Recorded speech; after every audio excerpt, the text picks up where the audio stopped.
You are listening to the story at Manga Explained 2, where your Ike will always be respected. Hope you enjoy listening to the story. Summary.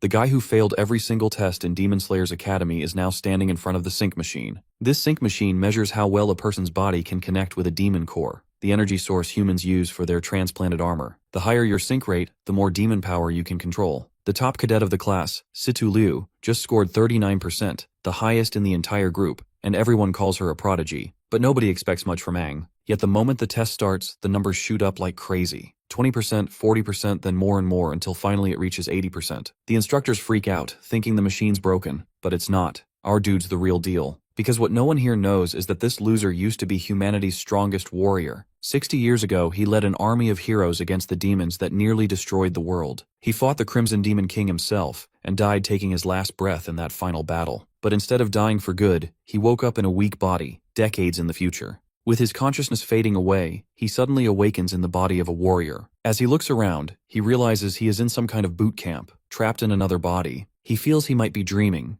examining his hands and seeing that it feels too real to be a dream. He touches his face and realizes that it's a different face, not his cool, unbeatable, charismatic yet handsome face, and not his strong metal body. He has a meltdown right on the spot, asking who and where he is. Apparently, he's in what appears to be a boot camp in the Helios region. The commander addresses them, making sure they understand what it means to participate in the soldier evaluation. The commander keeps on talking about how they wouldn't be here if it weren't for the soldiers who died in the war, and yells at the cadets, asking if they truly know what it means to be a soldier. They all confirm. The protagonist, on the other hand, does not. He murmurs to himself about how the information is not correct, but the commander hears him and approaches. He questions him, asking if he doesn't understand the symbol that soldiers represent. The commander asks for his name, but the protagonist doesn't know what to answer, as he can't declare himself as the legendary hero Aang. Surprisingly, even in a reincarnated body, his name is still Aang, and this only pisses the commander off even more, as he sees it as a disgrace to the righteous name. He calls him a stupid fool who has yet to achieve the foundation of a soldier's self-cultivation, then slams his face on the ground. The protagonist is totally disappointed that his body can't even react to a blow of such a low level, and still shares the same name as him. The commander, while walking away, tells him in a threatening tone that he'll be paying extra close attention to him,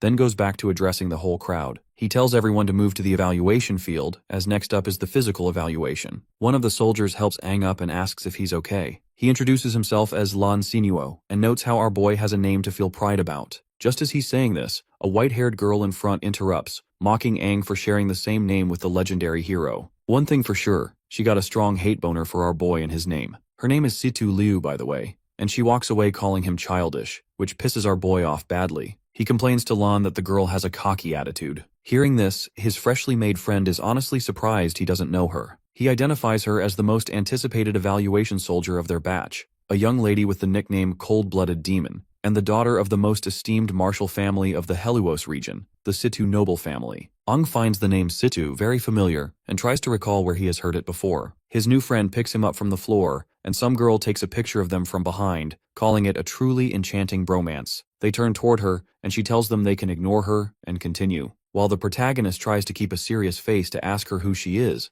Lan asks if she just took a picture of them, which Aang argues isn't the main point right now. She introduces herself as Suiju Yuhui and says it's nice to meet them. Apparently, she saw the boys' interaction as some weird bromance scene, which for some reason caught her attention. Aang finds it unfortunate that she is not the sharpest tool in the shed. At the fitness test venue, Aang gets fired up, reminding himself that despite having a body that is weak, he is still ultimately the strongest warrior. He intends to stun everybody by obtaining monstrous grades. The test begins with the long-distance endurance round. Aang sets off quickly, aiming to secure the top rank and set a new record while he is at it. In the end, he does break a record, but for the longest time taken in a long-distance endurance test, ultimately coming last and getting laughed at by everyone. The second fitness test is the explosive arm strength test, where Aang also comes last and even sprains his wrist. He does horribly again in the third test, the explosive leg strength test, ending up last once more. Liu mocks him for having the worst results in the Academy's history. Lan tries to cheer him up, while Suiju is disappointed that this might be the last time she can take pictures of both of them together. Meanwhile, Ji Yaotang and the officiator discuss his performance. Ji tells the captain that Aang's results are so poor that he should be eliminated immediately, as there is no need to proceed to the second round of assessments. The captain agrees there might not be much hope for him, but he still has the right to participate in the second round of tests, which might even be his last chance. He orders for the second round to begin immediately. For this test, They gather inside a building and are assessed on their synchronization with their special equipment. For Aang, this is his chance to shine. He remembers keeping an average sync rate over 96% in the past. Even though he is not in the best shape now, he knows it comes down to determination, and he is ready to prove the doubters wrong. Checking out the grafting gear, which looks like it is from 60 years in the future and is super light, he feels pumped. Liu, who trains with a martial arts family, gets a sync rate of 39%, the highest of anyone there. This makes her the center of attention, and someone even wants to date her because she is so impressive. When she finds out her score in the lounge, she is over the moon, even though she tries to keep her cool. Aang is amazed upon seeing this girl doing 39% on her first try. His new friend talks about how Liu seems to have a fiery strength hidden in her, and Aang can feel it too. Lan then suddenly notes that his friend does not look worried about the test, and our boy confirms that he isn't. After all, he is used to this kind of thing. Then the test continues. For many newbies, it is their first time using the grafting equipment, and it clearly hurts. The demon core hits them hard, putting a lot of strain on their bodies from the start. A few cannot take the pain and quit. To pass, warriors need at least a 10% sync rate. Lan manages 24%, which is a pleasant surprise. Suiju gets 30% and passes as well. Ji Yaotang mentions that this round shows some really promising new talent. His colleague points out that including Suiju, there are 6 warriors who stand out in their group. Ji Yaotang agrees there are good prospects, but also some who clearly are not cut out for this. Then it is our boy's turn, and people start making fun of him, guessing his sync rate will be low because of his earlier poor performance. Aang is sure that they are going to eat their words. He is determined to show them up and hopes they are ready for a huge surprise. Bro's face is enough to tell you about his confidence. Aang picks the red core because it boosts physical strength, and he knows there are 6 different demon cores from the battlefield. The common ones are red, yellow, green, and blue. He figures that getting a high sync rate is all about having strong willpower. The more willpower you have, the more power you can pull from the core and control it. When asked if he is ready, he says yes. Once they start, everyone in the lounge feels a strong reaction, especially Liu, who is surprised it is coming from Aang. My guy, on the other hand, is determined to show them the power of a top warrior. By now, Lan has started to suspect that our boy is hiding his true strength. Everyone is amazed when his sync rate hits 40%. Aang feels sure he can push it to 96%, so he increases his effort. The warriors watch as his rate climbs to 60%. Ji Yaotang cannot believe it and wonders if the equipment is broken. A girl reports that it is still rising, now at 80%. Some start to think Aang is cheating, or that the gear is faulty. But we all know that our boy just wants to prove he is the best and show them a real difference in power. Then he feels a strange shift and becomes extremely tired. He says he cannot go on. Someone asks if he is joking, and it turns out the equipment has glitched. In the end, his sync rate is only 10%. The assistant explains to Ji Yaotang that the core has broken and is probably faulty, which caused the strange readings. But of course, the commander is not sure if it is just a mere glitch. Aang still passes with 10%, though others think the core is bad. After all, there is no way in hell that such a weak body could achieve such a high rate. Meanwhile, our boy's friend rushes to check on him, while Liu feels jealous, thinks someone is stealing her spotlight, and is not happy about it. Lan rescues our boy out of the test room, while our poor fella is just feeling grateful that he at least passed with this pathetic score. Suiju, meanwhile, is out here busy taking pictures of Lan rescuing his friend. Later, as Aang sits back, he ponders the strange loss of strength, as if something had drained it away in an instant, something he has never felt before. Despite his willpower getting him to 80%, a low-quality core should not have broken like that. Ji Yaotang comes by to congratulate them for reaching the final test, which will be a real fight against demons. He hopes they will all make it through safely. Then they are told to head to the next test site. Aang, feeling sick, walks off with a bad feeling, talking about the possibility of dying. As he leaves, the commander still hasn't gotten over the fact that Aang's crimson core got shattered, which makes him intrigued about his potential. He is eager to see how this mysterious newbie will handle the next challenge in the hunt beyond the wall in the thick fog. At the third assessment area, the cadets gather in front of the gate, which is about to open. Aang thinks about how it is his first time stepping outside, and also about how people have lived in separate communities for years. Beyond the wall, thick fog always covers the area, so they are told not to waste time, move quietly, and double-check their gear before talking, or they might get killed. This begs the question if the new core he received is good enough. Though he does not think the core is the problem, his strength suddenly disappears, as if something inside him rejected it. He wonders if this is a side effect of time travel. As he moves forward, he senses some demons nearby. Shock waves come from him and reach a nearby cave where a demon is sitting. The demon, sensing a stronger presence, is startled. Aang thinks these might be the demons he felt, as something inside him starts to resonate for no clear reason. Just as he is thinking about this, Liu pushes him to move forward. He apologizes for the delay, and Lan comes over to ask if there is an issue. Aang starts to respond, but before he can finish, the 3 of them are commanded to form a team. Since everyone else is ready, there is no need to wait, and they should catch up with the group ahead. Suiju wonders if teaming up with them was part of our boy's plan, but we all know that Aang never thought about it. Meanwhile, Liu was intentionally worried earlier that no one would team up with her. Looks like even she knows how arrogant she can be. Before heading further, Suiju takes a photo of the group, a proof that solidifies their team. The Dispelling Stellae is a black structure made from tough minerals. One of its minerals can clear the fog within a certain range. The examiner explains they will take the test as a team of 4. He assumes they all know the test is a fog hunt. Each team member gets a combat knife and a small fog-clearing device made from the same material as the stelae. Their mission is simple. The fog hunt is the last challenge every new recruit faces in the fog-covered world.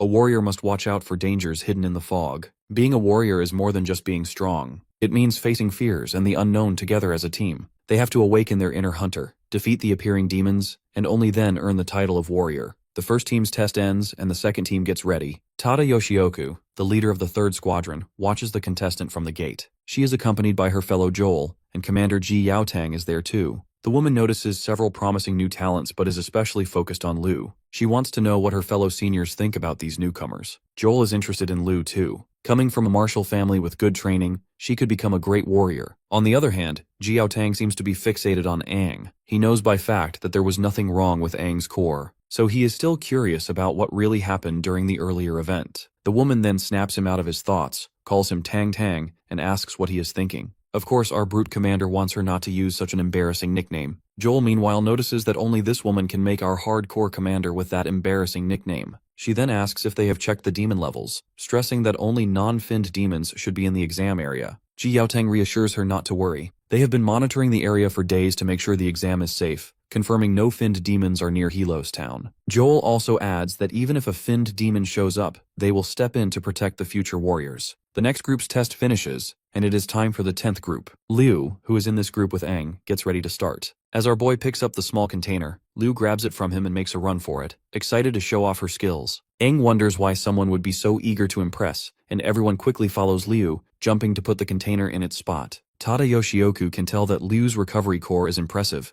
pointing out that her dexterity matches the blue agility cores, which shows her martial family background. Soon demons start attacking. Aang suggests his group to fight the demons, and Lan jumps into action, throwing a powerful punch. Ji Yaotang is impressed by Lan's prowess, who is doing a great job and has already mastered his core's strength well. Aang draws his knife and tells everyone to focus on one demon each. They all agree and jump into battle. Suiju slashes at one demon several times, finally killing it. Lan also takes down a demon with a single punch, and Commander Joel points out that Suiju and that brute guy are working perfectly together, with Suiju showing impressive moves and making the most of the agility cores. Ji Yaotang reminds them not to rely too much on anybody. Liu stabs a demon, making it explode. Now it is Aang's turn to show his skills. He focuses on 3 key spots: the throat, chest, and abdomen. He targets these areas while thinking about his current body's limits and how much damage he can do quickly. He gets ready to test his abilities under the exam conditions and rushes forward to keep attacking the demon. He sees the demon throw a punch and quickly dodges to the side, then stabs his knife under its shoulder. He is annoyed at how slow his reactions feel. When the demon tries to kick him, he dodges again and stabs it once more, still feeling that his movements are not smooth. He gets in a few hits, but they are weak. Seeing this, his teammates begin suspecting that he is just messing around with his targets. Meanwhile, Suiju takes some pictures, hoping to catch everything on camera.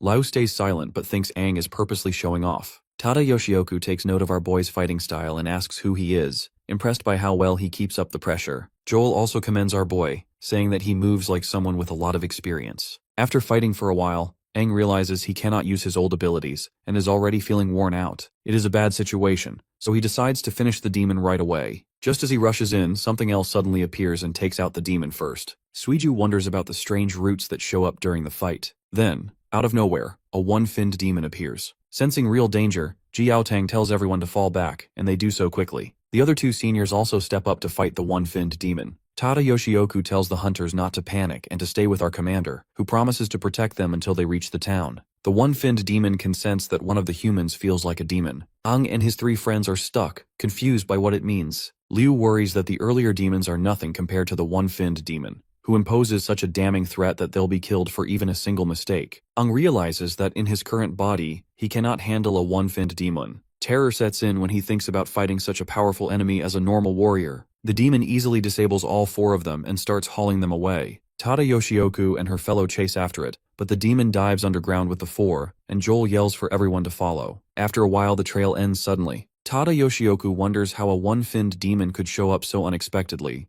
especially since Ji Yaotang had checked this area for days and never missed anything before. This has never happened until now. Ji Yaotang arrives, demanding to know where the 4 warriors went and why everyone stopped tracking the demon. Joel suggests he relaxes because the enemy vanished. The lady points out that the one-finned demon likely went deeper underground, and they should not rush in since nobody has explored that area yet. Remembering how he lost his brother, Ji Yaotang slams his fist into the ground, blaming himself for putting the 4 in danger. Joel meanwhile suggests going back to town, guessing it is probably in chaos by now. He wants to send out search teams to make sure there are no more one-finned demons roaming around. The lady also agrees to not stress this unprecedented situation, especially since no one saw this coming. She wants Ji Yaotang to stay calm, even though she knows it is difficult for him. Ji Yaotang stands up and says he will keep looking for the 4 warriors alone, telling them not to worry. Joel starts to object, but the lady cuts in, telling the commander to return before sunset. The commander agrees, then heads off into the fog. She is sure as hell that there is no changing his mind. Joel recalls how once demons took the commander's younger brother years ago, and he still blames himself. Tada Yoshioku notes that if Ji Yaotang's brother were alive now, he would be about the same age as the 4 captured kids. Maybe these kids that just got kidnapped by the enemy remind him of his little brother. Meanwhile, inside a cave, Aang and the others are tied up. Our boy wakes up, confused about where they are but relieved everyone is still breathing. The demon appears from behind and notices that Aang is the first to wake. He can tell that this boy seems different from the others. It is curious why Aang has a demon-like aura, possibly even stronger than the one-finned demon. My guy got no clue what this shithead is talking about. Suddenly Aang's body starts to glow red, and he snaps the ropes around him. He rushes at the demon, but the demon dodges. He thinks that in his past life, he would have taken off the demon's head before it even had a chance to move. He knows he needs to save the others. He notices the one-finned demon has a red core that boosts its speed and flexibility, letting it move and strike faster. However, that also leaves its joints unprotected by thick skin, which is both an advantage and a weakness. The demon raises its hand at Aang and says it is pointless to resist. The demon slams its hands into Aang, and he instantly realizes he needs to target its joints, since that is the demon's weak spot. He pushes hard, refusing to be seen as weak. He shouts that he has killed many one-finned demons in the past. In response, the demon delivers a fierce kick that sends the poor guy reeling and leaves him bleeding. Being the wooden-type demon this thing is, it can regenerate itself, and this bastard is very proud of his abilities. Aang always thought only green core demons had that power, and he wonders if demons have changed over the last 50 years. The demon accuses him of underestimating it, then sends out roots that pierce through our boy's body and pull him in. Grabbing Aang by the head, the demon says it still does not understand who he is. Aang can feel the roots stabbing into his organs, making it almost impossible to breathe. He has only just been reborn, yet here he is on the brink of dying again. Worrying for the other 3, he feels the same despair as before, and fears everyone might die with him. Aang is filled with regret and sorrow, cursing his own weakness for dragging them into this. Noticing Aang's weakened state, the one-finned demon decides to eat him to evolve. Just as it moves in, a voice inside our boy questions whether the demon really plans to devour him. This inner demon complains that if Aang dies, its own plan will fail, and it is annoyed it has to spend its last bit of energy now. Suddenly, the one-finned demon senses a terrifying power coming from our boy. A demon form starts emerging, and the one-finned demon guesses it might be a 5-fin or 6-fin demon. However, the aura is far stronger, and shockwaves shoot up into the sky. An 8-finned demon bursts in, sending the one-finned demon into a panic. The newcomer announces itself as the strongest red core demon and the king of finned demons. Trembling, the one-finned demon calls it the Crimson-Finned King. Meanwhile, Ji Yaotang keeps searching and fights any demon he comes across. After a while, he stops and notes that he has checked everywhere nearby but only saw 2 no-finned demons. He thinks the 4 candidates are not here and vows to keep looking until he finds them before sunset. He then senses a huge burst of energy in the distance and wonders what it is, guessing it might have something to do with the missing candidates. At the same time, Aang says he is surprised to appear in such a dark place with no sunlight. He demands that the final demon tell him if he really vanished and if the other 5 still rule as King Finns. The final demon says nothing has changed since before. Aang replies that it looks like demons have been living in a calm way. He remembers what happened 60 years ago and becomes angry, asking if they have forgotten what they did to him. He attacks the final demon, upset that even though he chose the body of the strongest warrior to host his spirit, it has turned weak after traveling through time. He feels let down that he is wasting the last part of his power on something so small. If he wants to show himself again, he needs to wait until he is fully awake. The strongest warrior must slowly regain all his memories. The final demon explains that the fin memory Aang talks about is linked to their growth. Aang points out that the bumps on their knees and how many fins they have show what level they are. When they grow more fins, they need fin memory, something only their kind has. That is why they are always stronger than other races, and the warrior body Aang is using now is also the same as theirs. However, they can only level up by devouring demons of the same rank. Aang, on the other hand, must consume demons of a higher rank than himself to unlock the hidden memories and evolve. The once cocky bastard now has been rendered a whiny mess, who promises to help the eight-finned demon and do everything for him. The eight-finned demon ends up killing the bastard since he is not worthy, and the only purpose he can currently serve is to act like fodder and help Aang awaken his Finn memories. This acts as the first step in Aang's quest to get stronger. This edgelord wants our boy to slowly reach the 8 fins. When that happens, the 8-finned demon will wake up from his deep sleep. Afterwards, the bastard goes back inside our boy, while Aang himself is stuck somewhere in the brutal memories of the past, when he and his fellow were badly hurt. His fellow wished their majesty Aang lived, because that particular female is waiting for him. When the dream suddenly starts to turn into a nightmare, he opens his eyes in the present, and wonders if he was dreaming. He realizes these are memories from long ago, and feels very scared. Just then, his friends walk in, happy that he is awake, and he is surprised to see them.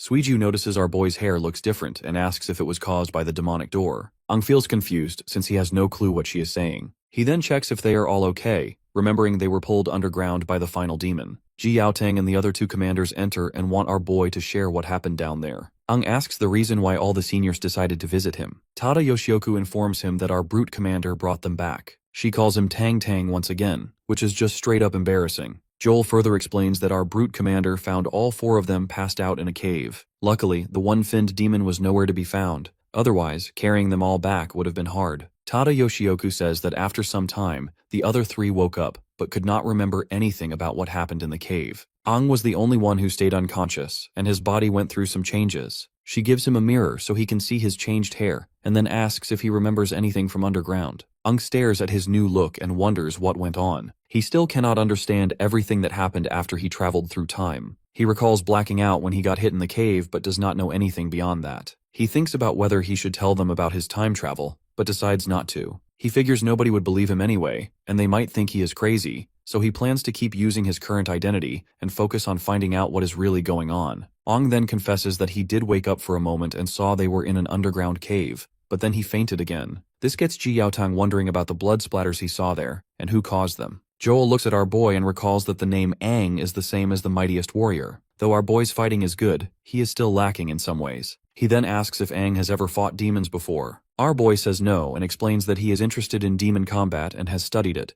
but he never had real battle experience. Since Aang is well informed in this subject, the senior woman suggests our brute commander not to give up on training him properly. Moving on, Aang asks what happened with his warrior test. Suiju says they passed and are now on the Stilk team. Lan adds that due to recent events, Ji Yaotang formed them into a group of 4. Liu also chimes in, mentioning that they are behind compared to everyone else. Ji Yaotang explains they need to do missions to earn points, and because Aang was out cold for 3 days, they have no points so far. Aang is shocked he has been unconscious for that long. The next day, the 4 of them stand in the town in their new uniforms. People talk about the new warriors who came in 3 days ago. Ji Yaotang shows up, congratulates them for becoming official warriors, and praises them for surviving a run-in with a one-finned demon. He says he will be leading their squad, which is one of 9 under his command, and hopes they can do well against the other squads. Aang thinks the rules are tougher than before. Lan asks if Aang really never heard of the squad ranking system. It seems like Aang is a newcomer and does not know much, and right now, they are at the bottom of the list. Ji Yaotang explains how the leaderboard works and adds that squads at the bottom get monthly punishments like cleaning duty until the next rankings are out. Aang realizes that might explain why the town is so tidy. Ji Yaotang names Liu as the group leader, and no one seems to have any objections except our boy. He doesn't voice his desire to become the group leader, and lets Liu be happy about his new job.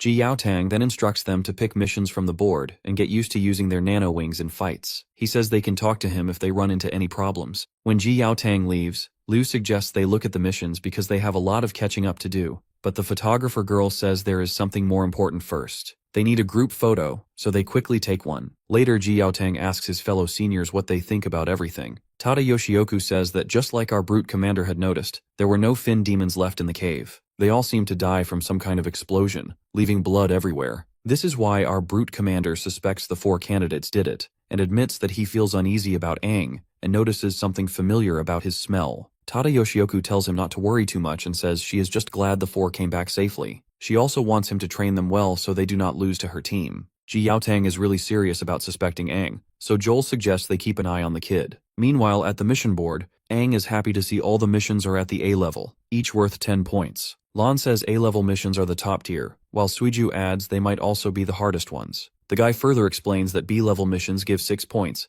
and C-level missions give 3. These lower-level missions are simpler and safer, but A-level jobs are known for being deadly, and people often lose their lives. Lu looks at the 3 missions listed, and, along with Aang, she suggests taking them all. Once their quest begins, the 4 of them start running, and Aang activates his core. His nano-wings appear, but one wing catches on a rock. Focusing on the energy from the nano-wings, he manages to form a sword in his hand. He thinks about how much nanotech has advanced in the last 60 years. They hide behind a rock. Liu says they are ready and explains their goal. 2 no-finned demons, both to be taken down at the same time. She reminds them to stick to the plan and wait for her signal. When the signal comes, they rush in. Liu points out that they have 3 A-level missions, so they cannot waste time. The fight must end quickly. Lan moves in first to disrupt the demons' view, keeping them from spotting the others. Lo repeats the plan. She, Aang, and Suiju will stop the demons from moving. After they attack, Aang wonders how the demons will fight with a cut joint. Meanwhile, the brute in the group punches both demons into the air, and Liu follows with a swift finishing move. The timing feels perfect. Suiju notices the fog is gone and the insertion is steady. Lan is glad that they managed to clear the fog. Dispersing fog here is much harder than in the exams, but that is expected from an A-level mission. Even one mission has taken them a while. The photographer girl finds a red core from the demons and smiles. The tsundere girl is also glad that they finally got the full 10 points. Aang, on the other hand, is surprised to learn that the cores break when a mission is completed. Suiju then explains that the tech is made for demon combat, and a chip in the mission form automatically sends points to the town leaderboard once the job is done. After clearing the fog outside town, she asks Aang if she can check the other 2 cores. She looks them over and sighs. Afterwards, they spent the whole afternoon fighting no-finned demons but only got 3 cores. They still need 7 more. Catching demons alive is much harder. Lan notes how they have had it easy until now. Liu then suggests the next step, which is to finish the other missions and keep taking A-level ones so they can rise to the top. Suiju takes a picture of Liu because why the fuck not? Lan, meanwhile, is hoping to take the first position so the other squads will not think they are weak. Aang also suggests the same, and since the other squads are also earning points, they need to move fast to stay ahead. The ones who act first succeed, and those who hesitate get nothing. Even though he is over 50 years old and has lived 2 lives, he feels energized around them. Their drive makes him feel young again. He suggests one more mission before sunset, and Suiju and Lan agree. Liu notices Aang is starting to take charge. Lan has already taken down a few more demons and says they got 3 more. Liu reminds him they are almost out of tranquilizers for no-finned demons, and each squad has a limited supply. As Liu checks her gun, Aang takes a closer look. She explains it is a nanotech tranquilizer gun designed to capture demons alive. Aang recalls that in the past, catching demons meant knocking them out by force, and researchers always complained about brain damage. Lan says they are lucky to have caught these ones, especially since they used up all their tranquilizers. They ended the mission after defeating a whole group to capture 3 alive, more than 10 demons in total. Suiju stretches and reminds them that warriors must be back before sunset or face punishment, recommending that they head back. Aang wonders if he even has a place to return to in this era. Liu says she needs to hurry home too. All that is left is to set the GPS so researchers can find the spot. Once they collect the demons, the mission will be complete. Just then, Aang asks if anyone else feels the strong killing intent. In that instance, red beams shoot out from behind, hitting the demons and killing them instantly. A masked boy steps out and says he will not let them finish their mission. He claims his squad is supposed to handle all A-level missions and demands to know who allowed Liu's squad to take them. Aang wonders who these new people are. They look like bad news, and the leader of the guild reveals that they belong to the Black Gun Squad, seniors in their group. He asks a girl on his team how many squads joined this mission, and she responds that there are 3. The leader scolds Aang and his team for not greeting their seniors. The 4 members of the Black Gun Squad land nearby and accuse Liu's team of taking A-level missions without their permission. They think Liu's group is disrespecting them. Of course, our tsundere lady is angry that they killed the demons she and her friends worked so hard to capture. A boy from the Black Gun Squad asks who leads Liu's group and why that person did not come to say hello. Liu, on the other hand, charges in to kick him, but he dodges and asks how she dares attack her seniors. In response, Liu expresses her disdain for these so-called seniors. Lan and Suiju step in, hoping to calm them down. The photographer lady raises the concern that the Black Gun Squad is being unreasonable and wants to know how they can just kill the demons her team caught. The boy shrugs, saying this is part of the competition and calling them naive. This only serves to fuel Liu's anger. Her teammates try to hold her back, and they also ask Aang to step in and settle this peacefully. Instead, but my guy runs forward, kicks the smug boy to the ground, and knocks off his mask. He has never heard anything so shameless before, and asks if they know how hard it was to capture those demons. His both friends are shocked, but Liu, as expected, seems pleased. The boy, now unmasked, tells Aang to get ready for a fight. Liu also wants to fight. Just then, Ji Yaotang appears and stops the both parties, pushing them apart. The commander is looking annoyed, reminding them that the sun is setting and warns them not to stir up more demons. But that scumbag boy says his team is the victim who got attacked by our boy. But our photographer girl was ready for this moment, and showed photos of the Black Gun Squad killing the demons that Liu's team had captured. Lan asks when Suiju took these pictures. Ji Yaotang reminds our team that they shouldn't have taken the A-rank mission. In defense, Liu reports that they were about to finish it until the Black Gun Squad got in the way. Well, the commander brushes off the entire ordeal, admitting that the Black Gun Squad had similar run-ins when they were new too. So he is not going to do anything about this situation. It is up to each squad to deal with these problems. All that matters is earning points at kata. Direct harm or risking other warriors is not allowed, but everything else, like messing up someone else's mission, can happen. He reminds them that these rules are the same for everyone, and they will see worse things in the future. He only stepped in because it was almost dark, so he told them to head back to town. He calls out the Black Gun Squad, because it is embarrassing that they were getting bested by a rookie team. As the boy leaves, he asks for Aang's name, and our boy generously gives it, and the boy, looking unsettled, turns to his teammates, recalling how Aang's name matches the mightiest warrior. He vows not to let our boy and his squad gain easy points. He also wants Aang to pay for the cut on his face and the humiliation. Then he puts his mask back on and leads his squad away. Ji Yaotang notes the Black Gun Squad is not the top squad, but they act fast and might try to mess up Liu's group again. Their leader also uses a gun, and though the boy did not show it, Ji Yaotang admits the boy is strong for a newcomer. A real fight might go either way. He then orders our team to return to town. Liu looks at our boy and asks why he was so reckless. She also thanks him for his kick. Lan invites his friend to his place for dinner, but Aang turns him down. This makes the musclehead wonder if our boy has some secret plan. Well, Aang admits that he does, planning to go after 3 more demons today. Later at night, the speakers go off, warning everyone not to leave the tower for their own safety. Aang stands off to the side, thinking that he's only heard the announcement and hasn't seen anyone walking around. He figures that with the town locked down, there isn't much to do, so he plans to check out his home once he's done with his secret mission. He notices that security at the main gate is loose. There's only one guard, so he guesses they might be short on people or not expecting anyone to leave at night. There's a gap in the gate wide enough for him to slip through, so he gets ready to head out. Right then, Liu shows up. She already knew that he would do this. She seems excited and reminds him that she caught on when he hinted earlier that he would go out at night. For once, her sharp perception and attention to detail really makes our boy worry. She then asks why he's leaving so late and if he has somewhere special to go. He jokes that he just ate too much and wants to walk it off. Then he admits he hopes to surprise everyone in the morning and make up for how the masked boy ruined their efforts earlier. Now that she has found him, his plan might be in trouble.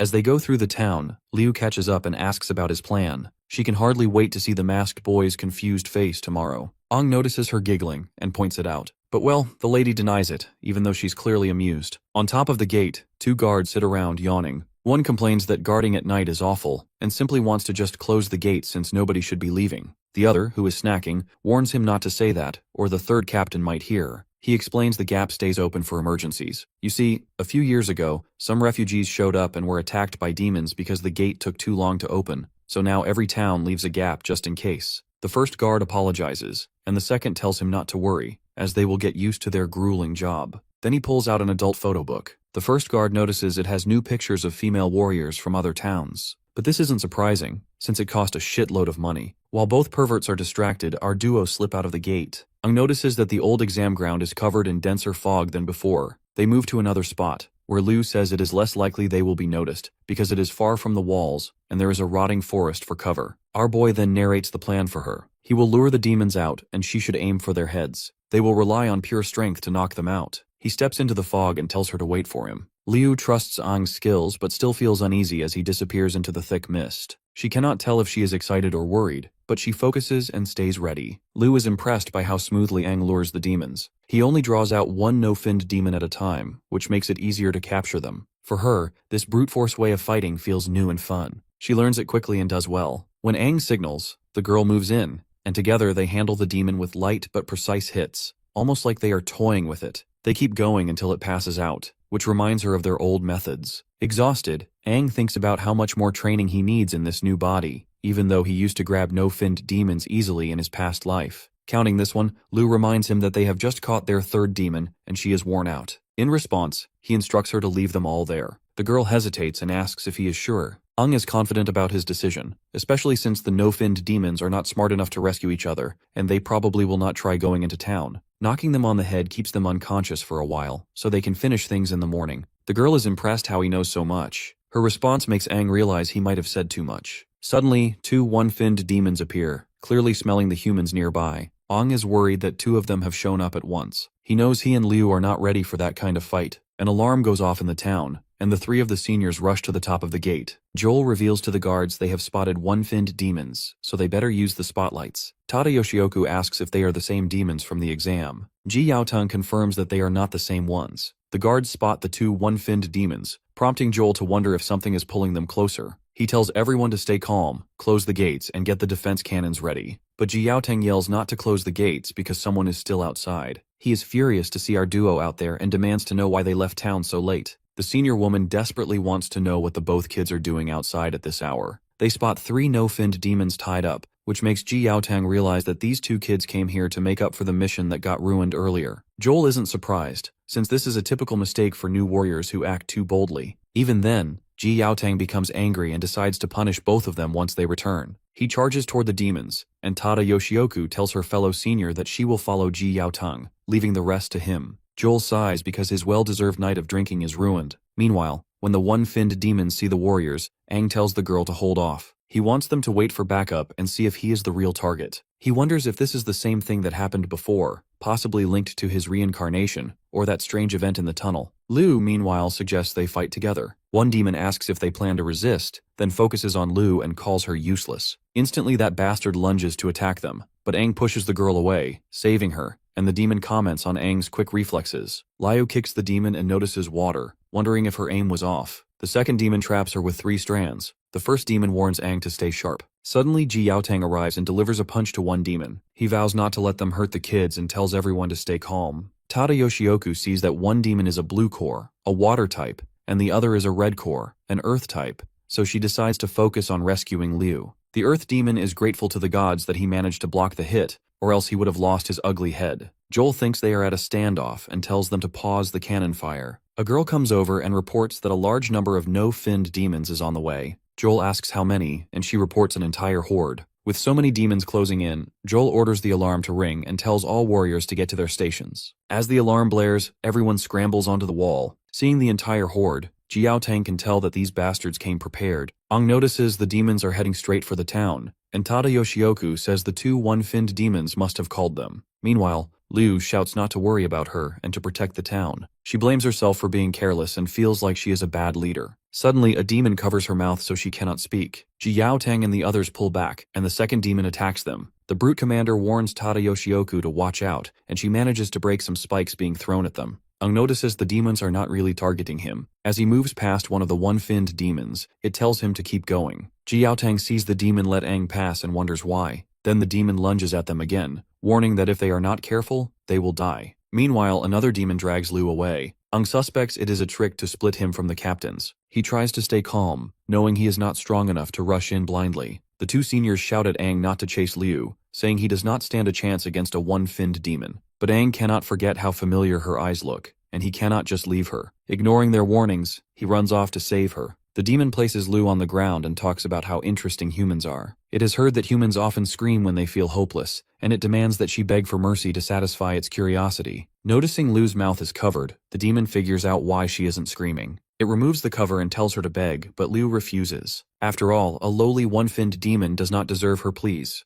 The demon questions why she thinks it is not worthy, and Liu answers that she comes from a martial family. She will not kneel to an enemy because showing weakness is shameful. She demands either death or a fair fight. Upset by her words, the demon hits her and gives her an ultimatum that she will die. Just then, Aang shows up and tells the demon to let Liu go. The girl is surprised to see him alone and asks why he is by himself. The demon, on the other hand, is happy that its plan worked and that our boy, the real target, has arrived. Hearing this, the girl begins to wonder why Aang is the target. Our boy asks if she is okay, to which she responds positively, but asks why he is here alone. She warns him he cannot keep up with a one-finned demon and should run away. The demon hits Liu again, telling her to stay quiet. Aang pleads with it not to harm her and says it can take him instead if it leaves her alone. The demon ignores him and attacks, saying they will all die anyway. Aang tries to strike back, but the demon dodges and counters. He notices his body cannot react fast enough. The demon notices that Aang smells like a demon and wonders why. Aang is surprised to realize that this demon might be water type, making him wonder about how demons have changed a lot in 50 years, gaining many traits. His weaker body can only copy old movements, so he cannot fight for long. Liu worries that Aang will die at this rate and curses him for coming alone. She decides she cannot just stand by. Aang finds a moment to strike, but the demon mocks him, mentioning how he already killed a one-finned demon in the cave. It wonders why he is so weak now. Of course, Aang has no idea what the demon is talking about, and does not remember ever liking a one-finned demon. The demon does not like Aang's tone and wants to punish him. It does something painful to Aang and warns him that if he lies, he will die. Then it attacks Aang again, sending him crashing into some trees. The poor guy feels a sharp pain, worried his organs might be badly hurt. Liu sees him in trouble and feels she must help.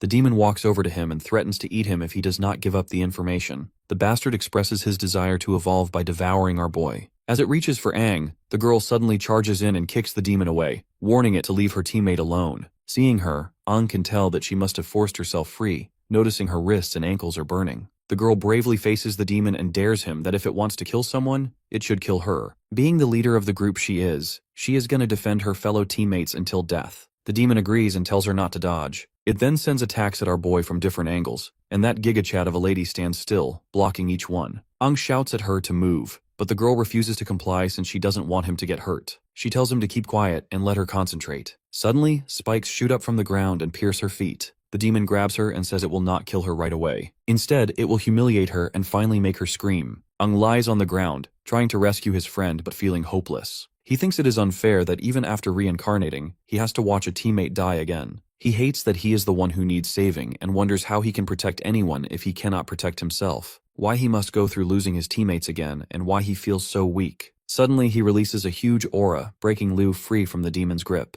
Seeing our boy move so quickly, the demon is surprised. Aang meanwhile is feeling proud of Liu as she did well as a first-time squad leader. From this point onward, he will handle things. He then gently sets her down. Suddenly the demon picks up a familiar smell from Aang and thinks there is a secret behind him. Aang himself feels a strong power rising in his chest, like it is about to explode. In a burst of rage, his core shines with blinding light. The demon wonders if it is a kingfin core. Liu sees rays coming from our boy and faintly notices him going up against that monster. Seems like our boy has awakened his own one fin. Meanwhile, the seniors are fighting another demon. That demon senses a strong aura like its own, and Ji Yaotang punches it, then Tada Yoshioku kicks it, leaving a big hole in its body. Angry, the demon starts glowing, ready to self-destruct in the air. The woman senses that it is about to self-destruct and asks Ji Yaotang what he plans to do. The demon shouts that all humans will die, but right then, a spear-like blast from the defense artillery shoots it far away. Thankfully, it was defense artillery that took down the monster before it exploded. Joel, fighting off countless no-finned demons, sees the horde closing in and warns other two seniors about the approaching threat. Tada Yoshioku tells our brute commander they must get back to town. Ji Yaotang worries about our boy and Liu, but Tada Yoshioku doesn't want to abandon the battlefield, reminding him they have duties as warriors, not just as captains. So after making this harsh decision, they hurry back to protect the city. Elsewhere, the one-finned demon asks why Aang seems so much like them, yet also looks human.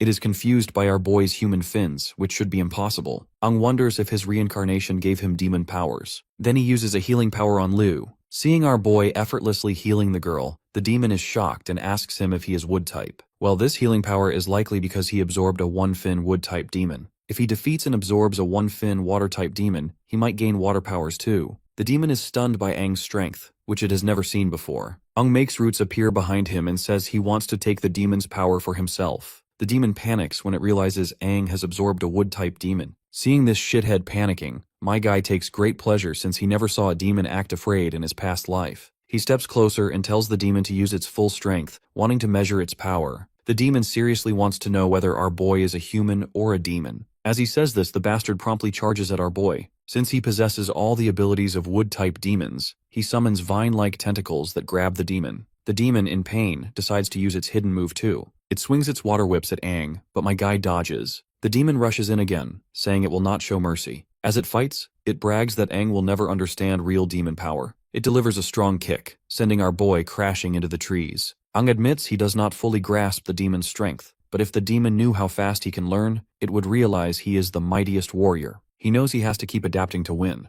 The demon expresses shock regarding his wood-type healing, and Aang immediately catches on. He attacks again, trapping the demon in its roots, then grabs its face and says he is tired of this fight. The demon feels something strange inside itself just before its body bursts apart, leaving behind only its face and a water crystal. The demon claims it can dissolve its body and survive, but Aang points out that its core cannot escape. An overconfident demon is still doomed once its core is gone. He pulls out the demon's water core and reminds this lowly runt that even a 7-fin demon dies if its core is destroyed. With that, my guy crushes the water core and drinks it to take in its power. After chugging it down, he notes that the demon essence he just drank does not taste bad. The demon inside him urges him to devour more demons and kill the humans. As he tries to resist that voice, he even swings at Liu's shield in an attempt to devour her. But the real Aang within this body cannot imagine hurting his own teammate, so he tells the demon inside him to stop. He wants to save Liu, not kill her. At the main gate, the warriors are busy fighting off no-finned demons. Lan notices our duo is missing, prompting Suiju to say she heard rumors that 2 warriors snuck out and were targeted by a 1-finned demon.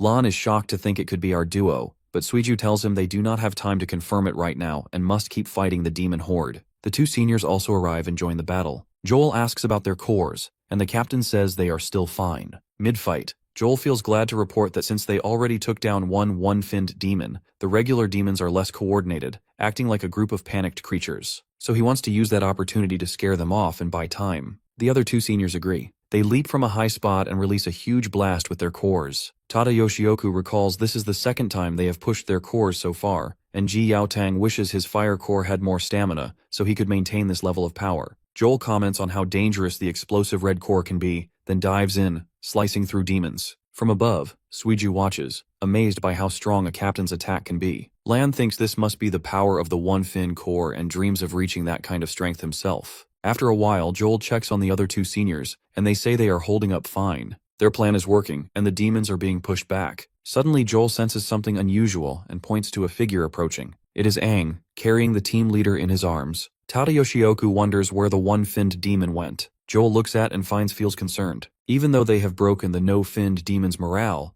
Aang should not act so casually around them, since they can eat him alive in an instant. With the speak of the devil, the demons try to attack Aang, so the 3 captains jump in to help. My guy notices them and gives them a terrorizing glare, causing them to tumble back. The demons then start running away, and the warriors cheer as the horde retreats. Some ask why the demons suddenly ran, guessing they might be scared of the captains. Others agree, saying the demons likely panicked after seeing such a huge display of power. Everyone praises their captains for being brave and strong, though Ji Yaotang wonders if it was really his and his fellow seniors. He is forced to consider that our boy likely played a part. As Aang returns to normal, he notices the captains heading toward him. In his mind, he dreams of the 8-finned demon, who can't help but brag how Aang had been relying on his powers. When the boy asks who it is, the demon says they have met before, though it was over 50 years ago, so Aang may not remember. Our boy realizes this demon is one of the 8-finned demons and asks how many exist. In response, the demon assures him that his questions will be answered in time. The creature then suddenly appears before Aang, and introduces himself as the Crimson King Finn, the strongest of their kind. He can tell that our boy is not afraid of him, which makes sense for the mightiest warrior, and praises the boy's will for resisting his mind control. The Crimson King then promises not to hurt him. When our boy asks why the demon chose his body and what happened to his old one, another 8-finned demon steps out from behind Aang and touches his face, saying he will understand later. He explains that Aang's body is now bound to the power of Crimson, and for both their sakes, the boy must work and level up. With time, they will both get closer to perfection. Aang becomes angry, as he doesn't like how these demons consider humans lowly runts. Standing up, he punches the demon. In reality, Aang suddenly snaps out of the dream and lunges forward, grabbing Lu by her shirt as though he is about to punch her. He then comes to his senses when he lays his eyes on the mighty white milkers of hers. Of course, Lu slaps him, and the others pin him down, asking why he behaved that way. At that moment, Liu's father Zhongong arrives and tells everyone not to treat their savior like an enemy. The others greet him as master, while Liu calls him father. For context, Joel explains to our boy that Sun Gong is the head of the Situ martial family. He is surprised that Aang does not recognize him even though he is from Heluos too. It all starts to make sense to our boy. Since he is the father of his team leader,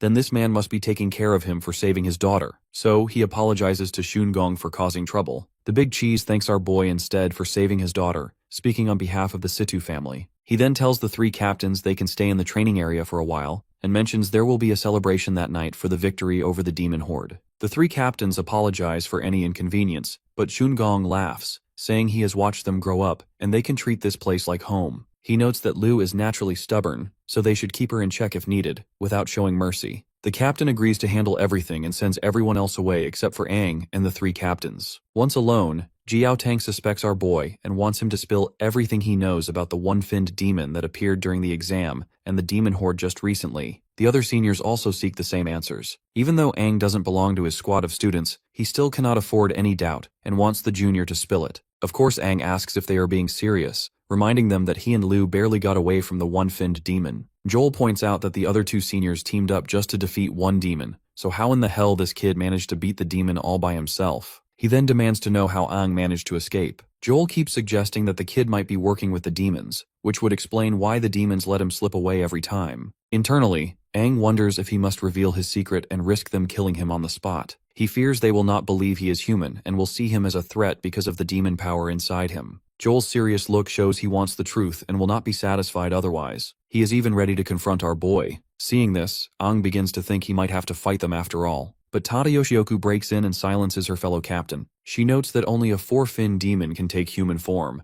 and it seems unlikely Aang is one of them. Besides, there is no reason such a demon would come to a small sea-level town like theirs. Furthermore, the brute captain adds that demons are basically selfish and would not rescue anyone. Since Aang has saved Liu, Ji Yaotang is sure this kid cannot be a demon. Joel then pats the junior on the back and tries to brush off his early aggression as teasing. He recognizes that Aang and Liu nearly died and must be worn out. In her report, Liu recalls passing out after battling the one-finned demon with no memory afterward, so the senior is curious how Aang got her out. The woman is also curious if Aang really defeated the one-finned demon by himself. In his mind, our boy remembers that he did beat that demon and never thought of how he was going to mask this. He simply says he is a genius with one-of-a-kind ability. He explains he can instantly boost and enlarge his core's strength for a short time, letting him go beyond his normal power. That is his hidden trump card. Tada Yoshioku notes that Aang's description sounds like the method they use to channel their core's explosive force. My guy plays along, though he is not sure if they will believe the rest of his story. Joel meanwhile wonders if he is telling the truth.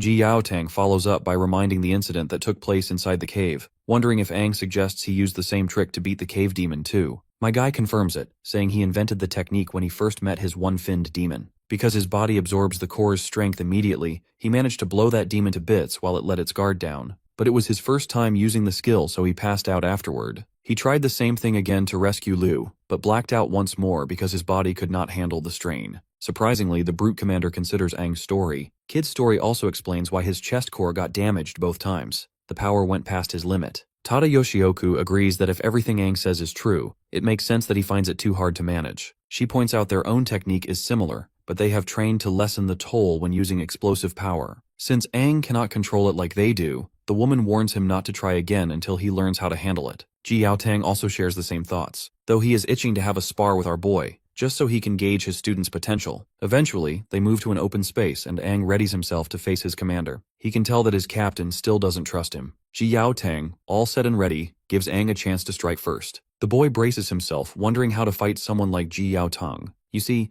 our boy's current power is basic compared to his past abilities. His body cannot handle an all-out fight, and he debates whether to use the demon power inside him. Suddenly, Ji Yaotang speeds forward and attacks, but my guy dodges instantly, though the impact destroys part of the area. Tada Yoshioku shouts at the brute commander to tone it down. The man in question is busy admiring his student's reaction time, which is not bad at all. Aang realizes he is relying on old life experience and is already near his limit. Ji Yaotang attacks again, forcing our boy to evade. Once again, Ji Yaotang wrecks large sections of the training ground as if it were his backyard. The captain then swiftly grabs Aang by the neck and questions if that is everything he has. Aang feels he cannot break free and is slammed into a side wall. Joel watches and doesn't like how the captain is going too far, suggesting they stop him. But Tada Yoshioku is sure that our brute commander would not hurt someone for no reason. The big brute keeps mocking his student and questions if he really deserves to be called a genius. Aang cannot stand being looked down upon. He remembers being called a king by warriors and thinks if Ji Yaotang knew who he really is, he might treat him differently.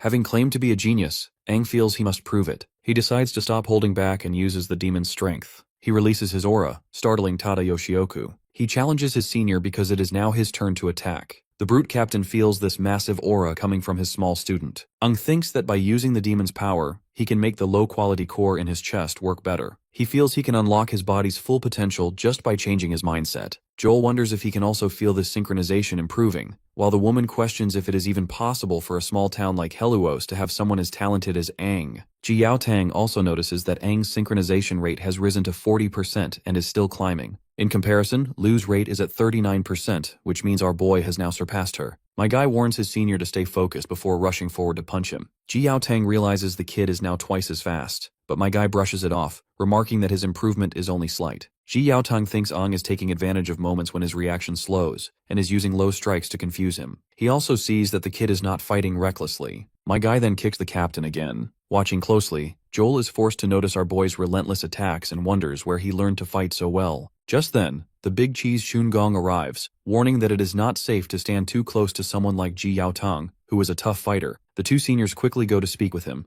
apologizing for using his battlefield for sparing, and further apologize for the inconvenience they have caused. The big cheese looks at the broken floor and is forced to question if the damage done to the arena could be simply called inconvenience. Of course, both seniors promise that they will fix it. Shungong says it is fine and becomes curious about Ang, who shares the name of the mightiest warrior. He wonders how the kid will handle his captain's attacks. Meanwhile in the battle, the brute captain grabs our boy by leg to checkmate him. Shungong, meanwhile, narrates how Ji Yaotang has always acted this way, taking any chance to counter with precision. Years of fighting demons have made his judgment sharp, but just when they thought Ang is the one about to take the L, Ang flips the script with his sharp maneuvers and smashes the captain's head with his own, landing a solid hit. The captain got no clue what just happened, so Ang explains his strategy. While the human skull is strong, the area between the eyes is softer. He attacks again even while taking hits, and Ji Yaotang remains standing strong. And as for the onlookers, they are in shock. Ang releases a powerful blast that shatters the ground, demonstrating an all-in-one attack and defense technique. He decides to push the demon's power further with stronger force. He attacks again, forcing Ji Yaotang to back away in fear. The brute disappears for a moment and reappears behind him. Tada Yoshioku is stunned as Ang uses the dust to slip into the captain's blind spot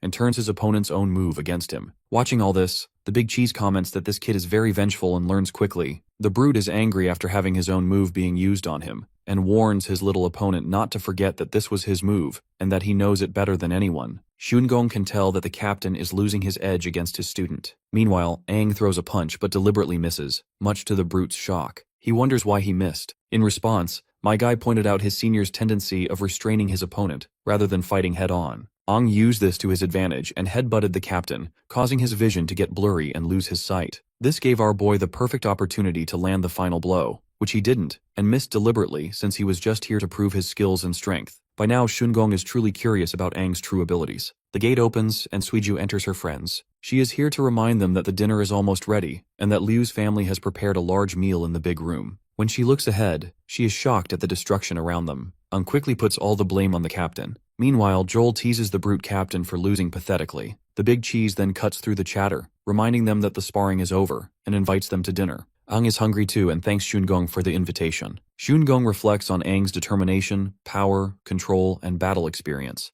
concluding that this kid has great potential. As our boy walks off, the father teases his doting daughter, embarrassing her by shipping the both together. Later, everyone gathers for dinner. Shungong raises his drink and speaks for the town. He thanks them for protecting everyone and honors the warriors who fought hard. He especially praises Ang for saving his daughter. My guy stands up and says there is no need to thank him, though he gets hit by his commander as he is about to take a sip of alcohol, reminding him he is not old enough to drink. But our boy argues he is 18 and asks, and this is exactly why he was eligible to join the warrior's exam. As the atmosphere is lively, the big cheese smiles at her daughter, still shipping our boy with her. We then shift to the last conversation the both father and daughter had. He thinks Liu is very skilled and that Ang's talent is just as good as hers. So if the boy is that capable, a strong girl like Liu might like him. The girl thinks about this and decides Ang is a bit silly. She stops thinking and starts eating as Suiju begins speaking. She talks about how great the food is and says it feels luxurious. Let's not forget Lan is also here. He asks our boy how he defeated the one-finned demon. Jiotong explains that Ang pulled a lot of power from his core, making him stronger for a short time. Tada Yoshioku adds that it is like how captains use their core, but Ang took a big risk to get that power to escape death. It was very dangerous without training and hurt his body a lot, and using it again could damage him permanently. Furthermore, letting Ang and Ji Yaotang spar was eye-opening. The kid's power is surprising, but he needs more training or his body might break. Internally, our boy knows that if he told them he absorbed cores from 2 one-finned demons and has wood-type healing powers to recover quickly, it might be too much information. He decides to play along and keep the real info all to himself. He confirms the captains were right, which is why he passed out. It is clear he needs to train his body more. Lan is surprised at Ang's abilities and says how incredible he is, hoping they will not fall behind. Liu also is amazed by his skills and now understands how he was able to save her. The Brute Commander then reveals that they meant to punish Aang and Liu for messing up the mission earlier, but since they beat a one-finned demon, they let it go. He warns them not to act like that again. Joel also reminds them that there is no time to relax because the squad competition is still on. Speaking of which, Tada Yoshioku points out that Liu's squad is in last place and needs to try hard from the next day. Well, my guy is sure that his squad will be at the top. A month later, the squad competition is in its final intense phase. To get more points, squads go for A-level missions, which are tough. Liu talks with her squad and decides they will target a fattened sheep for high points and challenge other groups. The leader of the Black Gun Squad mocks our tsundere girl for making such bold decisions of challenging them, reminding her of the kick she got last time. Liu doesn't take the guy's crap and challenges the bastard for the 10-point duel. The bastards are more than willing to accept the challenge. They are ready to settle the score with our squad for what happened before. The scene moves to the town sparring arena where everyone hears about the duel and talks about it. The Black Gun Squad leader reminds our party that the audience is growing, and it is not too late to back out. He warns that if the Black Gun Squad looks like they are bullying Liu's team, it will look bad on them. Well, my guy believes that the outcome is still unclear and they better settle it with fists instead of empty talk. Luckily, the opponent's team's vice leader is a girl who can handle our squad along with Liu, or at least that's what these scumbags think. My guy tells his opponents not to underestimate Liu just because she is a girl since she is far from average. As usual, the photographer lady begins taking pictures, making sure she catches every badass fighting sequence Liu is about to show. Liu tells her female opponent to finish the fight quickly to get the 10 points fast. It looks like the vice leader already knows Liu is from the Situ family, so she hopes she shows something interesting. Liu charges to attack, but the girl blocks her strike. The girl wonders how Liu, a green core recovery type, can move as fast as a blue core agility type. Liu disarms the girl and says that while veteran teams have more experience and use team tactics, their individual skills often are not enough. Fighting as a team works, but personal skills matter too. The sting of our girl's attack is painful, and it doesn't take the opponent to realize Liu pumped power into her muscles, making them spasm. Seeing her wide open, Liu takes the chance to attack the girl multiple times. The leader of the scumbag team is utterly devastated to see his team taking L. Meanwhile, Liu makes the girl fall and reminds her that the Situ family is great at physical moves. The crowd praises her impressive performance, while the opponent is in utter disbelief. After losing 10 points, he decides to challenge our party for a 20-point match. Of course, Our Lady accepts the challenge, excited to get 20 points but this time, and decides to handle things while she takes rest. The disturbing boy tells Aang he is not good enough, and wants to go after Liu. My guy reminds this scumbag that since Liu is the leader, the opponent should beat him first to prove he is worthy to challenge her. The man does not even seem confident to face Aang,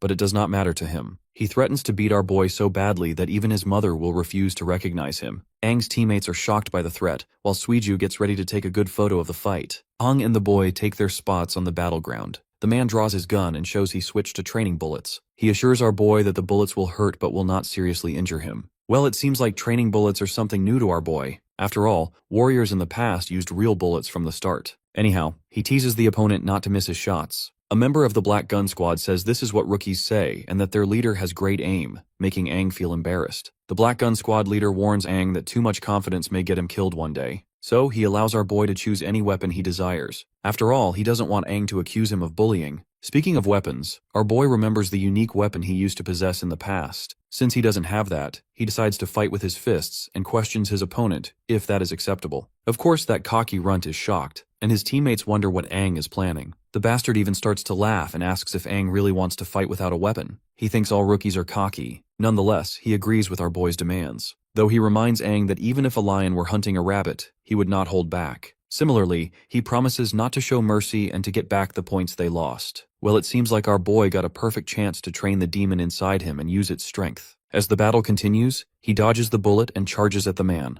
But that dude calls our boy an idiot for charging ahead, and shows a guided missile in his right hand. He fires many bullets, and Aang realizes these high-speed bullets are hard to dodge, even for agile demons. Though he is glad he chose this opponent because it lets him test his skills. He uses his water skills to attack. People watch as Aang dodges the bullets smoothly, like water. After having his attacks dodged, the bastard threatens our boy with a trump card he is holding. A Black Gun Squad member thinks their leader's gun is great at storing power and adding energy to bullets for stronger shots. As Aang moves towards the gun, the man challenges him to see how he can dodge the accurate, explosive bullets up close. But my guy casually punches the gun, sending the shot into the air. Then my guy follows up with a strike on the opponent's hand to take control of the gun. With the following kick, he makes the bastard fall. He then puts his foot on the gun and scores the victory, earning 20 points. The defeated opponent trembles and says it is impossible. Lan and Mina praise our boy for his performance. Liu, not clearly seeing what happened, wonders where Aang learned these skills. The squad gets 30 points from their fight with the Black Gun squad and catches others' attention. Soon, many more warriors, including older squads, come to challenge them for the thrill of winning. Liu's squad takes these challenges with points at stake. They win more than they lose, and their points rise quickly. By the end of the month, despite other squads being jealous, Liu's squad is at the top and makes it to the finals. Eventually, the final competition will be between 3 squads. The scene then cuts to the Colosseum, where the final battles are supposed to take place.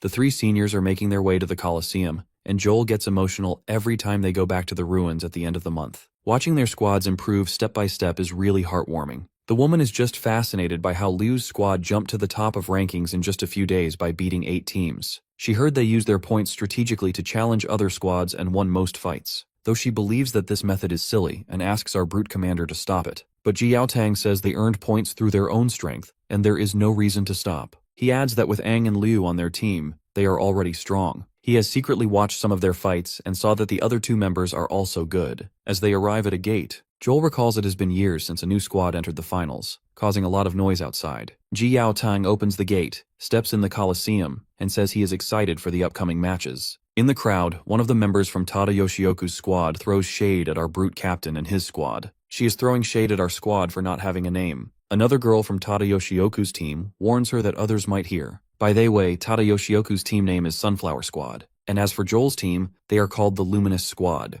They all believe that Jiaotang's side is full of rookies and the hype is just rumors. Meanwhile, our squad stretches, and Suiju notes their opponent looks intimidating. Lan says the Starflower and Luminous squads are the strongest under Tada Yoshioku and Joel and well known in Helios. He adds that the next 3 captains to replace the current 3 captains will come from these top squads. Aang says it is fine and tells his squad to give their all. Even though his body still lacks his secret power, he will not lose to anyone who possesses strength similar to one-finned demon. He feels winning should be easy and is curious about the prize. Meanwhile, Tada Yoshioku asks her squad to gather. When they come together, the squad leader tells her captain that they are ready and asks for something special if they win, such as a shopping trip with their beloved captain in a B-level town. Just in time, the Luminous squad also arrives and doesn't hesitate before throwing some shade at the Sunflower squad. While other squads wish to achieve something bigger, Sunflower squad can't think of something else better than mere shopping. A girl from the Starflower squad is annoyed and says the boy would not understand how important clothes shopping is for girls. By now, she is sure why the Sunflower squad would never get along with Luminous. The captains of all teams finally arrive there. Once the seniors are done with their banter, Jiaotang then orders our squad to gather too. Once all 3 squads unite at one place, he says that since they know each other a bit, he will not introduce them one by one,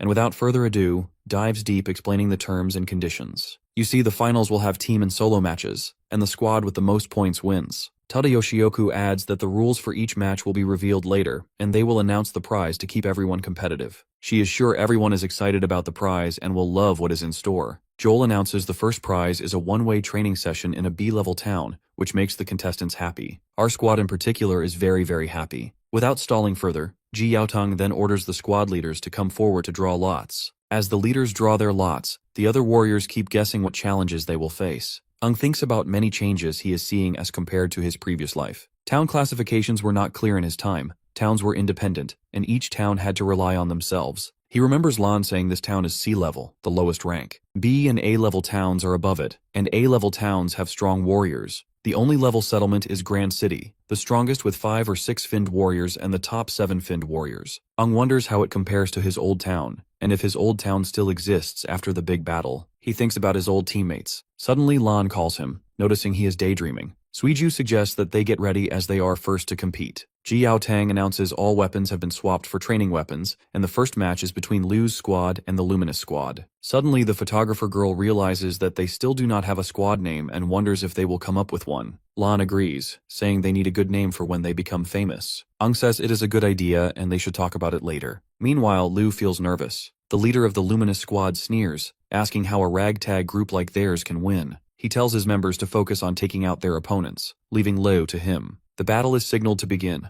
Liu realizes that this will be a match where everyone will be fighting one-on-one, but this strategy only favors the stronger opponents. She regrets the situation and tells her team to group up. Aang sees that Liu has seen through their tactics. Our squad's best move would be to eliminate their leader. He notes that the biggest flaw in the Luminous squad strategy is if they lose their leader, the whole team falls apart. Lu's judgment is good and Aang thinks it is great, but the opponent also orders his team to regroup and change tactics, and they all latch on our girl Liu. Lu also tells her team to support her by covering her moves. Her teammates quickly block the other 3 Luminous Squad members with precise strikes. The Luminous Squad leader sees Lu moving directly toward him and warns her not to underestimate him, and he too rushes forward to fight Liu. The boy attacks with a small red Rasengan. The girl quickly instructs her team to close their eyes to stay safe. She thinks the boy used energy in his hand to make a flashbang that even hit his own teammates. Watching this scummy technique, Ji Yao Tong is annoyed at Joel for not teaching the Luminous Squad leader how to fight without cheap tactics. While the flash might work in one-on-one fights, it is bad in team battles because it affects teammates too. Joel replies he told the boy many times, but he did not listen, and sometimes habits need a hard lesson. In the battle, that cocky guy thinks rookies should not act arrogant. As he gets ready to attack again, Aang steps in, hitting his hands and asking if he ever thought about his teammates' safety. My guy then wears a water battle visor and kicks the boy back. The boy is shocked and wants to know since when Aang got the visor. My guy throws a jab before explaining the lenses are made of water, thick, and able to bend light, which stops most of the flash by using water. He made these lenses with water from absorbing it, reducing the light. It works, and the light fades. Lu sees the opposing team's leader is hurt after taking Major L from our boy.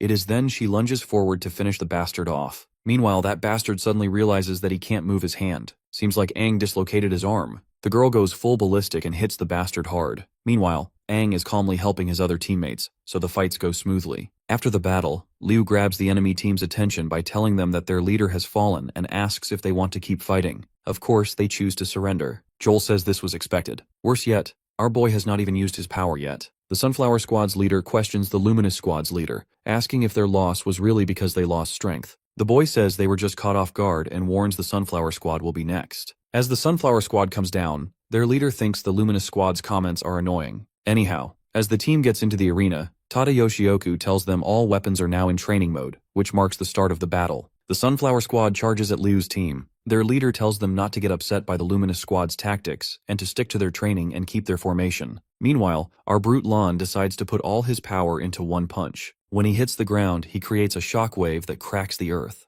Aang thinks about using his power since there is chaos out there. He makes roots shoot from the ground to trap all the opponents. They are shocked and wonder where this power came from. Aang, on the other hand, is glad that it's working well and sees many uses for the elements he got from demons. He wonders how many elements there are. Liu then gestures to Lan to keep attacking and the boy charges, but the opponents dodge his attack. The leader of the Sunflower Squad orders her team to move and regroup. She thinks their formation was broken, but instantly, Liu and Suiju attack the leader, who tries to block and asks her fellows to help her out. But she sees her teammates are already fighting our boys. The girl sees Aang handling 2 teammates alone, and remembers the Luminous Squad's warning about Aang being the strongest in Liu's squad and able to change the battle. Meanwhile, our photographer girl over here warns this girl to better focus on the fight, but the girl feels that she is invincible since she is an agility type. But this cocky girl gets the reality check when Suiju uses her speed to attack her, leading to our win. Tada Yoshioku says it is over, with Liu's squad winning all the team battles. Now it is time for solo duels. Since the warriors can choose their opponents, both the leaders of the Sunflower and Luminous Squads want to battle Aang. Ji Yao Tang explains the solo duels are one-on-one, so they better make up their minds who is going to fight our boy. But being the Chad he is, my guy Aang wants to face them both together. As the solo duels get closer, Aang knows this will be the final fight, so he better take it seriously. His opponent is sure that Aang is underestimating them.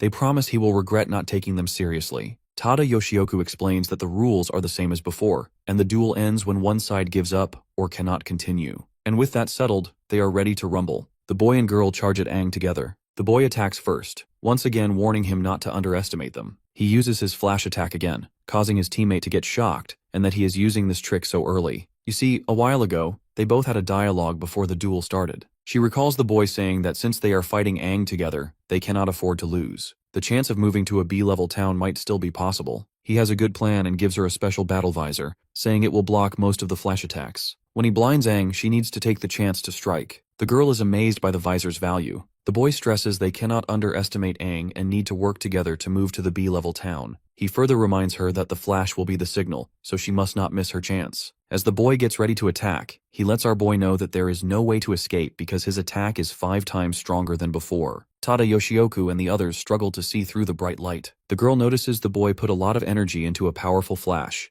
even stronger than the last finals. Joel fears that using so much energy means the core cannot handle it for long, so they need to finish quickly. The Sunflower Squad's leader thinks Aang will only be blinded for a short time, and in order to utilize this opportunity, she decides to use her speed to strike him fast. She finds him and gets ready to attack. But my guy was already on her, and looked at her with satisfaction over his face. The girl is shocked by his intense look, feeling as if something scary is pulling her down into a cold ocean. Aang uses water to trap her, making her scream in pain. As her teammate is busy producing blinding light, he asks why she is the one shouting, to which she says it is because Aang attacked her and the visor fell off, leaving her blind. Aang apologizes for rendering their plan a total flop. He then uses different elements to attack both of them, making them fall. Ji Yaotang watches the flashes and dust, hoping the warriors know how to control their power to avoid hurting anyone. Feeling concerned, he jumps into the arena in order to check and feels an ominous aura. But after that giant explosion of energy, the dust begins to settle, revealing our boy as the one man standing. His friends come rushing to him. Lan is the first to praise him and asks how he stopped their attacks in the bright light and beat two opponents at the same time. He is curious because no one was able to see anything after that explosion of light. To which Aang reveals that he grabbed their visor, making them blind too. But of course Liu internally feels that there is something more than that, though she doesn't voice her suspicions. Ji Yaotang comes to their squad,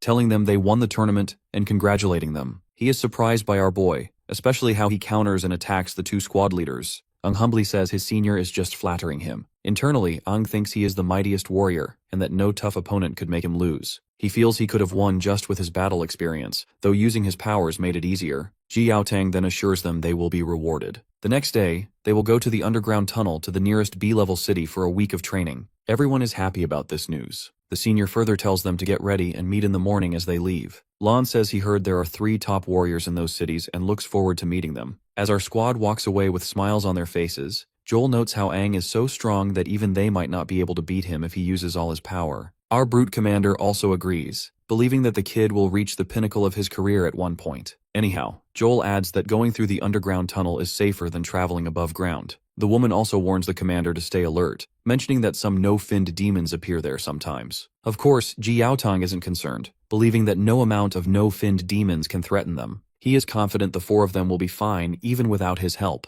The underground tunnel, once a busy travel hub, is now ruined and mainly used as a passage between cities. Meanwhile, in one of those tunnels, a scared warrior runs away but gets killed by a 2-finned demon. The demon says that humans are weak and boring. He is apparently lost here, having no clue how to get out. The next day, Ji Yaotang and his juniors arrive at the underground passage. Suiju is thrilled to see it and takes pictures. She says the place looks really old and asks when it was built. The senior reveals that it is older than he is. The girl can tell that it looks deserted and wonders if people ever used it. Ji Yaotang explains that after the Battle of Dawn, many great warriors died, and the number of elites dropped a lot, making it impossible to expand territories or do missions. They also ran out of power crystals, which they needed. The once great underground network was slowly abandoned because they lacked power crystals. He says the network was built during the time of the greatest warrior Aang. Suiju is surprised it was built in such a famous time. What's more fascinating is that the name of the hero our boy inherited also lived at that time. My guy feels smug about himself, causing Ji Yaotang to get annoyed. After all, he believes that the kid just shares the name of the great warrior and has no connection to him. He orders Aang not to joke about the mightiest warrior. After a little back and forth, the senior finally calms down, realizing he lost his cool for no reason. He reassures them and asks them to keep going. Looking at the architecture of the place, Aang remembers that the structure looks like something he once suggested in a past life. Furthermore, his captain is utterly wrong about one fine detail. This place is a massive underground network, connecting the cities and serving as the safest and most fair merchant route. He hadn't expected such an impressive system would be abandoned after his death.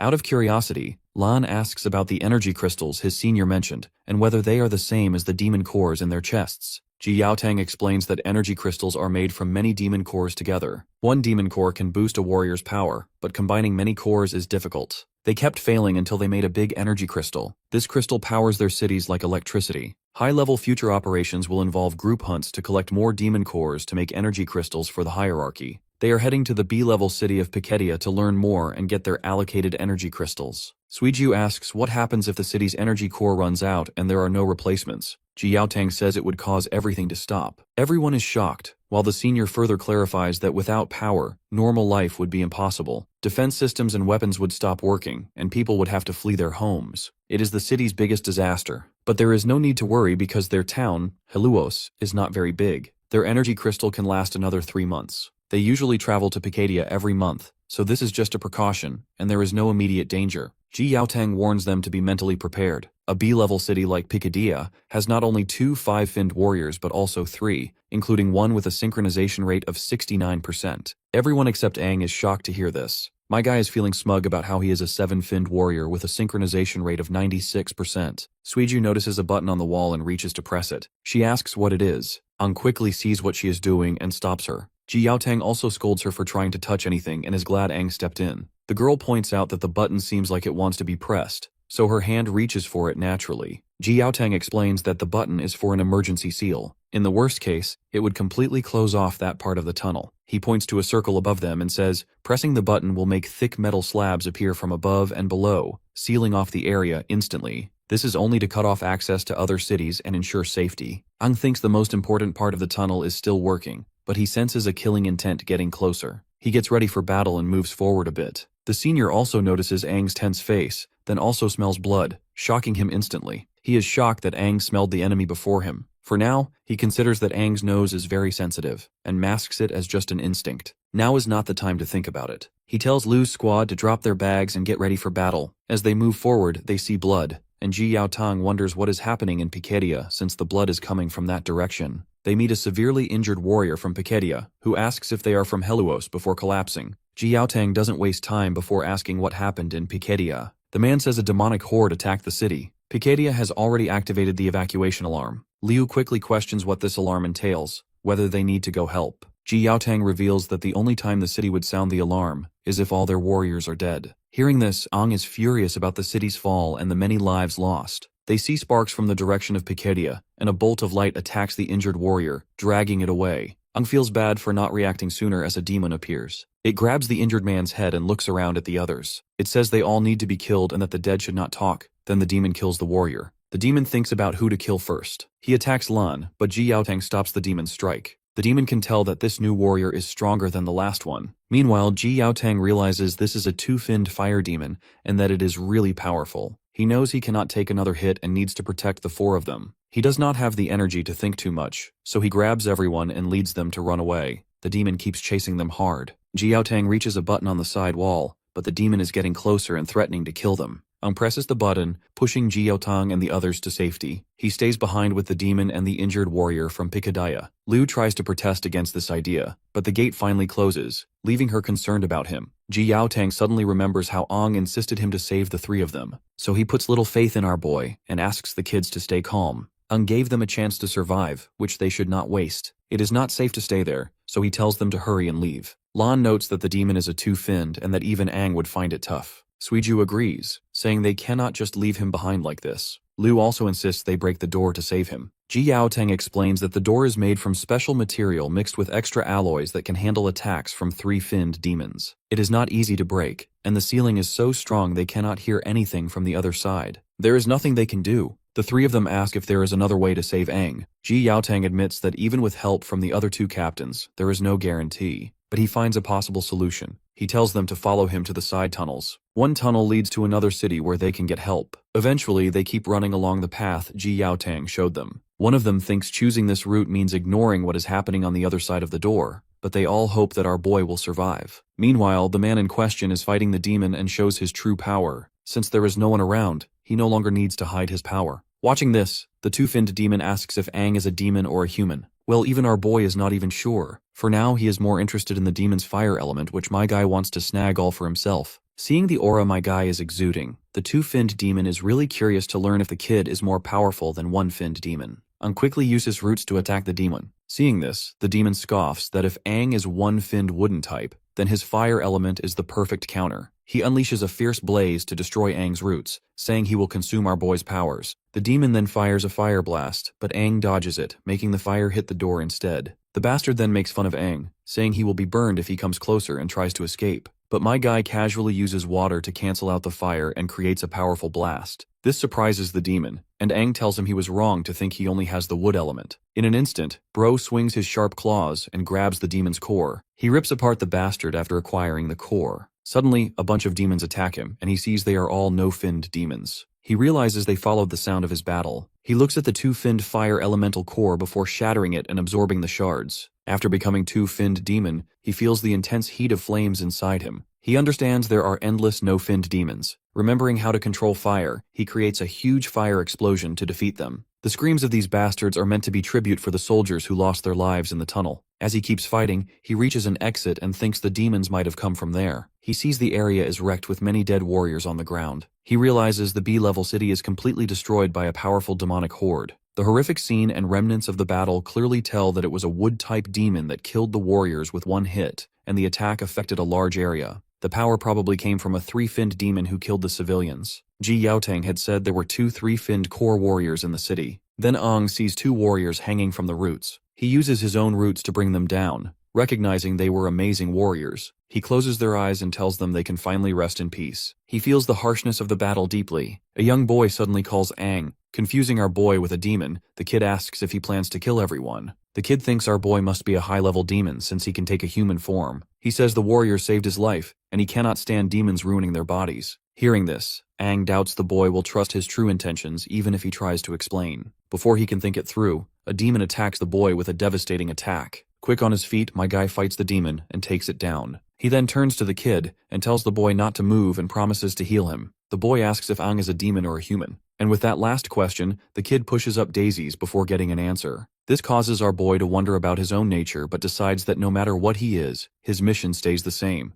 to kill all demons. And so, he begins the massacre. He hits them with several devastating attacks using his new firepower. Once he is done, he explains that if he focuses the flames on his back, he can move faster and spread the fire like phosphorus powder to create explosions. Though it's a pity that he can't fly. But then he also wonders what would happen if he injected the flames directly into their bodies. When he throws a demon to the ground, it causes a huge explosion. He thinks that if he squeezes the flames and injects them, the demons could turn into bombs. He realizes that elemental abilities have many uses and decides to think about it more later. Just then, he sees the demons running away. He uses his fire magic to chase and kill them all. Afterward, he remembers the others waiting for him and that Ji Yaotang was supposed to bring back an energy crystal. Aang does not know if they are all safe. The town's own energy crystal can only last 3 more months, but the road to Pikadia City is blocked. The town would be in big trouble if they do not get a new energy crystal soon. He needs to reach the city's crystal storage and get the energy crystal. Not sure where to go, he has to think carefully about his resources. Using his wood-type abilities, he thinks the energy crystal, being a condensed form of cores, must give off energy. He can scan the whole city for energy changes to find it. He spreads his roots throughout the city to search for the crystal. Eventually he finds it and runs toward the source, realizing it is underground. He feels weak energy changes, meaning it is well protected. He finds an entry point and goes down, discovering the underground area is more complex than it looked. In the chamber, he sees a machine and realizes it must be part of the energy distribution network for a B-level city, which is impressive. He assumes the energy crystal would be even more amazing. Just then, he hears an automatic broadcast telling all warriors to protect the crystal with their lives. He heads to the storage area and wonders how many warriors are there.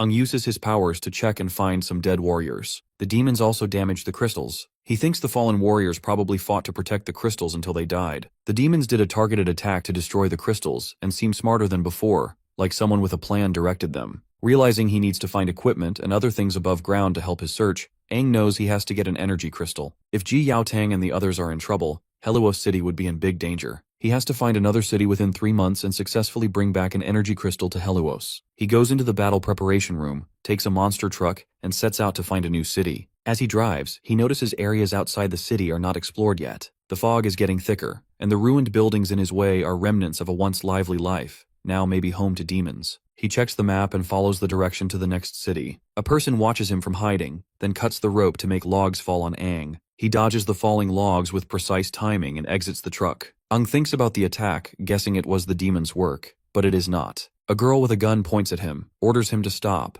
asks who he is, which hunting group he is from, and insists he identify himself. He feels it is bad timing that a hunting group showed up. Aang thinks about how tricky the situation is and had not expected to run into any hunting groups. He tries to explain that he is not part of any hunting group and is just a normal warrior passing through. The girl accuses him of lying, saying city warriors would not want him alone, and that he must be a scout for the Silver Wolf hunting group. Aang is shocked and repeats that he is not part of any hunting group. She should calm down as it is too sudden to explain more. The girl throws a bottle near him, orders him to stay quiet, and calls people like him worse than demons. She then asks if her comrades from the Wearing Gun hunting group are still alive. Hearing this, Aang thinks the Wearing Gun members were captured by the Silver Wolf hunting group. He admits that he cannot prove whether he is a warrior or not part of any hunting group, especially with her gun pointed at him. As Aang notices more people arriving, the girl aims her gun at him again and tells him not to move. Suddenly, a bullet hits her and she falls. Aang sees a group of boys on bikes and realizes someone killed the girl with the gun. It seems there are still some survivors from the searing guns. One of the thugs from the gang suggests taking the survivors to their boss, so they move on to check it out. When they approach the girl, she thinks the newcomers are from the Silver Wolf group and tries to lift her injured hand. One of the men grabs her by the head and talks about her being a woman, finding it surprising. He looks her over and says she is cute, considering doing something with her. Aang then arrives and kicks the man away. He disapproves of getting involved in the personal matters between hunting groups,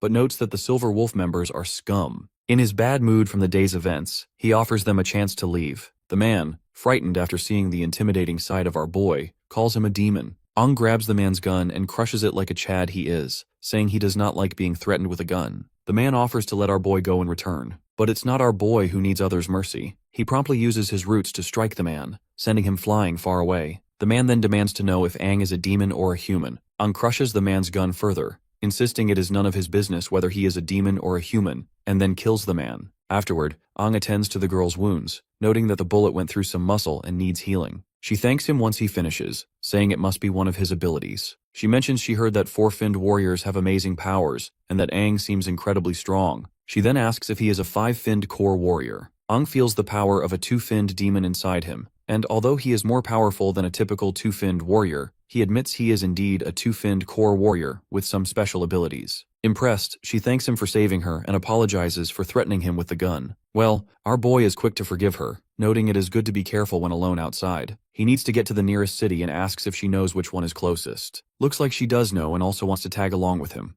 Aang points out they just met and do not know each other's names, questioning how she can trust him so quickly. Furthermore, he asks what work she has to do there. She explains that the closest settlement is Jin Wei Town, a very small sea-level settlement, but it was taken over by the notorious Silver Wolf hunting group a few days ago. The Searing Gun hunting group tried to free the town but failed, and all her comrades were killed. They had a chance to win, but did not expect that the captain of the Silver Wolf hunting group had already become a three-finned core warrior whose power was overwhelming. Her captain was a two-finned core warrior, and they were no match for a three-finned warrior. In the end, she managed to escape. If freeing the town would not interfere with his mission, she wants his help and is willing to risk her life to assist him. Aang thinks that although there were hunting groups in his past life, he never saw something like this under his supervision. He wonders what the current leader is doing while these groups are trying to forcefully take over towns. The girl mentions she heard the Silver Wolf hunting group took over a tower to get energy crystals, but does not know what they plan to do with them. Of course, Aang is angry to think that these scumbags wish to steal the city's life. He then asks her to lead the way, as they gotta deal with the scumbags. Later, as it gets late, she tells him they are almost there. They keep moving, and he suggests hiding the car before getting too close to the town. Aang says he does not remember this town, as it is not on any map, and that the Silver Wolf hunting group has taken it over. They decide to walk the rest of the way and check things out. Just as they are about to leave, she sees demons hiding behind them. Aang's roots quickly grab the demons, putting them down for good. He decides to leave these bastards as it is, because they cannot kill all the demons since fresh demon blood would attract more demons. He tells her to keep going, and she agrees as they head toward the town. She thinks about how strong Aang is, feeling hopeful that they can save the town and his friends. While hiding in some bushes, Aang notices there are no guards on the wall and the gate is open. They see someone coming out of the town with another person, asking for help. A man from Silver Wolf grabs the person's head and throws it to the ground. The girl gets angry at the Silver Wolf members and points her gun at him, but Aang stops her, saying it would give away their location. He assures her that he will handle it. Then a giant hand appears, picks up the two dead men, and takes them inside. Seems like this demon is working alongside with Silver Wolf guys. Of course, our duo is shocked, realizing they cannot use the same plan if a demon is involved. They need to rush in and save as many people as they can. He quickly takes out the two Silver Wolf members at the gate and goes into the town. The girl follows him, saying she wants to help. She sees the two Silver Wolf members and wonders what Aang did to them, as they look like they have been dead for days. The town is full of Silver Wolf members, and Aang is taking them down one by one. He figures they are just corpses controlled by a demon's power, so he does not hold back. Aang kills all of them, thinking they are controlled by black strings. These demons usually work alone, so he knows he has to follow the strings to find and defeat the main demon. He tells the girl he is going to save the father and son they saw at the gate and asks her to find other survivors, to which she agrees. Aang follows the trail until he reaches a gate. He hits the gate to open it but feels he is too slow. Inside, a demon sits on a throne and says everything in the town, dead or alive, belongs to him. He kept the pair alive to play a game, but they escaped the town and crossed a line. The demon invites Aang to come closer to see him better.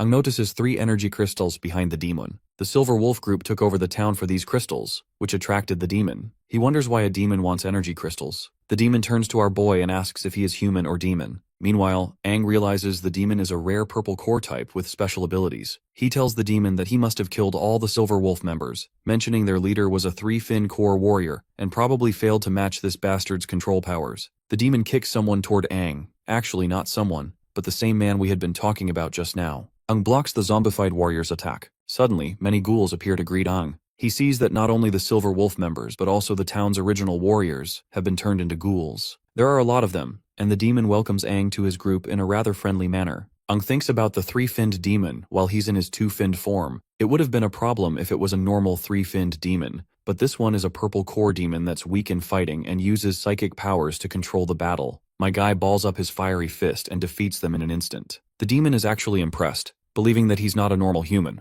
The demon then commands his army to fight, but Aang says it's useless because he burned their cores. The demon is annoyed because he worked hard to collect them. Aang is glad to finally set the poor warriors free of this bastard's control. Now there are no more cores for the demon to control, reducing its fighting power. My guy lunges and strikes the bastard. After a barrage of punches, he gets ready for the final strike to the demon's core. Just then, the demon puts that child from earlier in the way as our boy is about to punch him. This leaves him wide open, and he ends up taking a direct blow in his belly. The demon reveals that he not only controls cores but also possesses sharp gold elements too. Aang thinks about the metal element, realizes its depth, and decides to hurry to treat his wounds. He then uses recovery magic on himself. The demon says the fight might be harder than he thought, and gets ready to use something he's worked hard to get. He tells a man to bring an item. He is regretting that he is about to use his precious father-son duo so early. The man brings a green liquid, which the demon drinks. Aang wonders what it is and instinctively senses danger, realizing he has no time to recover. He charges at the demon despite the pain in his abdomen, trying to stop the demon's actions. He jumps to attack, but a shield protects the demon, throwing Aang back. He wonders where the demon got such a burst of power, thinking the demon is forcefully taking energy from a crystal. Aang knows this can't be possible because the crystal's energy was condensed by humans so much that extracting it like that would make the crystal explode. He had proven this theory in his past life. The power in the demon's body is wild and uncontrollable, but it stops before reaching the threshold. Aang thinks if this is due to the drug this bastard just chugged down. One thing for sure, it's definitely not something a demon made. The demon then starts to evolve, shining as it uses the crystal's power to turn into a 4-finned demon. Aang realizes things are getting worse. The demon feels smug before attacking again using a thrust. Aang sees that the demon now has the abilities of a 4-finned demon. As he tries to dodge, the demon moves so fast it kicks him down. The demon makes fun of Aang, saying that each fin gained through evolution creates a huge power gap between them. Long story short, our boy stands no chance, or at least that's what this bastard thinks. The demon then offers Aang a choice to become his core. Just as the demon is about to attack, it stops when a bunch of purple circles summon themselves. A creepy lady comes out of the circles, grabs the demon's head, and tells it not to interfere with her plan. Before that cocky demon can register what's going on, the woman compresses the demon to absorb it. After doing so, she herself turns into a 4-finned demon too.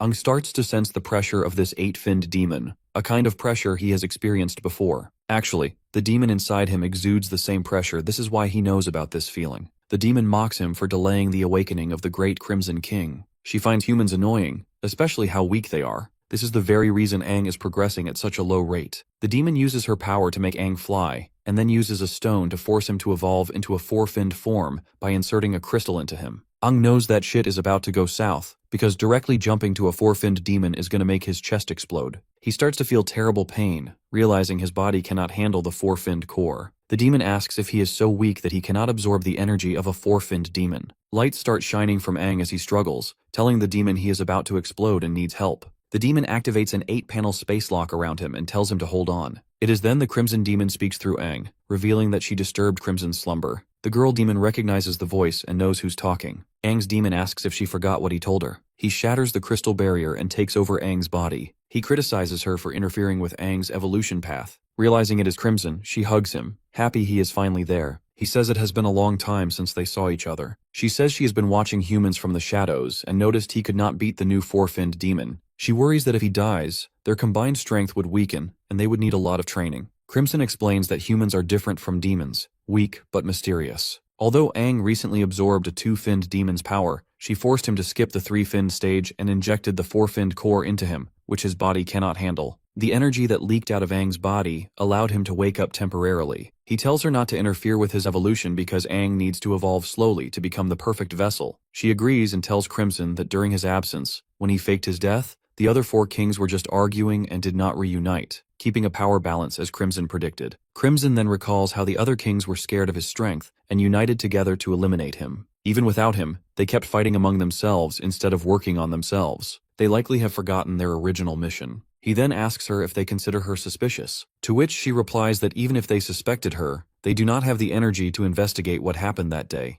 so she is safe. She is actually more worried about him. Her only concern is to welcome him in his strongest form. Crimson assures her it is just a matter of time. She forcefully evolved his weak body into the four-finned form, but Aang needs to adjust and stabilize his new power. He advises that it is best if she does not contact Aang because any unwanted attention could ruin their plans. The lady admits she misses him and wants to see him, even if only through his vessel. The girl who was with Aang arrives, noticing the eight-finned demon and wondering what it is doing there. The demon realizes she forgot to clear the area first. Promptly, Crimson attacks the girl, trying to kill her. Right at the moment, the dormant consciousness of Aang begins to surface when he hears that girl calling him a demon. When he returns to his normal state, he sees the girl has been killed by Crimson and is filled with rage. Aang blasts a red beam into the sky and transforms into his four-finned form. The memories of that begin to surface, and he remembers his talk with the girl who dreamed of going to Dawn City to become a florist because she loved flowers. He eventually gives her well-deserving cremation and burns the entire town along with it. He feels sad about how cruel and cold the world has become. He believes more beautiful flowers could bring back some warmth. Aang struggles to forgive himself, feeling the incident happened because he could not control the demonic power inside him. He hopes the fire protects her body from demons and wishes her to rest in peace. He then decides he does not want to rely on his four-fin powers and needs to clear his mind since so much is happening. He is confused about the relationship between the eight-finned demon and Crimson, especially why she made him skip the three-fin stage and go straight to the four-fin stage. He wonders what their ultimate goal is and how a three-fin could become a four-fin on its own. This is not something a demon can do alone, so he thinks about who might have given or created this power. Such advanced engineering could only be done by a major city or a top organization. Aang suspects it might have been developed in Dawn City and realizes he needs to find a big city quickly. He decides to contact Ji Yaotang to let him know he is safe. He also wonders how everyone else is doing. After this, he starts driving the monster truck, hoping his friends escape the tunnels and reach the city safely. There is an A-level city called Pikedia in his direction, so he plans to send a message from there. Meanwhile, in Bryan City, Ji Yaotang and the other three arrive safely and meet with the five-fin warrior and battle commander Koda. After hearing their reports, Koda apologizes for not being able to send a rescue team. He simply can't risk his rescue team just to rescue one guy Aang they are talking about. After all, they have just learned that B-level Pet City was destroyed by a high-level demonic horde, so there is no way in hell that the kid is still alive. Ji Yaotang argues that Aang has special talents and might have survived against the odds. Koda says that although Bryan City has many young warriors with special talents, none could survive such a powerful demonic horde. However, he emphasizes they should not abandon any human lives during the apocalypse. Even if they cannot send a rescue team, they can send some warriors to scout the situation. Ji Yaotang thanks him for the help. The big cheese then stands up and ends the meeting since he has some matters to attend. As he walks out, he wonders if the high-level demonic horde at Pikedia City will affect the Grand Demon Hunt tournament in Dawn City. He mentions he has heard about the tournament and notes that Heluos is a sea-level settlement. Before leaving, he assures Ji Yaotang everything will be fine and invites them to stay a few more days to learn more about the situation. He explains that the tournament is held by the only S-level city and requires participating cities to be at least B-level. Although Heluos does not qualify yet, Ji Yaotang and his companions might. Koda suggests it would help them learn about the tournament and offers them a chance to explore the office and the city. They all thank him sincerely. After Koda leaves, Suiju asks the captain about the Grand Demon Hunt tournament. Ji Yaotang explains it is an event held only in Dawn City, where participants hunt demons of different levels to select new powerful warriors. They also get special prizes from Dawn City. The event happens regularly, and all warriors want to compete, but only B-level cities or higher can join. Ji Yaotang thinks they might get a chance to compete in the future. Lan is sure that our boy would definitely be interested in the tournament. He hopes Aang survived and is waiting for the demon horde to weaken. Of course, no one expected such a tough challenge on their first mission, and the fact that Aang put himself in danger to save everyone is crazy. Currently, all they can do is wait for reports from the scouts. He has already sent word to Heluos about their situation using the city's communication tower. For now, the captain plans to stay in Bryan City for a few days to learn as much as they can. There are many skilled warriors there, and so our party has to believe that Aang will survive. Meanwhile, over at Pikedia, Aang is in the reception room with Paris. The woman confirms our boy's report that Pikadia City was destroyed by a demonic horde. They also helped Aang send a message to Heluos town about his squad's situation, and she believes a response will come soon. However, Paris apologizes for not being able to give Aang an energy crystal because they are not responsible for distributing them. The allocation is decided by higher-level cities. Since Pikadia City, the higher-level city linked to Aang, was wiped out, he needs to ask Dawn City for a new allocation. Of course, Aang did not expect the distribution of energy crystals to be so troublesome. Since he is already in the area, he might as well check out the city and investigate the demon's items. However, his current identity might make it hard to enter the city. He thanks Paris and asks if he can get into Dawn City on behalf of Heluos. Paris declines, explaining that he needs to be a captain to officially represent Heluos. Otherwise, he will not have the necessary access. She also cannot appoint anyone else as the representative either. Aang thinks about going back to Heluos to get an official appointment, but he finds it troublesome. Paris talks about another way to enter Dawn City, which is having a high-level city official vouch for him, someone like herself. When Aang asks if she is offering to vouch for him, she agrees but says she does not have to. She tells him that if he joins the Grand Demon Hunt tournament as an external recruit, she wants him to join her squad, and acts as a vanguard to gather information during the competition. However, she cannot promise him that he will survive. Aang remembers what the vanguard role involves. Due to the dangerous nature of the job, none of her participants seem willing to take on that responsibility. After thinking it over, he agrees to the role. He feels that the Grand Demon Hunt tournament is something he had started on his own back in the day. Paris takes him to the nano equipment storage and tells him she made him the vanguard because they were desperate. Right now, no city wants to send their important members as vanguards since many have died in the past few years. She had warned him before that she would do her best to get him the equipment he needed, then let him choose anything from the storage. He agrees and starts looking around. Internally, Paris is puzzled about Aang's true potential. Since his core level insignia is broken, she can't detect his current power level. Given that he's from a sea-level town, he's probably only a 2-fin core warrior, but Aang seems confident and might have a trick up his sleeve.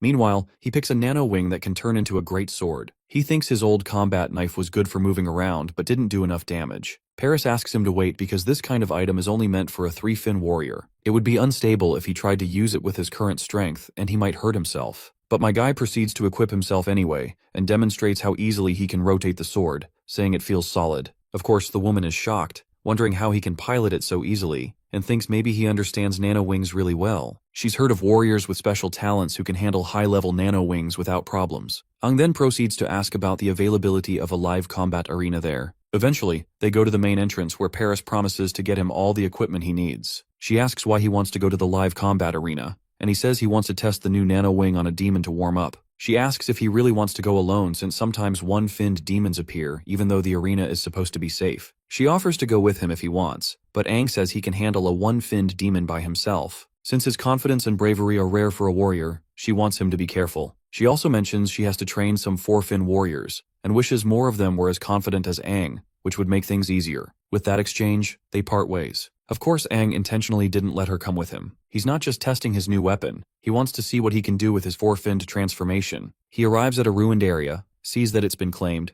and the fog is gone. Then, he hears a demon's voice that appears and rushes to attack him. He dodges and makes a strong slash with his sword, saying the great sword feels much better. He sees more demons gathering and worries they won't come out during the day now. He can finally get to know his weapon, release some frustration, and handle his thoughts. He starts killing the demons one by one. Each swing splits demon blood and cuts off limbs. His moves are almost like a dance, as if he was born to kill demons. He doesn't use wood, water, fire, or metal elements. Each swing builds his muscle memory in his weak body. He only faces none-finned demons, which aren't a match for his skills. The only sound is the demons wailing, and he doesn't know how long he's been there. Finally, Aang cuts down the last demon of the wave and realizes his body has been changed by the demon power inside him. He feels much stronger than when he first reincarnated, though some things still need work. He's surprised he gets out of breath after just a few swings. Then, more powerful demons show up after sensing our boy's presence. They are one-finned demons. One is a wooden type, while the other seems like a fire type. Aang knows these are the one-finned demons he expected. The demon notices Aang isn't scared and wonders if his lack of fear is how he shows it. One demon attacks Aang, but he moves so fast he hits the demon with a rock and then stabs it with his sword. He says the metal element works well against fire. He decides to test his 4-fin powers. The other demon, clearly scared, asks if he's really human. Aang remembers that his purple 4-finned power lets him control cores. After killing the demon, he uses a purple thread to control it, shocking the other demons as the bastard watches Aang control one of their own.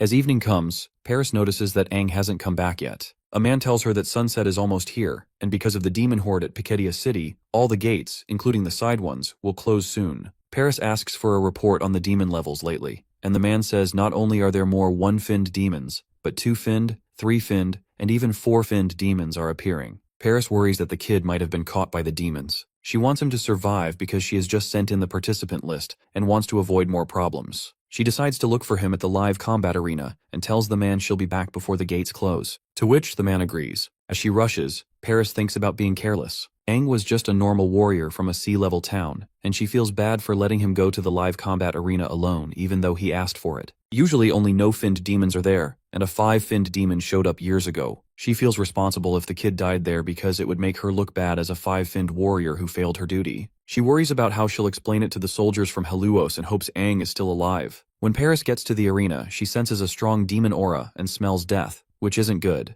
There are many demons there, including one-finned, two-finned, and three-finned ones. The higher-level demons make her worried because that's not normal. Suddenly, a demon runs at her, recognizing her as a five-finned warrior. She quickly kicks it hard, causing a big blast. Something feels wrong, and she senses something unusual. She sees many demons gathering, which is strange because demons usually don't group up like this. She knows she has to act fast before the gates close. She gets ready to fight, noticing the demons look like mindless corpses and smell bad. They only come from the front, making them easier to hit. She decides to use her bowstring slash to kill the demons. After taking out many of them, even more demons come, and she wonders how many there are. At that moment, Aang shows up behind her and asks why she's there. She's shocked and accidentally swings her sword at him. Aang stops her, identifies himself, and tells her it's him. Paris is stunned and asks if he's okay. She can't believe he blocked her attack so easily, even though he was fast and strong. She wonders if he's really from a sea-level town because even a four-finned warrior would have a hard time blocking that. Aang says she's a good five-finned warrior, and admits his hand was numb from the hit. He explains he was focused on something and lost track of time, apologizing for being late. Paris tells him it's okay as long as he's alive and says they need to handle the unusual demons. She points out there are some three-finned demons that could be dangerous to Aang and tells him to stay back for his safety. Aang asks if she means all the demons around them. Right at that moment, he snaps his fingers, and all the demons fall down. While my guy is ready to head back to the city, Paris is shocked and grabs his collar, demanding to know how he did it, and if he's controlling the demons. She also sees he's a red core and asks about his abilities. Aang says they're just working together and doesn't need to explain more. He says he can only slightly control the dead demons. He feels that it's normal for warriors to have secret abilities which they can use later as an advantage in this apocalypse. Of course, she is still in disbelief. After all, controlling demons is rare even among five-finned warriors. He then says they will go to Dawn City the next day, because he needs to quickly sort out the energy crystal distribution for Heluos.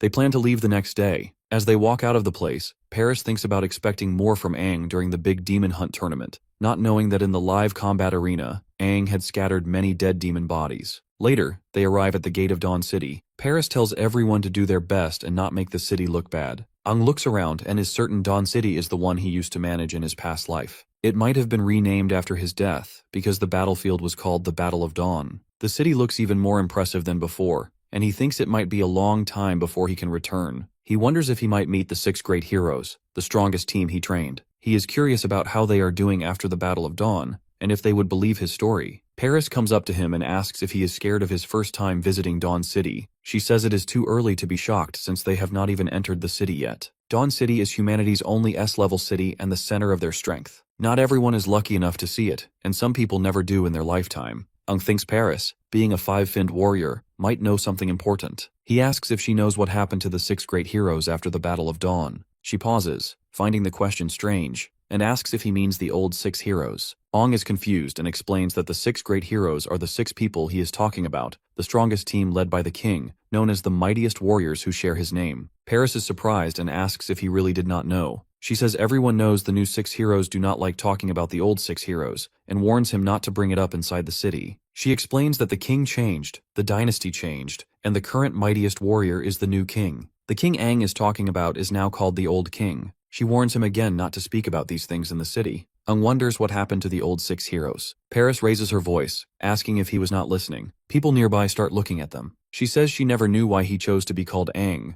maybe because she admired him, but she never asked. She warns him once more not to speak of the old 6 heroes and the old king inside the city. Even though people in a sea-level city might have admired him, that is no longer the case, especially after the old king's sacrifice. No one believes in it anymore. She tells him to remember her words as they enter. Ung feels like no one recognizes him and no one believes in his sacrifice. He wonders what happened after his death. He had led the 6 great heroes and all the warriors in a fierce battle against the demons, then went alone to the ancient king monument to uncover the demons' secrets. Did everything he did mean nothing? Did his death mean nothing? He enters the city and believes they are in the city center. The city has been upgraded but is still known as Dawn City. It is far larger than a typical city, with many urban clusters and buildings in different styles. There are forests, lakes, seas, and mountains, making it feel like its own world. The huge city is surrounded by massive walls and divided into 7 great districts. 6 belong to the 6 heroes, and the central district is for the king. Ung notices that many buildings have changed, but the layout is the same, and the air feels familiar. He remembers seeing his own statue here, but the face is currently hidden by clothing. Paris confirms that the statue is of the old king, whom Aang admires. It has stood here for decades and was made while he was still alive. The old king was very popular, but Paris will not say more. She adds that they plan to tear the statue down soon and replace it with one of the new kings. This makes her feel little empathy for the old king. At the base of the statue, one of the old heroes is paying her tribute to her fellow. This old hero is Lena, known as the strongest 7-finned recovery-type warrior. This causes Aang's software to crash, as he clearly remembers her to be one of his allies. He calls out her name instinctively and sees her placing flowers at the statue's base. A man comes and strikes Lena, telling her not to respect the old hero, especially since she is one of the old 6 heroes. The flowers fall from Lena's hands, much to her disappointment. Ung meanwhile pleasantly recalls that even though she is a healer, she has severe anger issues, so he is sure that things are about to get ugly. But on the contrary, the girl merely apologizes demurely. More warriors gather around Lena. One of them says he does not care who she used to be, but for now, she is nothing more than a self-proclaimed old hero who lost the right to have cores and is no longer a warrior. If not for the new king's decree allowing them to remain, she would have been cast out of Dawn City to fend for herself. He blames her damned old king and his arrogance for their situation, saying the old king's statue should have been destroyed long ago. He insults it, calling it trash that takes up space. Lena slaps him, and the man tries to attack her back, but Aang steps in with his sword and stops him, demanding to know how he dares. The other men get angrier and pull out their guns, asking if Aang is looking for trouble. They tell him to put down his sword, or they will shoot. For Aang, these bastards are no different from the useless hunting teams outside the city, who possess little to no empty or moral values. Before shit escalates to full-blown mess, Paris steps in and stops the fight. She says it is a misunderstanding and explains that these men are warriors from the A-level city of Pikadia,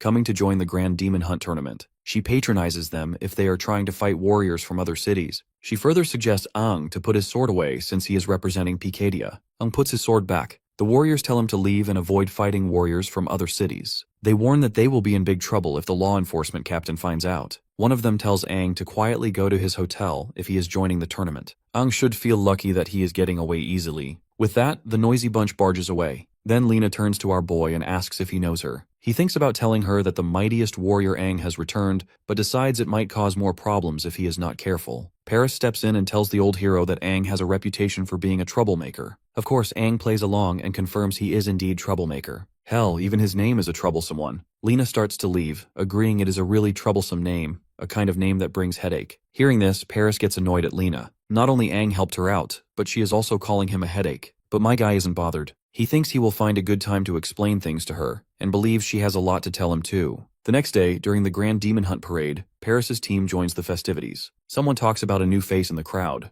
Paris tells Aang that after the tournament, she will help him contact the person in charge of energy crystal distribution. Aang is happy that she remembers and thanks her. He tells her not to worry and promises she will not be disappointed with his performance. The woman hopes the same and reminds him to be careful and not to die. In the crowd, Aang sees Lena and gives her a slime, but she just looks at him with timid eyes, and then avoids the eye contact. Little about the matters at hand. Dawn City has forest tournament grounds, a big forest made just for the Grand Demon Hunt tournament. It is like a city inside a city, a common place in the amazing Dawn City. They stop at a set spot, and Paris tells our boy and the 5 warriors that since she is not a participant, she can only escort them to this point. Their skills will be tested once they enter. She encourages them to bring glory to Pikadia and to bravely fight the demons. They all agree by letting out a roar, while Aang thinks screaming is necessary. A broadcast announces that all squads should enter the grounds in order, with the vanguard going to the judges' area first. Aang realizes the tournament has started. As he enters, he is amazed at how the Grand Demon Hunt tournament has grown into such a big event over the years. What used to be a small event in this city now feels very nostalgic. The broadcaster welcomes the warriors of Pikadia, who got their own vanguard to gather info.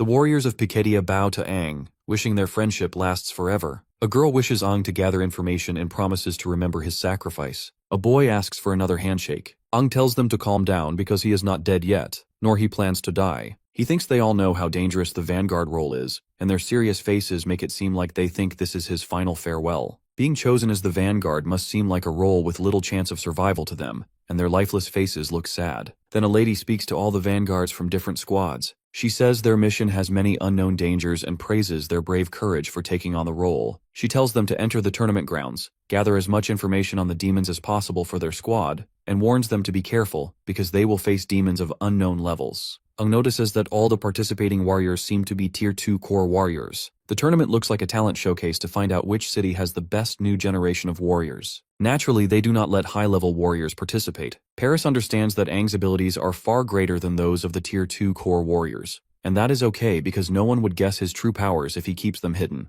The lady then asks the crowd to welcome the special guest with loud cheers. The highest-ranking judge of the tournament and one of the 6 great warriors, Dylan, the strongest recovery-type warrior, comes out, and the audience cheer loudly for Dylan Fan. Aang sees that Dylan has a dual-core setup, something he had only imagined before. This shit can grant you double the power. If the synchronization rate is high enough, the power could be incredible. A warrior's strength comes from the power the core provides, and a high sync rate lets them use more of the core's potential. However, a high sync rate also means the body has to handle the demonic power or get overwhelmed. That is why some warriors with low core compatibility or weak bodies have lower sync rates. In his past life, humans could only make single core grafting equipment, but now it looks like the new 6 heroes have dual core grafting equipment and are much more powerful. Except for Aang, everyone bows to Dylan, and the horned warriors thanks him for his presence. Aang feels uneasy seeing what happened to the old 6 heroes. His presence makes things worse, and he feels uneasy about Dylan. The big cheese then addresses the crowd, acknowledging the warriors' bravery despite the risks. He praises their courage and gives each of them a Tier 3 core as a memento. He also prays for their safe return. The warriors thank Dylan a lot as they keep bowing. One of the warriors tells Aang to stop being rude and bow. Aang apologizes in return, saying his back hurts, so he cannot really bow well enough as it might hurt more. Dylan smiles at Aang, which makes our boy feel creepy, and wonder why this dude is smiling like that. The girl announces that Dylan, one of the new 6 heroes, will demonstrate hunting a Tier 4 demon. She wishes everyone the best for the Grand Demon Hunt tournament, and welcomes Dylan. The audience cheers, saying they have been waiting for him. The girl tells all the vanguards to follow her to watch from the side and leaves the stage to Dylan. Aang thinks this demo hunt is likely to show off the new 6 heroes' strength and prestige. Catching and containing a 4-finned demon is hard, and it seems Dawn City's power has grown a lot. Dylan asks the lady if she is a new referee. She responds with a yes and is happy to meet him. The big cheese then whispers into her ear that they need to replace her right away. He finds the term new 6 heroes annoying and hints that if she were not a Dawn City warrior, he might have broken her bones by accident. There are no new or old heroes. They are just heroes that represent the city. Not gonna lie, this dude gives me serious Homelander vibes. The audience watches happily as Dylan lowers his head to talk to her, admiring his sweet side. With that, he dismisses her, causing the panicked girl to run away. Dylan gets a microphone for broadcasting to appear on his head. He asks permission to represent the 6 heroes and perform the 4-finned demon hunt. He wishes everyone the best for the Grand Demon Hunt tournament, and hopes his demo sets a good example for the brave vanguards. A box comes up from the ground. The broadcaster decides to emphasize how terrifying this demon is. You see, they had to send 4-finned warriors just to capture this demon. As the box opens, a rare and fierce demon, even among 4-finned demons, comes out. It is a violent red core metal element demon. The demon wonders what is happening. It does not know the human's plan but realizes they are trying to contain him in an arena full of spectators. Angry and confused, the demon rushes to attack the audience but finds he is within a protective barrier. The demon falls, and Dylan asks if there is still confusion about the situation. He explains that the protective barrier around the arena is very strong and was created by one of the 6 heroes, commonly known as the mightiest psychic-type warrior. The audience understands there is an invisible barrier, and Dylan tells the demon to just die for his performance. The demon warns Dylan not to get any closer, and attacks him with a slash. Dylan uses his shield to block and says the demon is just a brute without any manners. The demon tries to punch through the shield, but it holds strong, making the demon deal with the force of Dylan's counterattack. This Temu version of Homelander tells the demon it has no right to fight back. The demon wonders how in the hell a green core can withstand the brute force. Usually the green core represents the power of regeneration and healing, which doesn't actually aid much when it comes to raw strength. The demon decides to throw a punch to prove his point. but Dylan uses green ropes to capture the demon and says it's his job to fix the demon's misunderstanding. He introduces himself as a green core warrior who possesses dual cores. The demon tries to drop some juicy info about this mysterious power, but Dylan tells it to be quiet. He then hits the demon, making it explode and spill its blood. Homelander stands behind his shield and says this is the start of the Grand Demon Hunt tournament, telling everyone to begin. Ong is amazed by Dylan's strength and power. He realizes that having dual cores doesn't just double the power of a single core, their combined strength makes them even stronger. The 6 new heroes are more impressive than he thought, and he wonders how powerful the new king is. Even though he admires the new heroes, he's still upset about how they treated Lena. The broadcaster thanks Dylan and invites the Vanguards back on stage. It goes without saying that Dylan is popular, and the Vanguards bow respectfully other than our boy, of course. This prompts Dylan to ask the kid if he doesn't like him and harbors hostility. Ong says there might have been a misunderstanding, explaining that he usually acts hostile before going on stage to focus better. He knows being a Vanguard is tough. Dylan decides to watch Aang closely because he finds him interesting and wants the kid not to let him down. Speaking of which, our boy finds it hilarious that back in the past, when he was busy yanking demons' guts out, this dude wasn't even born. Anyhow, the broadcaster tells the Vanguards to gather and listen to the rules. The first task is to enter the fray and scout the woods. Their main goal is to find the best route based on their squad's strength. Each squad has to defeat demons within a set time to earn points. The tournament has not just no-finned demons but also 1-finned, 2-finned, and 3-finned demons spread out in the woods. The area is huge, so the Vanguards need to carefully find the best paths. The broadcaster says this isn't their home area and tells the Vanguards to be very careful. They have to work alone to avoid attracting demons. One Vanguard wonders if this reminder is really needed, and asks who would risk their life just to provoke a demon. Another agrees, saying that even though no-finned and 1-finned demons aren't very strong, there's still some danger. The third Vanguard says fighting might attract more demons. The fourth Vanguard reminds everyone to take care of themselves and not forget that the survival chances for Vanguards in this tournament are below 36%. Ung thinks that these 2-finned core warriors have low survival chances as they're not very strong. He thinks about synchronization rates and how important self-confidence is. The warriors are young and don't have the responsibilities of a captain, so they seem immature compared to the 1-finned warriors like those in Ji Yao Tang's group. The warriors from a town with few resources have improved their skills and experience through life-or-death battles to protect their home, and these pussies have already started to panic. The broadcaster then announces that, like every year, there's a special part of the tournament involving a level 4 demon. There's a 4-finned demon locked in a container in the tournament area. If a squad is strong enough, they might try to hunt it. If they succeed in hunting the 4-finned demon, the tournament will end, and their squad will be the winner. Ung notices that this part of the tournament is the same as in previous years. A man says that even though everyone knows the 4-finned demon gives the most points, no one dares to take the risk. When the tournament starts, all the other Vanguards leave except for Aang. He rushes off to find the 4-finned demon, saying that's his goal after all. As Aang rushes inside, he sees that most of the Vanguards are sticking together. It looks like the other teams don't plan to go after the 4-finned demon, even though defeating it would mean winning. The young warriors are still scared of the risks. Dylan, who is watching the Vanguards, asks a lady for information. In response, she asks which warrior he wants to know about. Dylan describes a warrior with a patch of white hair who is currently taking a relaxed walk. The lady finds the info and tells Dylan that the warrior is registered in Pikedia as a 3-finned core warrior. Dylan notes that the tournament allows warriors up to 3 fins to join, but very few 3-finned core warriors actually participate because of the high risks and rewards. This means our boy is at least 1 level higher than the other participants, which might explain his arrogance. Dylan then asks for the warrior's name. The girl hesitates but reveals that it is Aang. Of course, the mere mention of Aang triggers disgust within Dylan. He gets angry and demands to know what she said. She explains she was just reading the name from the report and shows him the report. He believes that the people with this name deserve nothing but death. Meanwhile, as the Vanguards move into the forest, some of them run into demons. The broadcaster announces that the Vanguards have spotted some demons and are marking their locations. This area will become the gathering spot for the no-finned demons. He then watches the Vanguards rush to their next spot. Ung walks calmly and thinks that marking locations, planning routes, and finding the best way forward are all part of a Vanguard's job. He pushes past his initial fear and begins enjoying this nostalgic feeling. His teammates watch him, and one says that Aang seems to be taking a relaxed stroll. Another boy asks if they really should rely on this dude. Paris is also watching him, and doesn't seem much concerned. She remembers their conversation where he told her she can trust him. She realizes that unlike the other Vanguards, Aang doesn't strictly follow the rules, but he promised that Pikedia would win. She thinks Aang's promise and the confidence in his eyes show he is serious. His display of power during combat training showed he is becoming braver,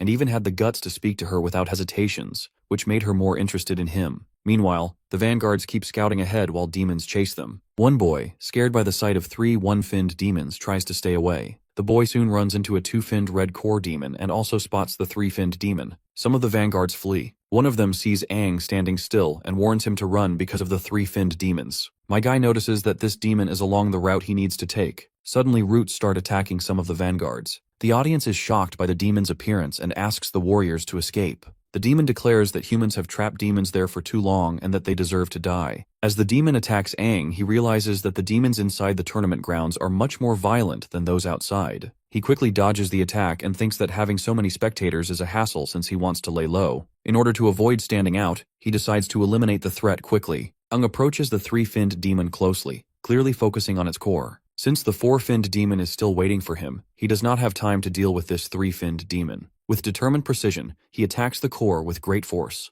The audience is stunned as they watch him single-handedly defeat the 3-finned demon. Aang uses a metal element sword and infuses it with the metal element to make it sharper and more damaging. After defeating the demon, he retrieves the 3-finned agility core and starts searching for the 4-finned demon. He considers if the terrain layout has changed. The highest-ranking spectators are placed to have the best view of the tournament, so the 4-finned demon is probably in the most elevated and prominent part of the area. As Dylan watches Aang's movements, he can sense that the kid is clearly searching for the 4-finned demon. Aang stabs his sword into the demon. This is the 5th demon he has defeated. He thinks these demons get stronger the deeper he goes, which seems strange. Even though he wants to check the area around him, he has to keep fighting because the demons keep chasing him. It makes sense why no one wants to be a vanguard, as it is like a suicide mission for lower-level warriors. Aang has already beaten 5 2-finned demons for his team, which should have boosted their squad score. He hopes his team is not too surprised by his improvement. He believes the 4-finned demon is on the highest hill where the top viewers are. Dylan notices that this kid is really ambitious, and wonders if he decided to go after the 4-finned demon alone, or if the whole squad agreed.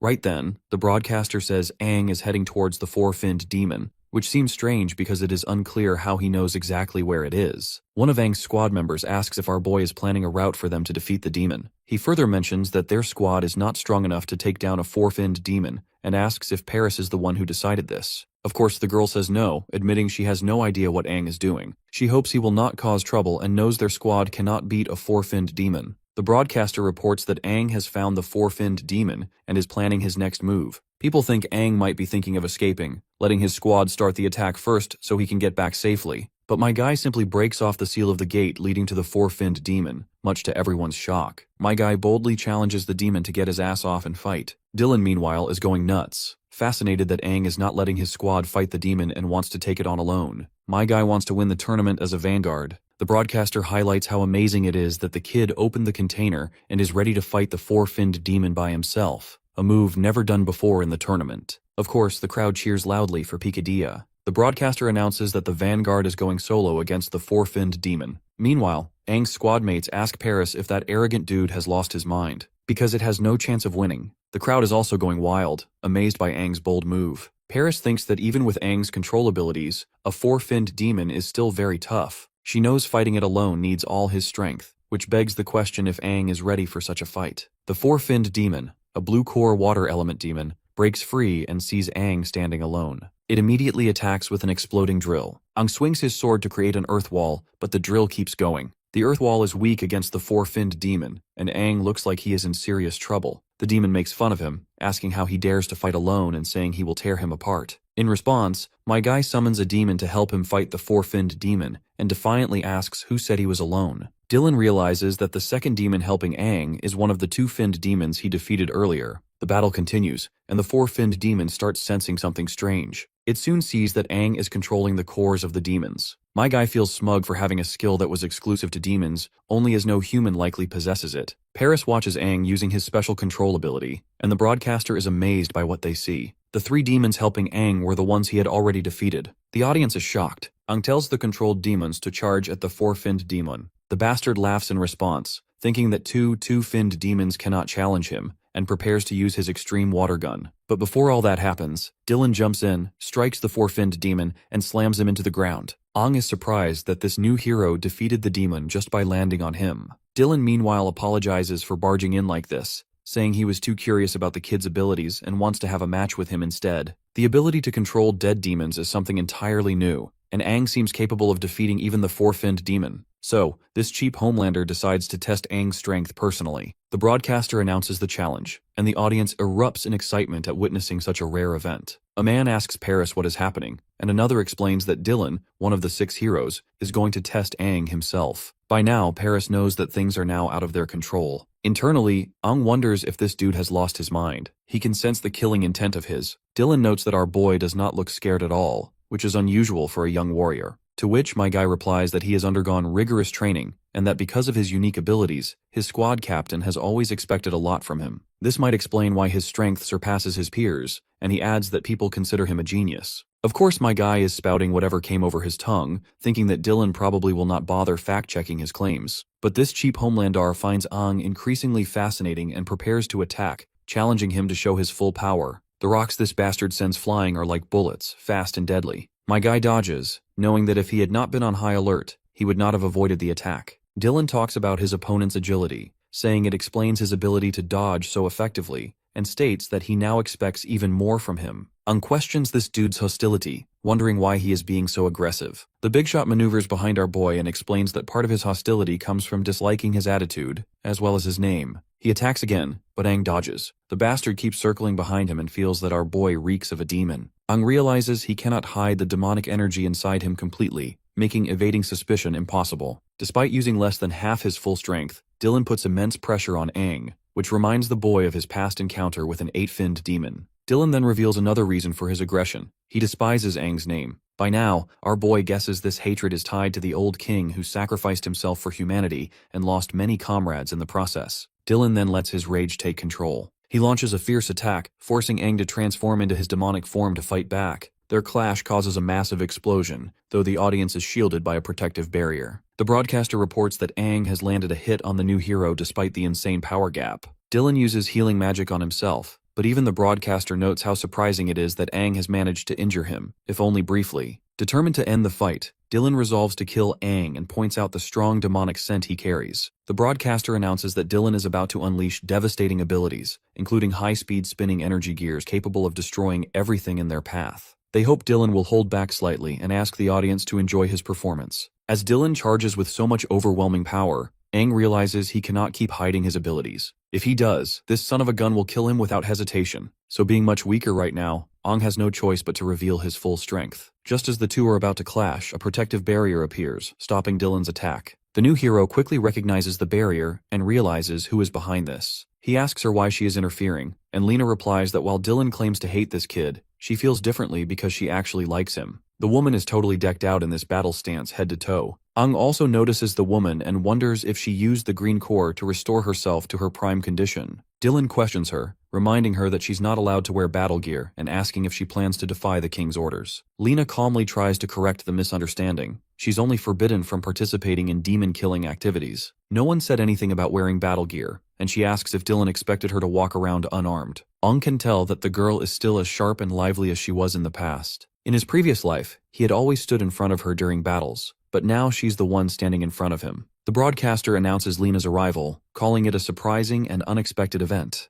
Dylan acknowledges her reputation as a great warrior, warning that he won't go easy on her and advising her to choose her words carefully. Lena scrutinizes him for causing such a public commotion on an important day. She then introduces Aang as the son of her friend, and she thinks that Dylan has tested the boy enough already. Dylan laughs, calling them detestable and activating his ability, Serpent Decree. A wave of dense energy fans out, making it nearly impossible to dodge. He launches the attack at Lena, but my guy steps in with his sword, blocking the first wave. The broadcaster warns that the follow-up attacks are relentless and impossible for the kid to block entirely. Lena then suggests him to fall back as her shield protects them, but Aang refuses and takes the hits head-on to stop Lena from being harmed. Knowing her temperament, he fears the situation could escalate and lead to death. The broadcaster grows excited, calling this battle between heroes an incredible spectacle, even rarer than seeing a 7-finned demon. Dylan grows more serious, launching his demon-piercing full Gatling attack, indicating he's fighting with genuine effort. Before shit between the two heroes turns into a full-blown mess,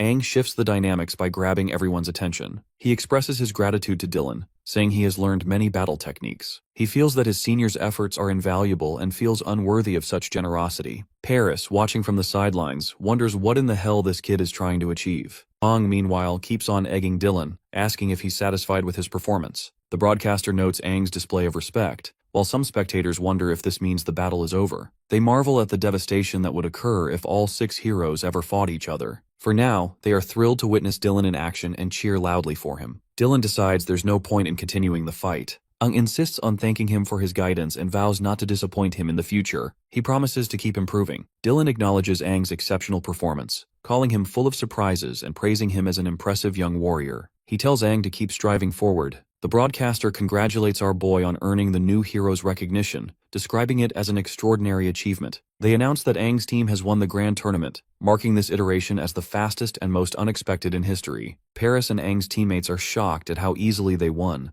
while the broadcaster further attributes that Aang's role as the vanguard and his unexpected strength secured their victory. They celebrate as the team receives the tournament trophy. Paris rightfully congratulates the boy, saying he won the tournament for them and is willing to grant any sort of gift he desires. Overwhelmed with joy, she further hugs him tightly within her milkers, saying he can do whatever he wants with her. Others tell her to let go so Aang can breathe. Afterward, Aang reminds her of their earlier agreement. Paris agrees and promises to vouch for him, allowing him to enter the city and meet those responsible for energy crystal distribution. Aang thanks her and mentions his cape is dirty, asking if she can prepare some clothes for him since he won't join the celebrations due to a prior engagement. A girl teases Aang, asking if he has a date and whether it's with a man or a woman. But my guy clarifies that he's going to visit an old friend. Later, Aang meets Lena, who is surprised that he actually showed up. She asks how he knew it was the secret base where they are supposed to meet. Her eyes well up with warm tears of joy as she desperately wants him to confirm that he is the Aang she once knew. We then travel down her memory lane, memories about their past at the secret base, remembering how she and Aang used to come here. She had always loved this quiet spot with its sweeping view of the city. He had always teased her for acting like a child. It was the place they would always come here to goof around. And thus, she marked it as the secret base only 2 of them know. Back in the present, she grows more emotional and asks him if he is really the same person who remembers their secret base. Before he can respond, she leaves, wiping her eyes and apologizing for losing her composure. She explains that he reminds her of someone very important to her. She admits she had been worried about him, saying he was reckless during the tournament and would have been in serious trouble if she had not arrived in time. Lena asks him to see this as her way of thanking him for his help near the statue of the mightiest warrior. Aang calls her name, and Lena asks what he just said. He taps her forehead lightly in the same typical fashion, teasing her for still worrying about their secret base after all these years. Lena begins to cry when she realizes what's going on, and Aang reassures her, saying it is wonderful to see her alive and well. He confirms that he is the same Aang and has returned to their secret base. Lena hugs him tightly, expressing her relief and asking why it took him so long to come back. Aang tells her everything,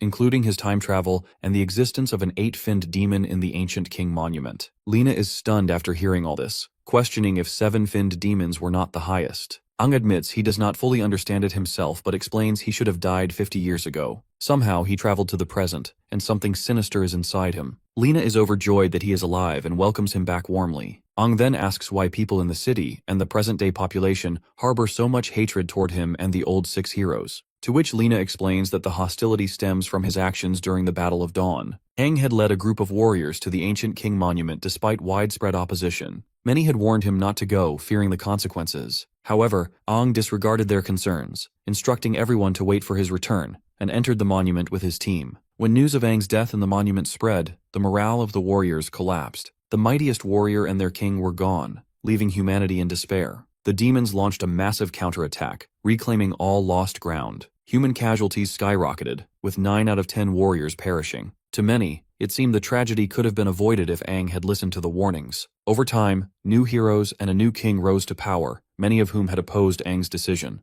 This led to widespread resentment toward him and his supporters, the surviving 6 heroes. Their status as warriors was stripped by the new king, leaving them scorned and powerless. Aang is shocked to learn his decisions caused so much devastation. Lena acknowledges it has been a long time, and she has grown used to the resentment. She says the past no longer matters. It is not about who was right or wrong. She often stops by Aang's statue and thinks about the past, and now that he is alive, it feels like a miracle. Aang explains his intentions had been to eliminate the demons permanently and secure a future free of fear. Lena empathizes with his pain but points out that the consequences of his actions are still hard for many to accept, and as their king, he naturally took the blame. Aang asks about the surviving heroes. Lena reveals that 3 of the 6 perished in the battles that followed his death. One hero with a yellow core suffered severe injuries, voluntarily gave up his status, and went into hiding. The blue core phantom opposed the new king, leading to his brutal punishment. His hands and feet were broken, and he was thrown into a dungeon to die. Lena herself is considering leaving the city, as the memories are too painful. Ong is enraged by the treatment of the heroes and asks why Lena has not rallied others to oppose the new king.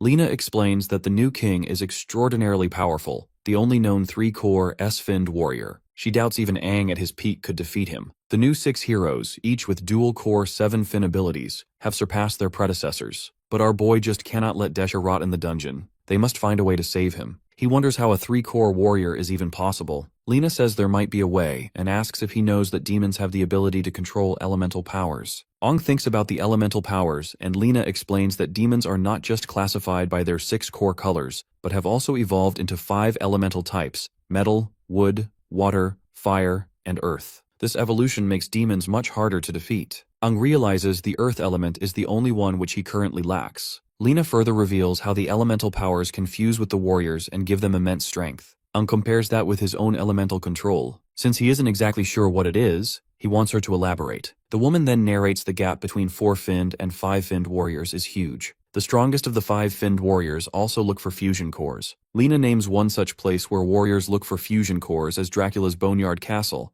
and Aang remembers leading a fierce battle there with more than 1 million warriors. The aftermath of that battle gave the place its name. Lena adds that beneath the Boneyard Castle lie the cores of countless warriors and demons. Later, a new breed of demon is found. Even the weakest demons are 5-finned. These demons have fusion cores in their chests, crystals that allow warriors to fuse with elemental powers. Not everyone can use them though. Only warriors at the 5-finned level with great physical resistance can fuse successfully. Ong looks surprised and asks if she can use all 5 elements with one fusion core. Lena replies that fusion only allows control over one element, because the 5 elements are too distinct from each other to work together. She says that no one, not even the new king or the 6 heroes, has ever combined more than one element. Ong is amazed by how strong the warriors are with their elemental cores. Back then, Dylan probably was not showing his true power in the fight because he had to keep up appearances and didn't want to break apart the barrier. If that dude had been using his full strength, Aang would never have survived. She also adds that the new king and the 6 heroes are much stronger than the warriors from Aang's time. They have dual cores and fully represent the elemental powers, making it impossible to rescue Desha from the dungeon. Ong thinks about the 4 elements he already has from the 8-finned demon,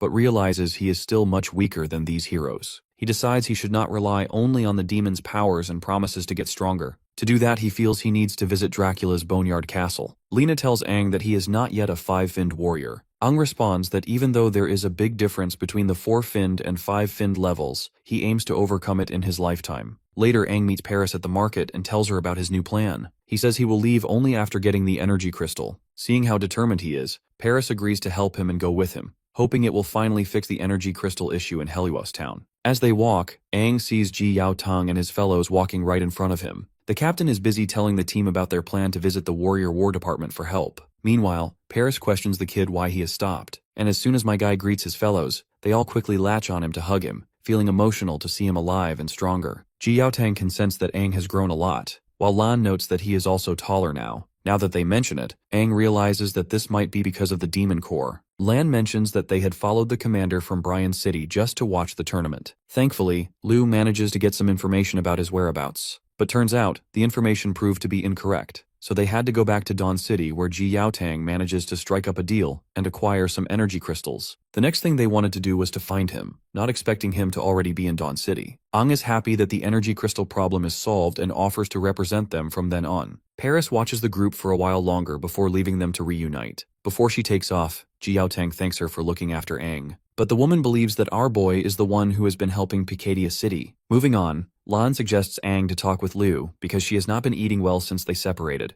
The photographer maniac also shows pictures of Liu who looks sad and distant. Aang eventually goes to the girl, apologizing for making her worry, and promises not to leave on his own again. Liu becomes emotional before taking his words. All the friends spend time talking and laughing together. Meanwhile, Lena keeps watching from hiding, remembering everything that has taken place in her life with Aang and the other heroes. Seeing them all reminds her of the bonds they once shared. Liu dreams of a devastated area where she is helping Aang, asking him to stay awake and hang on. She begs him not to go unconscious. Finally, they see an elemental crystal, which they manage to snag. For context, if you can't remember, this crystal allows the warriors to wield elemental powers of demons. A demon also barges in and makes fun of them, calling them low-level warriors and saying that even with the crystal, they are just delaying the inevitable. The demon charges at Liu and knocks her down over the ground. Despite the attack, the only thing she wants to struggle for is to help Ang. Suddenly, the nightmare ends and Liu wakes up in her bed, realizing it was just a dream, but it felt incredibly real, even the sensation of being stabbed. Sweaty and shaken, she decides to take a shower. Just then, Ang opens her door, saying he heard her shouting. Seeing her in a nightdress, she throws a pillow at him and scolds him for entering without knocking. Ang explains that he came because he was worried, but the girl only yells at him to leave. Later, Ang waits outside the hotel for Liu. When she joins him, she decides it is time to go. Ang asks if she cleaned up, and she tells him to call her squad leader. He agrees and asks if she rested well, reminding her of the long journey ahead. Liu assures him she is fine but admits the nightmare scared her. She wonders how he can stay so calm even though the place they are about to visit is nerve-wracking. Turns out they are traveling through a sea-level area on their way to Dracula's Boneyard Castle, and if they hurry, they will arrive by evening. He adds they will need to pass a test of strength to enter the castle, otherwise they will be treated as trespassers. The girl recalls that Ji Yaotong mentioned the castle as an important site where promising five-finned warriors go to obtain elemental crystals. A city has grown around the castle, complete with military grounds and high-level warriors. The area is heavily guarded, not only to prevent unauthorized entry, but also to keep creatures inside the castle from escaping. Ang asks if she is afraid to accompany him there, especially since only five-finned warriors usually dare to go. Well, not only her, but the captain is also worried about him acting recklessly, which is why the captain assigned her, a green core recovery type, to ensure his safety. It is not just about protecting Aang, as Ji Yaotang wants her to grow stronger alongside him and return as a two-finned warrior. She further expresses frustration at how quickly Aang has leveled up, reaching 4 fins in such a short time. Aang then recalls that the other 2 of their teammates are also supposed to get special training from the captain, and the duo was looking forward to it. Liu, acting as squad leader, says she has to keep an eye on Aang, especially since he once left the squad without warning. Aang gives her a mischievous smile which irritates her. She accuses him of thinking about the morning incident, but he denies it. At Dracula's Boneyard Castle, warriors are recruiting other warriors in their teams. Some squads require agility-type warriors, while some want green core warriors, and they all should be 5-finned warriors to qualify. When Aang and Liu arrive at the castle, the warriors at the entrance notice them. They refer to Aang as a 4-finned warrior and Liu as a 1-finned warrior, questioning where they are from. Some speculate they must be desperate. One jokes the young couple must be lost, while another claims they will not be allowed to enter since they clearly will not pass the test. Seems like these guys underestimate our duo. A group of warriors arrives, and one of them mocks Aang, thinking that he brought his girlfriend along, but our duo ignores them, determined to enter Dracula's Boneyard Castle. Our girl grows mildly annoyed by the constant mockery, but Aang tells her not to waste energy on their stupid insults. Turns out, the one who mocked them is Uther, the young master of the Mir family from Eula City. The warriors don't expect Uther to come to the castle in search of an elemental crystal with a 6-finned warrior. This 6-finned warrior is said to be one of the top fighters hired by the Mir family. Someone nearby mentions seeing his information on the hiring board, noting both his impressive strength and his connection to the Mirs. They also say the warrior already possesses an elemental crystal and has gained significant elemental power, so they believe Uther will succeed this time. Uther introduces himself as the young master of the Mir family from Oila, an A-level city. He boasts that everyone knows his family, the largest warrior guild in the city. He further suggests to Liu she doesn't belong there since she is a green core and offers her a chance to be his personal healer, promising generosity in return. Of course, our duo ignores him, making the bastard annoyed that they are not flocking over him just because he hails from a big family. He assumes they don't know about the Mirs. Bro is really full of himself, and Liu snaps because she had it enough, demanding to know who gave Uther permission to speak to her that way. Uther continues bragging and insulting her, which only makes the girl angrier. The bastard then throws his side chick away, ready to take our girl down. Even though Liu isn't strong enough to face him, she refuses to back down. Furious at his arrogance, she prepares to fight. Uther charges at her, saying he'll teach her a lesson, but before he can strike, Aang steps in to stop him. Uther tells him to move aside and threatens to deal with him as well if he doesn't move. Aang reminds the bastard who started the fight and warns that causing trouble could damage his family's reputation. He suggests Uther think again, since the guards might refuse him entry if he causes a scene. Of course, this arrogant piece of shit refuses to back down. The 6-finned warrior with him steps forward and agrees with Aang. He says all the warriors present are strong, and making a scene would look bad for the Mirs. He advises Uther there's no need to rush. Once inside the castle, anything can happen. Well, we can tell what these bastards are planning. Uther reluctantly backs off, saying he won't waste time on weak opponents, then moves forward. The 6-finned warrior follows, using his earth elemental power to throw small stones at Aang, which my guy catches easily in midair. Sensing something unusual, the girl asks if something is wrong. Aang replies it's just a minor annoyance, like dealing with mosquitoes, and suggests they continue with the test. The six-finned warrior is surprised at how easily this kid blocked his hidden attack. Even though it was fast, it should have hurt Aang's hands. The warrior tells Uther they should reconsider their top contenders for the elemental crystal,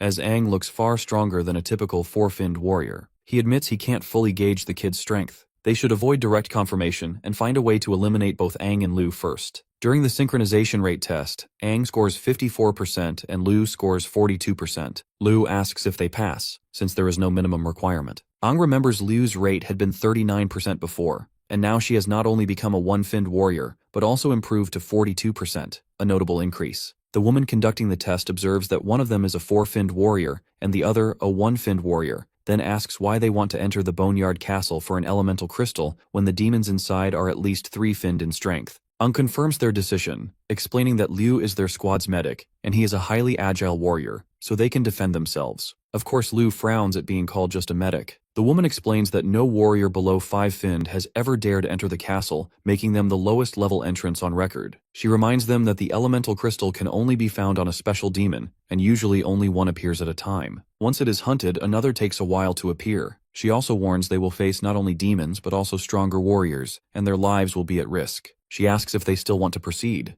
Aang agrees, saying their goal is more than just survival, and thanks her for the warning. She lets them enter. Lo remembers rumors that 9 out of 10 who entered the castle never came out. She admits she is scared, but feels a surprising calm and confidence with Aang beside her. And with that, they step into Dracula's Boneyard Castle. They enter Dracula's Boneyard Castle and hide from the demons. Lu sees the place is full of demons. Aang explains that it used to be a big city like Dawn City, but after the demon invasion, it was abandoned and became a battlefield. The main castle and surrounding area are now taken over by demons, and no one lives there anymore. People just call it the castle to forget its past. By now, Lu is fascinated by how he knows a lot, but Aang downplays his knowledge, saying he just heard stories in childhood. He stands up and decides to start looking for the special demon and its elemental crystal. While doing this, they must avoid battles at all cost. Suddenly, Liu sees an explosion and thinks some warriors are fighting hard. She asks him if they should help, but Aang says no, it is better to stay out of it while they are in the castle. Since she grew up in Heluos, she does not likely know the dangers outside. He warns her that the warriors they saw at the entrance are greedy and tricky, so she should keep her kindness to herself. Suddenly,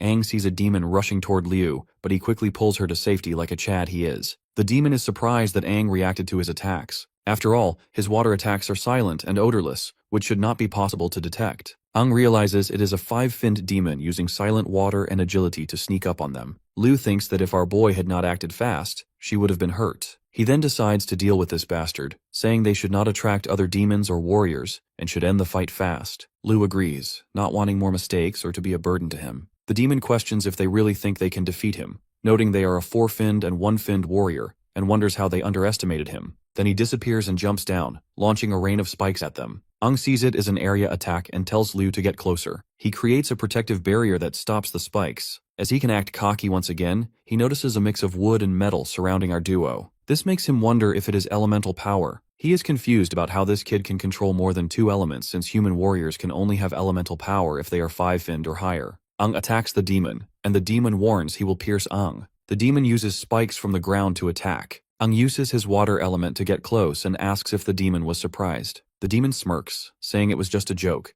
and that even though Aang used water, he is still no match for the demon's agility and water combo. But my guy doesn't share the same thoughts. He quickly signals Lu, who is behind the demon. She kicks the demon and Aang drives his sword into it. Together, they defeat the demon. Aang is feeling proud of their teamwork, which earned them the water core. Liu takes the core and, as a 1-finned warrior, claims the 4-finned blue core. Aang pulls his sword out of the demon's chest and praises Liu for her quick moves. She goes on with her normal catchphrase about how her family is all about martial arts and that her moves were just basic techniques. Aang puts the sword on his shoulder and tells her they need to move fast, because their fight probably attracted more demons and warriors nearby. As Aang starts walking, Liu notices a small cut on his cheek. She points it out and suggests they find a safe place so she can heal it. Aang closes his eyes, touches his cheek, and smiles. He says it's nothing serious, just a little accident, so she shouldn't worry about it. Liu looks serious and reminds him that they agreed she would handle his healing. It doesn't matter how big or small the wound is. If she can't heal him, then her role is pointless. Aang agrees, respecting her determination. He decides not to argue and asks her to fix his cheek. Just then, someone rushes toward them. Liu asks her friend to duck, and they see that it's Uther's bodyguard.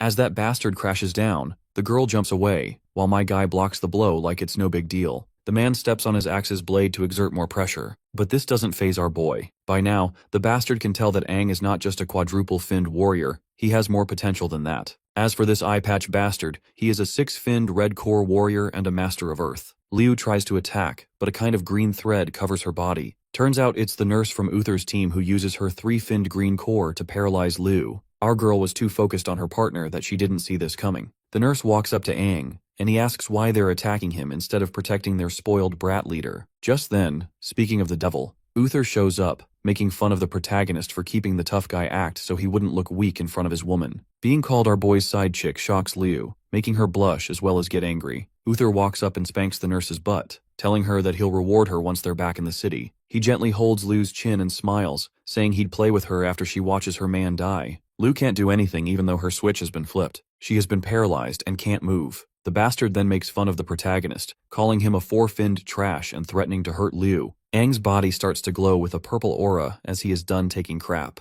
Threatening to hurt Liu is the last straw. He gets angry and jumps toward Uther. His bodyguard jumps in to defend him, but Aang blocks the axe and sends him flying back with a swipe of his sword. The bodyguard has a lot of questions as Aang is controlling the fire element like a pro, and surprisingly he also manipulates wood. Sharp branches come out of the smoke, aiming straight for him. He tilts his neck to dodge, but still ends up getting a small wound on his neck. He is impressed by Aang's ability to handle two elements and demands to know how he could control them. The bodyguard gets ready to use his ultimate attack to make Aang spill his secrets, but from the shadows, a five-finned blue core demon grabs the bodyguard's axe handle and roars fiercely. The bodyguard sees the threat and turns, confused by the sudden appearance. The bodyguard holds his big axe with one hand as the demon slowly comes closer. He is sweating and confused about why he didn't feel the demon nearby. He quickly lets go of the axe and steps back a few meters, putting his hand on the ground as he stops moving. He realizes that the demon is a five-finned demon. The demon keeps holding the axe quietly, then turns on its blue core. Using water, it rushes at him really fast, leaving the axe floating in the air. The bodyguard stands stunned, watching the demon speed toward him. He realizes the demon can control water and gets ready. In a second, the demon appears in front of him, slashing with sharp claws. The warrior reacts quickly, stepping back and blocking the demon's attacks. He turns his head and sees Aang watching him. He insists our boy put away their differences for the meantime and help him defeat the demon. Aang just smiles, asking why he doesn't realize that the demon is attacking only him. That's when the bastard realizes that Aang is actually the one controlling it. The demon rises and shoots sharp icicles using its water powers. He crouches and turns on his stone element. Rocks and stone branches come up from the ground, making a wall to block the icicles. The demon's attacks go past the rocky wall. Aang watches, impressed by the bodyguard's defense. He says the warrior is skilled, and that it's obvious why a powerful family would hire him. The bastard then summons his axe, with the rocks falling off and making it lighter. The axe starts glowing and spins in the sky. He throws it at the demon, but the demon dodges easily. He runs toward the demon, but a branch shoots up from the ground and wraps around his leg. Confused, he looks down to see a wood element branch controlled by our boy around his foot. The demon takes advantage of his distraction and jumps forward with its claws ready to attack him, but the bastard blocks with his axe, the hit strong enough to crack the ground. Blood starts to drip from his mouth. Dealing with five-finned demons wasn't actually a problem. He's in big trouble because Aang is there to set up the surprise attack. Meanwhile, Uther pushes the nurse to go fight the demon. She hesitates, saying she's just a healer and needs to watch Liu. As they argue, Liu turns on her green core, seeing she can move her hand. Uther meanwhile forces the nurse to go ahead, saying the mission is failing and they won't get paid. The nurse tries to convince her senior, but Liu appears out of nowhere and stabs her with a knife. The nurse tries to move but realizes she's paralyzed. She asks the girl how she broke free. Liu, as a green core healer, says she knows the healing and recovery system well. The nurse closes her eyes, realizing Liu is really good at recovery and collapses. Liu pulls the knife out, telling Uther that her survival depends on her, as she didn't sever any vital spot. Of course, this good-for-nothing rich kid is furious. He demands to know why she dared attack them by surprise, mocking her as a one-finned warrior. Liu walks over and sees that Uther is breathing badly and doesn't look experienced. She tells him he lacks combat experience, and is just a five-core warrior forced by his family's status. She looks like she's out for blood as she says people like him ruin the reputation of warriors. Uther, angry, insults her more, saying his father spent years and money making him a five-core warrior through painful methods. He gets mad that Aang and Liu have messed up his plans. As the bodyguard and the demon keep fighting, Uther yells for him to come protect him from this girl. Aang turns on the wood element, sending branches to attack the bodyguard. He dodges, getting small cuts on his face. Bleeding, Uther tells the bodyguard to take care of Liu as he's losing patience. The bodyguard responds, calling him trash and telling him to give up. He calls Uther a waste, saying he can't even fight a finless demon. Uther's expression changes as he points and trembles, angry that trash like the warrior insults someone important. Lao steps in, telling him to stop talking nonsense and mocking his reliance on family reputation and money. At first confused, Uther gets mad and turns on his blue core, confronting Liu aggressively. He pulls a knife, but Liu turns on her green core and appears behind him quickly, stabbing him in the side. Uther turns to attack, but Liu quickly dodges, leaving him screaming as he charges up his energy. This is then Liu looks into his eyes, realizing he never learned to control his energy, and if he tried to release all that energy, the consequences would be heavy. Remembering the professor's warning about warriors losing control of their cores, Liu smiles, thinking it's the perfect end for someone like Uther. She gathers her strength and charges toward him, ready to end the fight. She turns on her green core, and her body is surrounded by a strong energy bubble. She moves quickly toward Uther, who is starting to lose control of his body. He looks angrily at Liu and then smiles, saying she shouldn't have come here to start a fight. Suddenly reaches Uther. He swings his knife, but she dodges just in time. Frustrated, he transfers energy from his blue core to his dagger, making it glow. He starts staring at her with a fierce look, and begins attacking her with a series of hits. The girl blocks his attacks with her knife and steps back. Uther mocks her, saying that as a green core warrior, she can't compete with his speed as a blue core agility type. Even though Liu has a green core, she easily dodges Uther's attacks. She gets a small cut on her cheek but quickly finds an opening. She uses her green core's energy around her knife, moves closer to him, and hits him in the chest, sending him flying back. She attacks Uther again, pushing his body aside with precise moves. Uther is surrounded by his blue core's energy, and tells her not to underestimate him because he's Master Uther from the Mir family. Anyone who makes fun of his family deserves to die. He stands up with his knife in one hand and stretches the other to the sky, screaming. His body starts to glow with unstable blue energy, and he looks furious. Liu watches as Uther loses control, and his energy turns into lightning bolts that hit everything around him. One bolt strikes near where Aang, the bodyguard, and the demon are standing. Aang senses the danger, turns on his red core, and runs toward Uther. Uther's blue core explodes, creating a huge crater in the ground.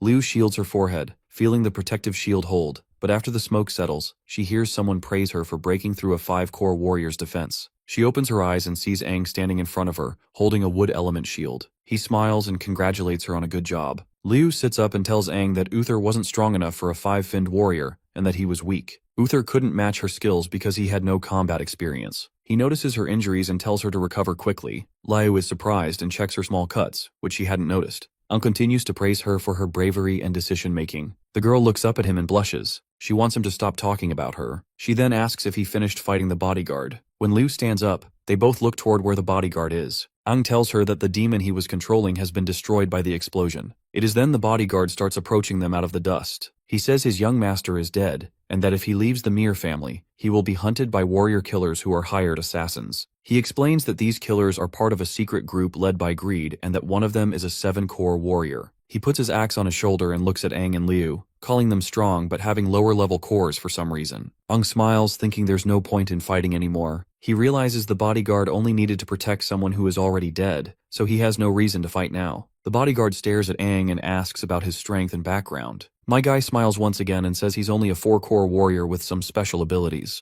The bodyguard thinks Aang might be a genius warrior because he has skills that regular warriors don't have. Since the kid has already mastered the elemental powers, then why did he even come to the castle to look for the elemental crystals? Aang doesn't want to talk about it as it's nobody's business. Internally, Aang agrees with what this dude said. He originally planned to see if the crystal could let warriors use all 5 elements together. He wants to merge metal, wood, water, fire, and earth into one. Aang looks down, thinking about becoming stronger. He wants to rescue Desha and knows he can't rely only on his demonic powers against new threats. The bodyguard turns his back on our duo, puts his axe on his shoulder, and tells them to leave quickly because Uther's self-destruction will attract more demons or warriors. He says it's better for each of them to save their own lives. He wishes them good luck and walks away. The duo watch him leave and stay silent. A few hours later, the duo follow the demon's trail. They fight several demons, but Aang easily defeats them. At night, they meet warriors around a campfire. Our boy naturally makes friends with everyone, which surprises Liu. Later, they settle at a bridge to rest. Liu gets into a sleeping bag while Aang sits by the wall. She notices how calm he is and asks about his experience. Aang tells her that he just knows how to handle things. Liu, feeling sleepy and confused, teases him, saying he acts like an uncle. Aang smiles and says it could be possible, then says goodnight. The next morning, they wake up because of the noise of a fight. Aang looks toward a new hole in the wall, and Liu says it sounds like a battle. They get ready to move, sensing chaotic energy from the elemental demon. They jump off the bridge, activate their cores, and descend quickly. Liu asks why he looks so excited. Well, of course he is excited. After all, the elemental demon is the kind of species he has never seen before. Even though he fought many demons in his past life, the elemental demon interests him a lot. He charges toward the castle, ready to beat it before anyone else can. They both run toward where the demon is hiding. On the way, Aang tells Liu that the demon has slowed down after hiding and says they should use this time to follow it. Liu asks if he is sure where the demon is, saying the area is big and finding the hidden demon will be hard. Aang replies and assures her not to worry because he could feel the demon's energy earlier to its exact location, like it is part of him. He closes his eyes, focuses on the energy around them, and realizes the demon is moving underground. As they keep running, Liu sees other fighters also looking for the demon. She points them out, confused. Aang stops focusing and sees the fighters getting their powers ready and rushing to where the demon is. He thinks the quick team must have sensed the demon fight earlier, but he is sure that it might take time for this group to find the demon. He decides they have to take a shortcut, grabs Liu's hand, and pulls her toward a deep hole in the ground. They jump in together, and he uses his power to create sticks to break their fall. As they hit rock bottom, Liu opens her eyes and asks where Aang is, to which the guy responds that he is right under her bottom, and Liu surprisingly finds herself sitting on his chest. Of course, he asks her if she can get off him, which she does embarrassingly. They reach the demon's hiding spot, and he says he didn't expect to find a cave down there. Liu comes up to him and asks how far the demon is. As they move closer, they see the demon, a 5-finned creature, sleeping while obviously aura farming. Aang whispers that this is the one they are looking for. Liu looks at the demon, wondering if it has the elemental crystal or if it is just a regular 5-finned demon. She notices its energy seems much stronger than normal. Aang explains that starting a fight would bring other fighters, so they need to grab the crystal and leave quickly. They have only 5 minutes to defeat it and he will need her help. Liu feels nervous but trusts Aang. They sit down as he explains a plan to use strong techniques to take the demon down fast. Surprised by how much Aang knows, Liu once again questions how he learned these moves and how he has so much experience. Once again, my guy keeps it ambiguous. Aang steps closer to the sleeping demon, getting ready to attack. As he gets closer, the demon feels his aura and wakes up, ready to throw down. My guy uses his demonic energy, causing his horns to appear as his red power becomes unstable. He faces the demon, ready to fight. The demon stands and makes fireballs and water balls in both hands, asking if Aang is a demon because their energy feels similar. Seeing the demon utilizing 2 elements at once, our boy realizes that his hunch was right all along. He uses fire and water together too, holding a fireball in one hand and a water ball in the other. The attacks hit the demon, filling the room with thick smoke. Liu turns on her green power shield and covers herself to safeguard herself from collateral damage. Aang and the demon fight hard in an epic showdown. The demon pauses as it's hurt and starts healing its foot using wood, growing small branches to close the wound. It asks how Aang can control both fire and water. My guy is busy quickly moving behind the demon, ready to strike again. The demon dodges using water, but Aang predicts the move. He sees the demon trying to heal with wood again, and stops it by enforcing the ground with metal. He traps the demon with his wood release and extends a sharp blade from his arm. The demon stays quiet, watching him closely. Aang, knowing his plan is working, signals Liu to attack. The girl steps forward with a spear charged by her green power's energy. Taking a deep breath, she remembers Aang's instructions to focus her power into a weapon, and she aims the spear at the demon and charges. In another flashback from a few minutes earlier, Aang showed Liu how to use her core energy. She asked if she would be the one to finish the demon. Liu reminded Aang that this demon has 5 fins and was smarter than others, so if its defenses are too strong, they can't beat it quickly. Aang told her that he would make the demon use all its power in one attack. Once the demon is tired, its defenses would get weaker, giving them a chance to strike quietly. Back to the present, Liu throws her spear with all her strength using her green core. The demon looks back, surprised by the surprise attack. It sees that they have planned the attack and tries to react, but it is too late. Liu's spear goes through its chest, breaking some ribs and revealing the crystal inside. The technique Aang taught her lets her gather enough power to break through the demon's defenses. She can't believe she has damaged its body with her special energy. The demon, now tired from defending itself, lowers its head in shock. It tries to heal using the wood element, but the energy from the spear stops its healing. Aang praises her and then runs at the demon faster. The demon panics and tries to defend itself, but my guy grabs the crystal quickly. Holding the crystal, he steps back, and within seconds, the demon falls to its knees and can't heal anymore. Its firepower starts to fade as it shakes, finally asking why it can't heal. Aang then reveals how the girl's attack uses regenerative energy, which stops any healing that doesn't come from the attacker's own body. The demon's fire dies out and it collapses. Liu rushes to help Aang, worried about him. He tells her that he is fine, and thanks her because they have the core. He calls her a genius for that final attack. Liu blushes and says it isn't a big deal. Aang sees some small cuts on Liu's body and asks if she has used a lot of energy. She says no, that she can still move easily. Just then, they hear the sound of warriors approaching. Liu looks toward the door and realizes they are in danger. As far as Aang knows, some warriors can sense battle energy waves. He says they have to escape quickly. They turn on their cores and run toward the exit. As they are running, he feels a sharp pain in his mouth and falls to his knees, bleeding. The girl hurries to help him as he drops the crystal. The protagonist realizes his body can't handle using his demonic energy too much. With his last bit of strength, he grabs the crystal and tells Liu to leave with it. He knows the warriors are almost here, so he tells her to leave first. The stubborn girl doesn't listen to him and manages to drag him out of the place. As expected, they soon find themselves surrounded by these bastards who popped out of nowhere. Liu is utterly devastated when she realizes that these people are six-finned warriors. When the bastards notice the crystal in her hand, they all get excited. The leader of their group wants to get that crystal first before disposing of these two.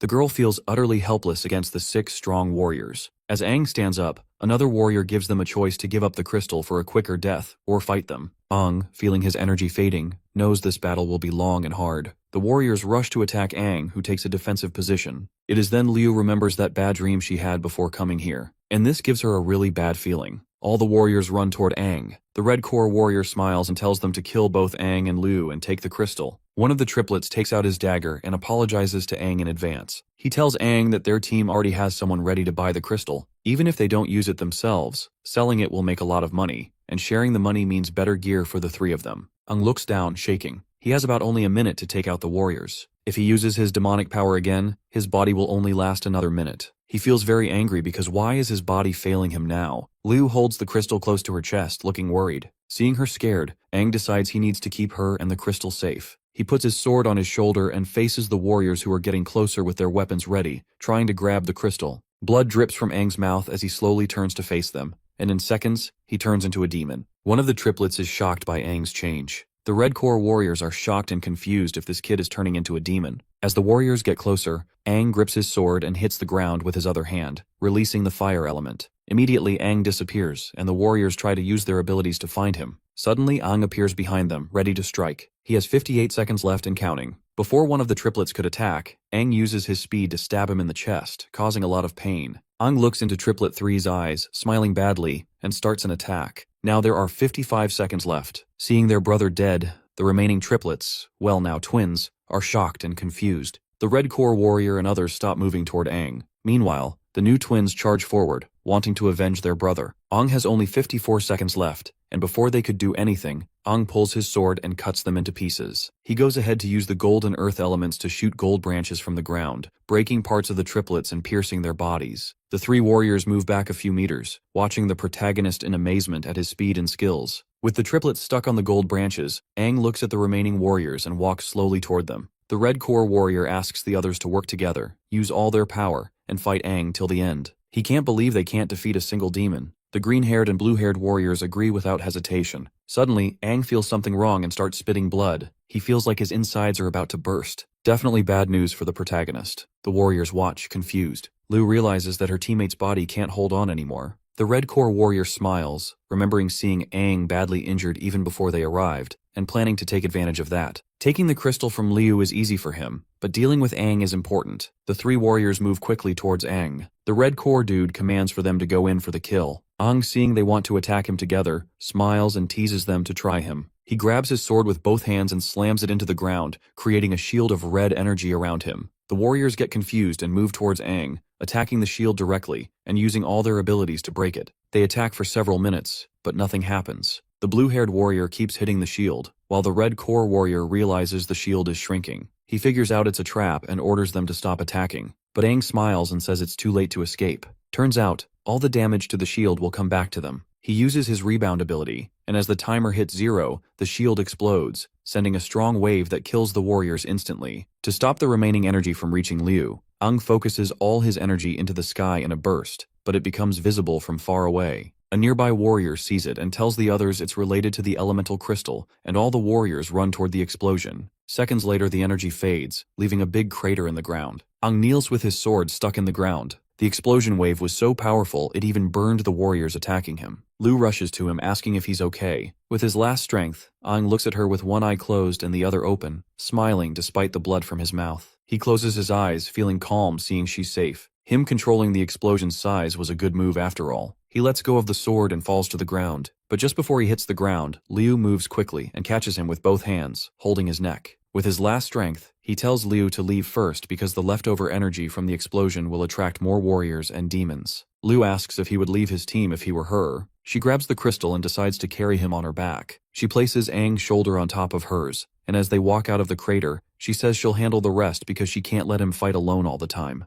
This is the same scene she saw in her dream. Aang and Liu run into a nearby building to escape the chasing demons and warriors. When Liu opens the door, she feels a strong, evil presence inside. Luckily, the demons there are already dead. After making sure the room is clear, Liu puts him back on her shoulder, and they start running down the hallway. Carrying Aang is tiring, but Liu encourages him to hold on a little longer. Even though she is really tired, Liu keeps going. She tells Aang to stay awake because they are almost safe. But after a few moments, Aang goes unconscious, and Liu panics and calls his name, reminding him that they can't rest now. She holds on tightly, begging him to wake up. They have been through so much together, making this moment even harder. Slowly, Aang begins to wake up. He opens his hand and drops the elemental crystal to the ground. The crystal rolls away, and Liu quickly picks it up. As she stands up, everything around her looks very familiar. Liu can't remember when these visions started, but her dreams have prepared her for this moment. She starts to sweat and turns her head, only to see two powerful demons above them, just like she saw in her dreams. One is a green core wood-type demon sitting on a sharp branch, staring at her. The other is a blue core water demon flying above. Holding the crystal tightly, Liu knows they are in big trouble. She activates her green core and uses her last bit of strength to try to escape. She knows she can't fight both demons alone since she is just a single Fin green core warrior. The green core demon quickly moves above her and turns its hand into a sharp sword made of wood. It pierces Liu's chest, causing her intense pain.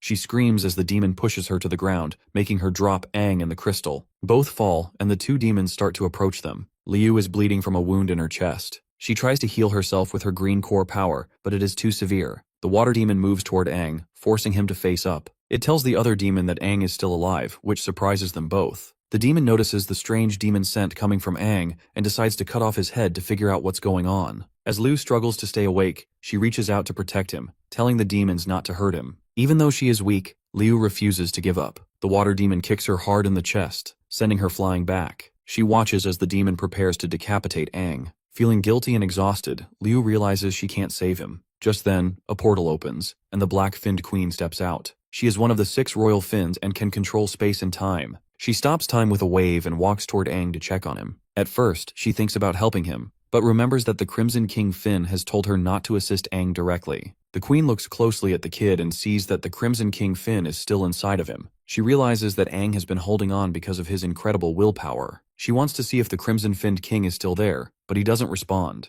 Then she sees Liu's body floating nearby and recognizes her immediately. The queen approaches Liu and sees something special in her. She realizes that as a human, Liu can't use all her powers, so she decides to help her become stronger. She says that since the Crimson King asked her not to assist the protagonist directly, she might as well do it indirectly. She gently places her hand under Liu's chin and looks into her eyes. Then she kisses her, transferring her own power to her. Liu's green core turns black, and she gains the ability to control space and time, just like the queen. The queen is amazed that Liu can handle so much of her power. She believes it is because this girl really wants to become stronger. Before leaving, the queen tells Liu that becoming stronger is up to her. She jumps back into the portal and time starts flowing again. Liu is thrown back to the ground, now transformed into a 4-finned warrior with new powers. As the wood demon tries to attack Aang, a mysterious hand grabs the dagger and saves him. The demons are confused, realizing the hand comes from a portal. The water demon is shocked to see Liu still alive. It becomes clear that the queen has empowered Liu. Now, she has 4 fins, black and white flow elements, and can control space and time like the black-finned queen. She goes full ballistic and throws that bastard away for daring to touch our boy. The demons realize that she's just like them now, but she tells them that she can never be the same as animals like them. The blue core demon launches itself to attack her with killing intent, but she easily counters with some kind of matter cube which she drops on him like an anvil. The demon is surprised that she's able to use space manipulation but tells her not to look down on it, as one single construct isn't enough to kill it. Liu responds by asking who said it was only one construct. Immediately, she forms many constructs above the demon and drops them all on it, creating a massive deep sinkhole from the impact. No way he's surviving that one. His demon friend wonders how she did that, saying the other demon was squashed to smithereens. Liu says it's his turn, and it slowly starts to back away, remarking that despite looking like a weak and tender human, her aura is quite intimidating. It gets confused and demands to know what they both are, saying they have to be demons to have powers like that. It adds that it's extremely rare to have spatial manipulation power, and her comrade has terrifying powers as well, so what in the world could they be? Liu gives him an answer, telling him that they're human warriors. The demon laughs it off, asking if she even believes the words she just said, as it makes no sense how she went from a mere single-finned warrior to a four-finned warrior who can easily obliterate a five-finned demon. Liu replies by ripping him apart, telling him that he's too noisy. She bends down and puts her hand on Aang's face, telling him that he's been the one protecting her ever since, so from now on, he should leave it all to her. She uses telekinesis to pick up the core, and with that, she picks him up and they leave together. Over at the gate, the warriors sense humans on their way out, so they open the gates to see an injured Liu and an unconscious Aang walk through. They immediately call for medical help.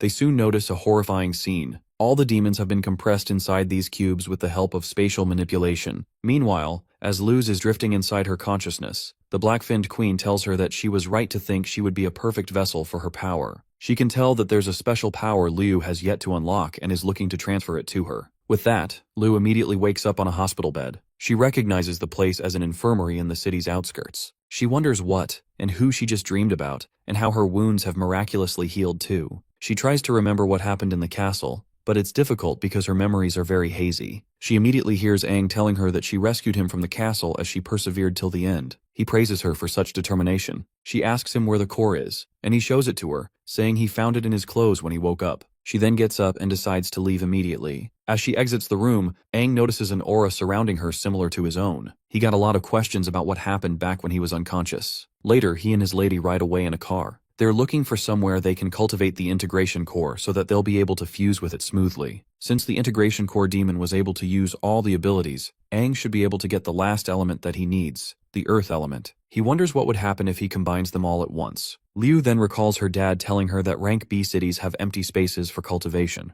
It's usually utilized by warriors for their practices, so it might fit his criteria. Aang finds it a coincidence since they're already on their way to a B rank city. They arrive at Salamanca City rank B, built with ancient architectural plans and a popular trade hub. They see the city as quite popular, which is why they see a lot of foreigners from other continents. Liu spots a hunting team, and Aang is surprised that she knows about them. She tells him that it's general knowledge as hunters are just warriors that live outside cities and don't have a particular base. Despite having firearms, they act like a big and dangerous organization. They enter a huge super cultivation room building where they're asked to pay with battle points. Aang doesn't know what battle points are, which surprises the cashier as anyone who's a warrior like him is meant to know the global currency for warriors. He even feels that Aang might be cosplaying as a warrior since it's common knowledge. Liu asks him to scan his finger on the machine to see how many he's got. He does so and realizes that he's got absolutely 0 battle points. This makes the cashier mad and causes everyone in the room to laugh at him. While the cashier is busy yelling at him, leaving him wondering why he's always broke,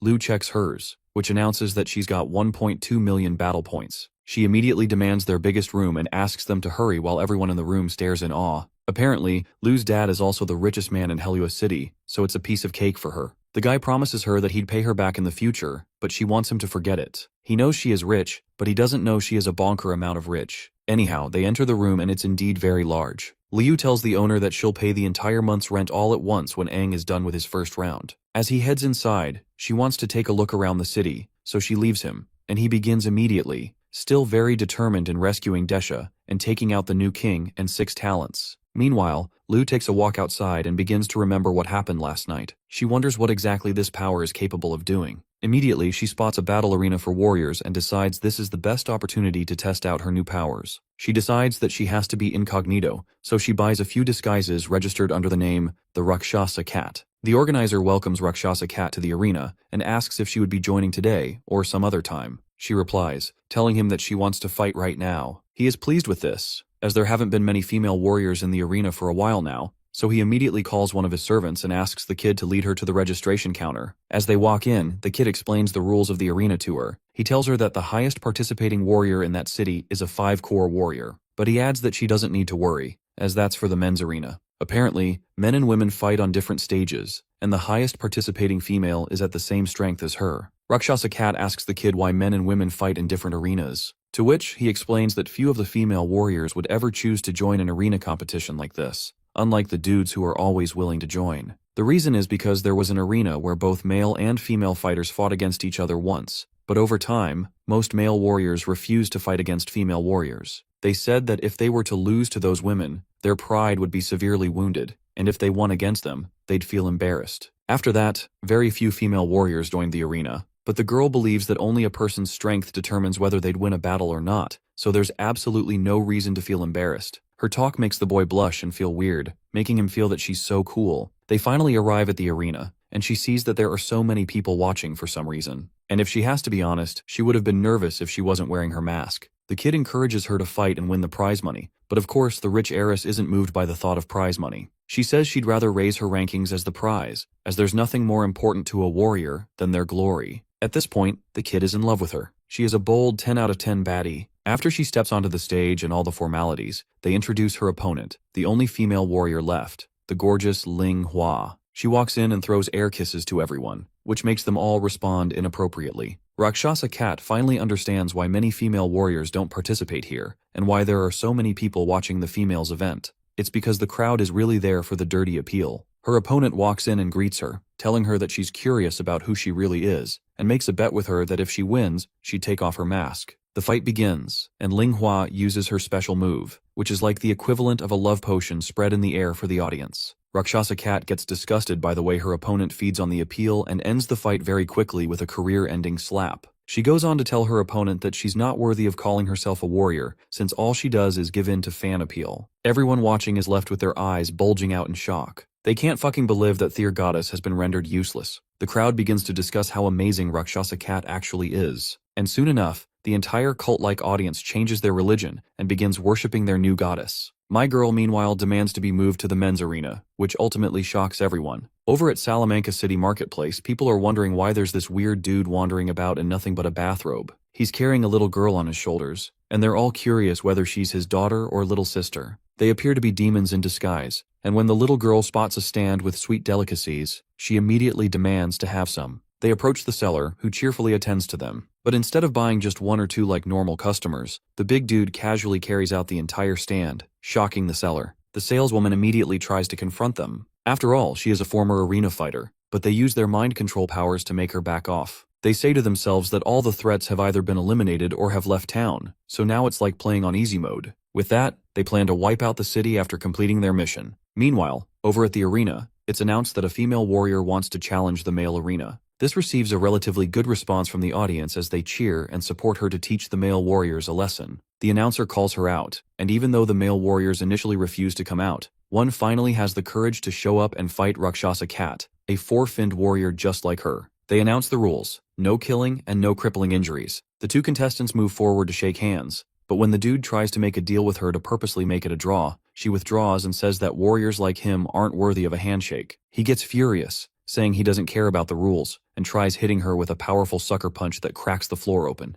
leaving people thinking she's dead. Just as the dumbass dude thinks he's won the cheapest victory ever, Rakshasa Cat's demon hands appear on his face, and she emerges from one of her portals. She recalls what her dad says about desperate situations and how it helped her activate the black core. The whole crowd cheers as she stands to face her opponent, who charges at her furiously. But surprisingly for him, she dodges all his attacks like she's reading his mind during the fight. She then grabs his hands and smashes him to the ground with her feet. Rakshasa Cat continues to use her ability to beat up the four-finned dude, and he keeps asking what sorcery this is. She tells him that his pace and timing are off, and he wonders how a black core warrior could use the power of a green core to numb his left arm. He decides to level things up and equips his pair of nanometer gloves to teach her a lesson for being too arrogant. She continues to overwhelm him by sticking his hands and feet in portals, so he retreats and takes a step back. Rakshasa Cat decides that since he wants to be on the defensive, it's her turn to attack. Meanwhile, the announcer checks her synchronization rate with his super expensive instrument and sees that it's rising very rapidly, reaching beyond 60%.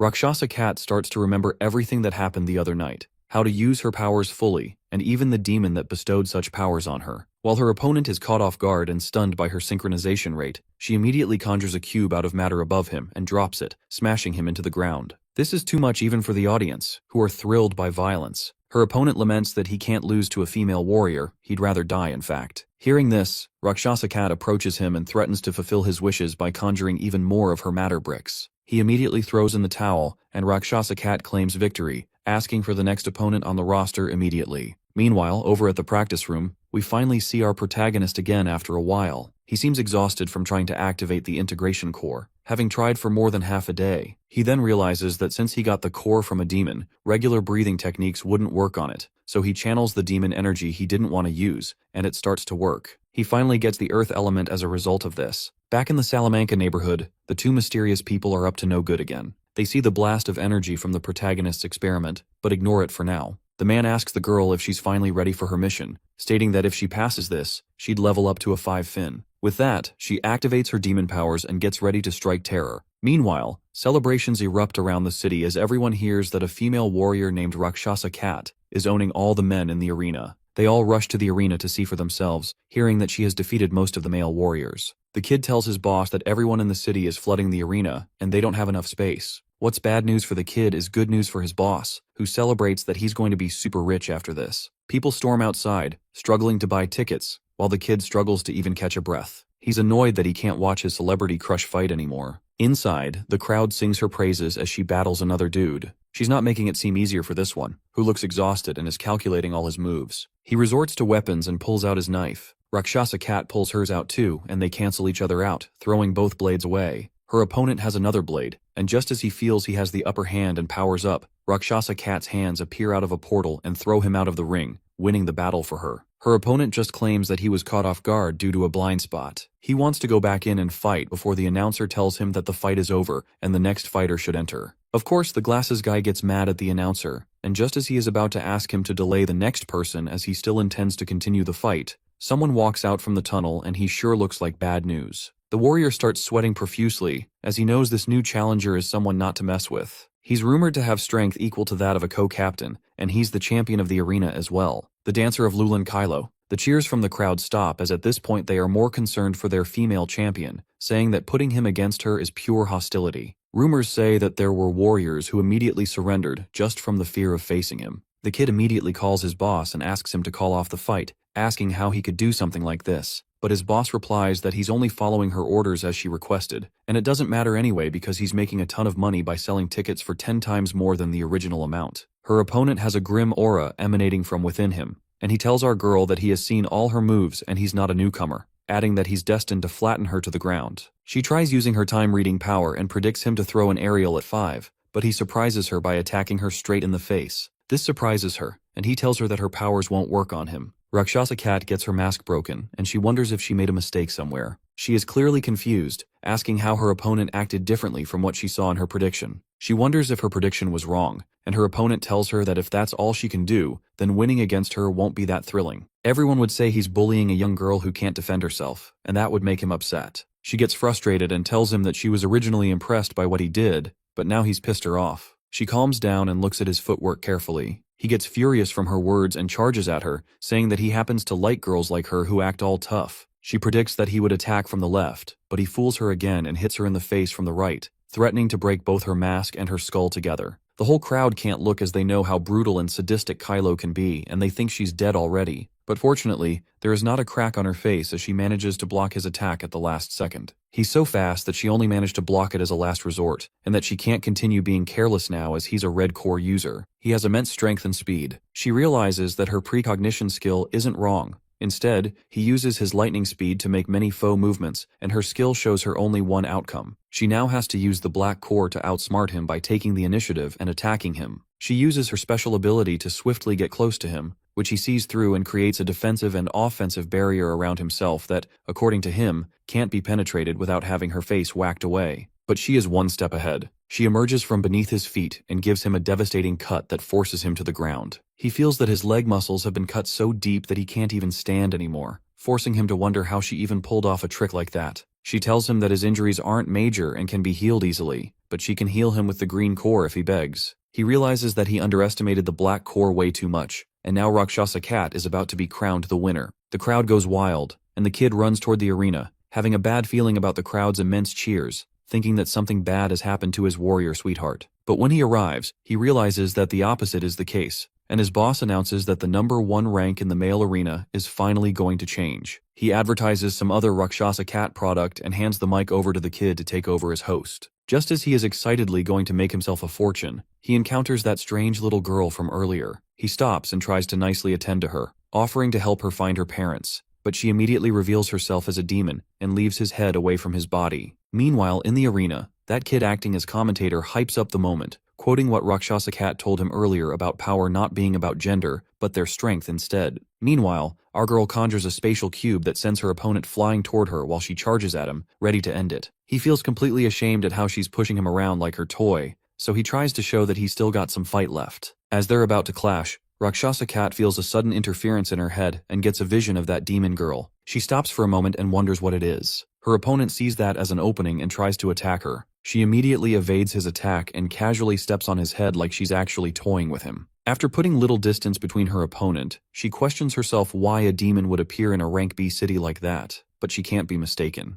She's sure of the aura she felt must be of demons. Kylo gets furious at her for embarrassing him like that and promises to kill her there. The crowd makes fun of him for being pushed around the arena like a pinball. The commentator kid starts to wonder what she could possibly be looking for at a time like this, and the crowd soon starts complaining as well. Kylo gets even more furious at her for getting distracted while fighting him, seeing it all as her just making fun of him. She tells him that she doesn't think he'd believe her, but she sensed a demon just now and that they should put their battle on hold for the meantime. He laughs and says there's absolutely no way a demon would appear in a B-rank city like that, then charges at her because he thinks she's just wasting his time. Just as he makes his move, a sharp tentacle stabs him in the back. They both soon realize that it's that of a demon, and the demon girl slices his body in half. She reveals herself, and Rakshasa Cat tries to get the host to use his mic to alert everyone, but she sees the host on the ground trembling. That's when she decides to do it herself and shouts to the crowd to run away. The crowd is very confused, wondering where Kylo went and how a little girl just suddenly appeared on the stage. As soon as they realize what's going on, they all run out quickly, and the demon mocks them all, calling humans weak trash. Rakshasa Cat wonders how a demon is in a girl's body, and the demon tells her that her mission is to kill 6 five-finned warriors, and Kylo was her first. After that, she and her master can kill everyone in the city. She starts to transform into her demon form and walks toward our girl, threatening to play with her for a while. Meanwhile, over at the huge building,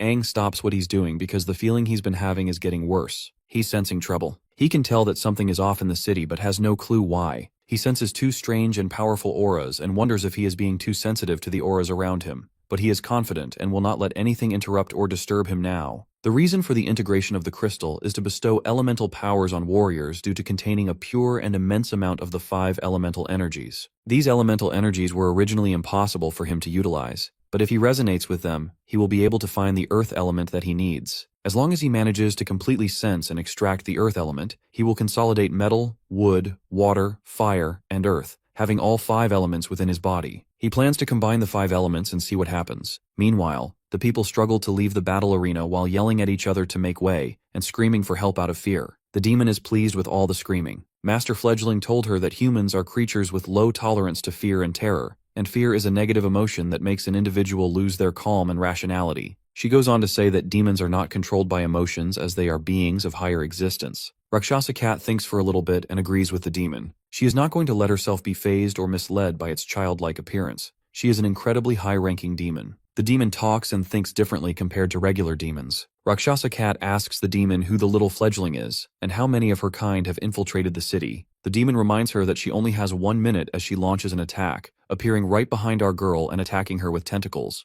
But of course, Liu avoids the hit. The kid soon realizes that Rakshasa Cat has a spatial ability. She can also tell that the powers our girl is using has been given to her by the Supreme Being. The aura is really familiar to the Supreme Being she knows, so she is interested to learn who gave Liu these powers. Meanwhile, our girl is also amazed at this kid's superb agility, which is a clear sign that she is truly a high-ranking demon. She tells the demon that her powers were given to her by the same Supreme Being she just mentioned, which indicates that they are on the same side. She asks for her reason for infiltrating the city, to which the demon says it is to complete the mission of evolution. Rakshasa Cat thinks demons rely on consuming other demons on the same level or higher levels to increase their levels. She asks what evolution is all about, and the demon responds that only lower-ranked demons use the method of consuming each other to evolve. There are other ways to evolve as well. Rakshasa Cat worries about other warriors not knowing about these methods this girl is talking about, so she decides to keep obtaining information from her, especially about the Supreme Being. The demon realizes that Rakshasa Cat lied about being on the same side with her and gets pissed. After all, if they had been on the same side, Rakshasa would have known about these methods. She is totally pissed and starts messing with Liu for lying. That little girl packs a big punch, She unleashes beams so devastating that it literally rips the ground away, which our girl barely managed to avoid. She is thankful that she was able to familiarize herself with her abilities during her battles in the arena. That crazy kid decides to go all out once again with flame ignition beams,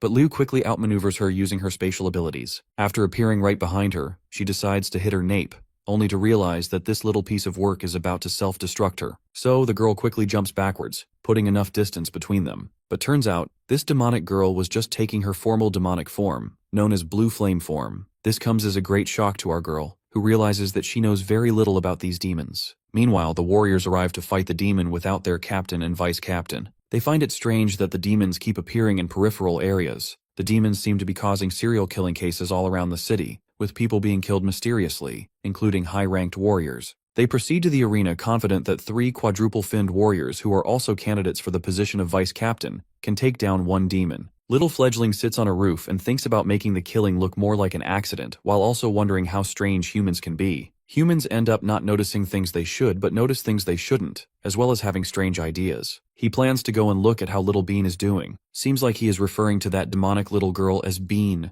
Meanwhile, Rakshasa Cat and Little Bean's battle is still ongoing. Our girl doesn't let the blue flames touch her, although she feels the heat from the flames despite being far away. The demon realizes that she is avoiding being hit. She considers Rakshasa Cat as her big sister, a comment that makes our girl disgusted. After diminishing the distance between them, she creates a portal and pushes the demon into it, which leads to a free fall from the sky, and successfully pushes her through. The demon is shocked as to how it worked on her and wonders how high of a level that spatial ability is. She has only seen this kind of spatial power given to veteran demons. It's impossible for humans to research spatial ability to this level with such depth. Rakshasa Cat is burnt severely from just a little touch, but realizes her ability to tolerate the pain because of the demonic energy. She needs to take advantage of the demon as it is unable to use its speed-type core in the air. This move utilizes the advantage that both bodies are in the air to throw and wrestle the opponent to the ground. Rakshasa Cat decides to utilize her spatial ability to raise this move to a fatal level. She finally pulls it off by crashing down like a goddamn meteor from the sky, inflicting huge damage to the demon girl. She then questions the injured demon just how many demons like herself have infiltrated the city. Little Bean is surprised that a human has forced her into such a situation. She comments on her spatial ability, saying she got it from the Black-Finned King. Otherwise, there is no other way a human can obtain such a high-level spatial ability. Rakshasa Cat remembers the Black-Finned King. She had seen the Black-Finned King in her mind. She soon realizes that the female is the Black-Finned King and still wonders about the rank of the Black-Finned King. While the demon is on the floor, she is not pleased with the human warrior. She soon agrees with Master Fledgling, who says that humans are just a bunch of disgusting and despicable creatures. Soon the demon generates purple fire and blasts Rakshasa Cat. After taking the hit, she can't move her body and thinks the purple core is a psychic attack. The concerning part is that the demon has grown another fin. The demon knows that Master Fledgling would be disappointed in her if she is seen like this, so she plans to use all of her strength. The warriors soon arrive and sense that it's a quintuple-finned demon. One of the warriors urges his teammates not to get distracted by the rank of the demon, saying that they can still beat down the demon. They all launch toward the demon to attack, but the demon is too powerful. She says that the warriors are not even worthy enough to become her mission targets or prey. She freezes them with her hypnotic voice and makes them slay each other. After dealing with the worthless trash, she turns to our girl, complimenting her that she is different and worthy of being her prey. She further tells Rakshasa Cat that she is worthy of becoming her target, the target of her exam mission. Upper-ranked demons can obtain the qualifications to evolve after passing their exam missions. Her exam mission is to kill quintuple-finned warriors and examine an entire city. Master has helped by attracting the attention of the mere troublesome captain and baiting them outside the city, since having them around would have been troublesome. There are more quintuple-finned warriors in the city, which she finds sufficient enough. The demon admires the strength of Rakshasa Cat, although she is just a quadruple-finned core warrior. Rakshasa Cat has already been given all the qualifications to be considered her target. Our girl is in a tough spot, and the only thing that springs up in his mind is Aang in this perilous situation. The demon decides to put an end to Rakshasa Cat and blasts her with her purple beams. Inside her mind, she hears the voice of that demon queen telling her that she can't keep interfering and saving her all the time. They all have someone they wish to protect, and she has given her abilities to her already. The Demon Queen notes that Liu has also familiarized herself with utilizing the spatial abilities, and how she makes use of them depends on her self-enlightenment and interpretation of how to use it. Of course, our girl doesn't like taking cues from a filthy demon,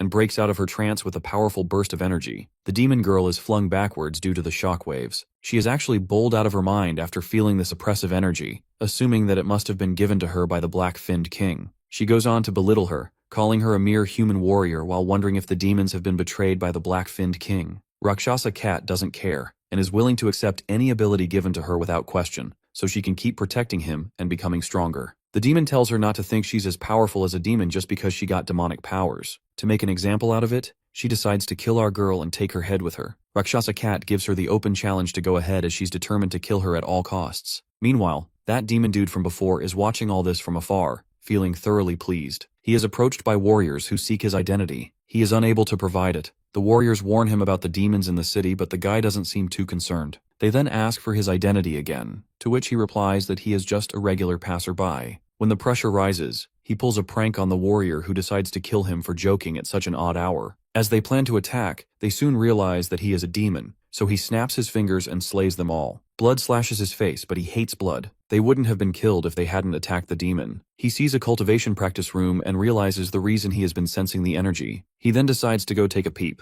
Over there, Aang is meditating. He is finally about to obtain the earth elemental energy. He has to ensure that the earth elemental energy stabilizes within his body, and with that, he will have gathered all the elements. Afterward, he attempted to combine them, but he didn't realize how taxing it would be on his mental strength. If he breaks his concentration even for a second, he will lose all the elemental energy he has gathered. He is determined to focus and can't afford to be distracted. Outside the room, people wonder why Aang is using a huge cultivation room all alone. They hear on the news about demons infiltrating the city and urge everyone to stay home until the situation is properly handled. Soon that same demon walks in. They ask him questions and point out that he doesn't look like a warrior. So, they insist him to leave as the facility is closed temporarily. But the dude proceeds to the cultivation room, and they ask him not to go in since it is for warrior use only. He goes on to slay them all as he keeps going further. He wonders how the aura he sensed is from a human warrior. He is not sure of the room in particular, so he walks into all of them and kills the people inside if they don't match his target. Meanwhile, Aang has exhausted his willpower and mental energy, but still decides to continue.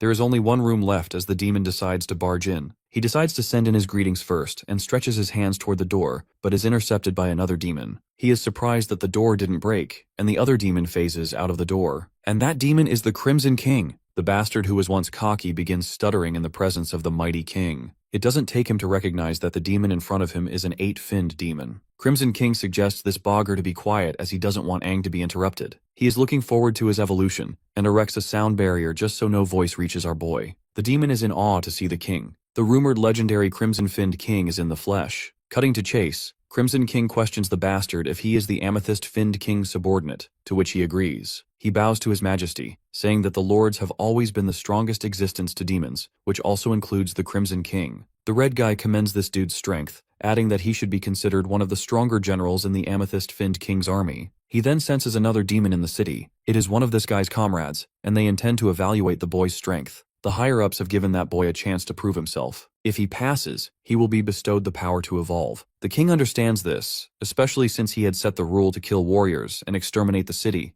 but he currently does not want the boy to be disturbed by anyone. He tries to warn him that the boy is not just a mere warrior. Aang is his little secret, and he cannot let this dude go back and expose Aang's existence to the Amethyst-finned king and their allies. Of course, the demon promised not to tell anyone about this. But this edgy king doesn't want any risks, and simply exterminates the poor guy, making his head explode. Turning back to our boy, he then commends Aang's amazing growth. He is able to conjure up the image of various elemental energies in his consciousness, even though he is just a regular human with a regular body constitution, yet he wishes to forcibly integrate all 5 different elements within his body. He believes this is greedy, but he likes it. He imagines him to be in pain as he is unable to sense his presence despite being right in front of him. The ability to completely enter one's consciousness is already an amazing feat for a regular human. He knows that Aang is the strongest human warrior in the history of humanity, which makes him the right vessel for a king like him. He is to return to Aang's body now, since he only came out in order not to disturb him, which wasted a lot of psychic energy. But it's all worth it. Aang's constitution will end up enhanced, which will be beneficial to him in the long run. Aang starts to generate lightning. This surprises the Crimson-finned king, who forms a protective cover for himself and watches. Aang is trying to drag all 5 elements into his body and integrate them at the same time. He questions the possibility as Aang becomes full of energy and starts shouting. The energy he emits ends up destroying the building. The Crimson-finned king seems to have underestimated this human. He isn't just evolving into a quintuple-finned warrior. He is also utilizing the 5 elements to control and integrate each of them, and he ends up creating a unique lightning element in the process. Though he is uncomfortable with the white lightning, He thinks it is an awful attribute. Rakshasa Cat notices the lightning and wonders what it is. As she is distracted, the demon is surprised by her strength despite only being a quadruple-finned warrior. She is truly someone with the finned king's strength. Rakshasa Cat realizes that she won't be able to hold out any longer if this continues. Even if she awakened the quadruple-finned strength in her body, she is still faced with a double-core demon. Though she is aware that help is coming, she decides to make some changes to her tactics and drag things out until others arrive. The demon seems to be aware of her plans and attacks her.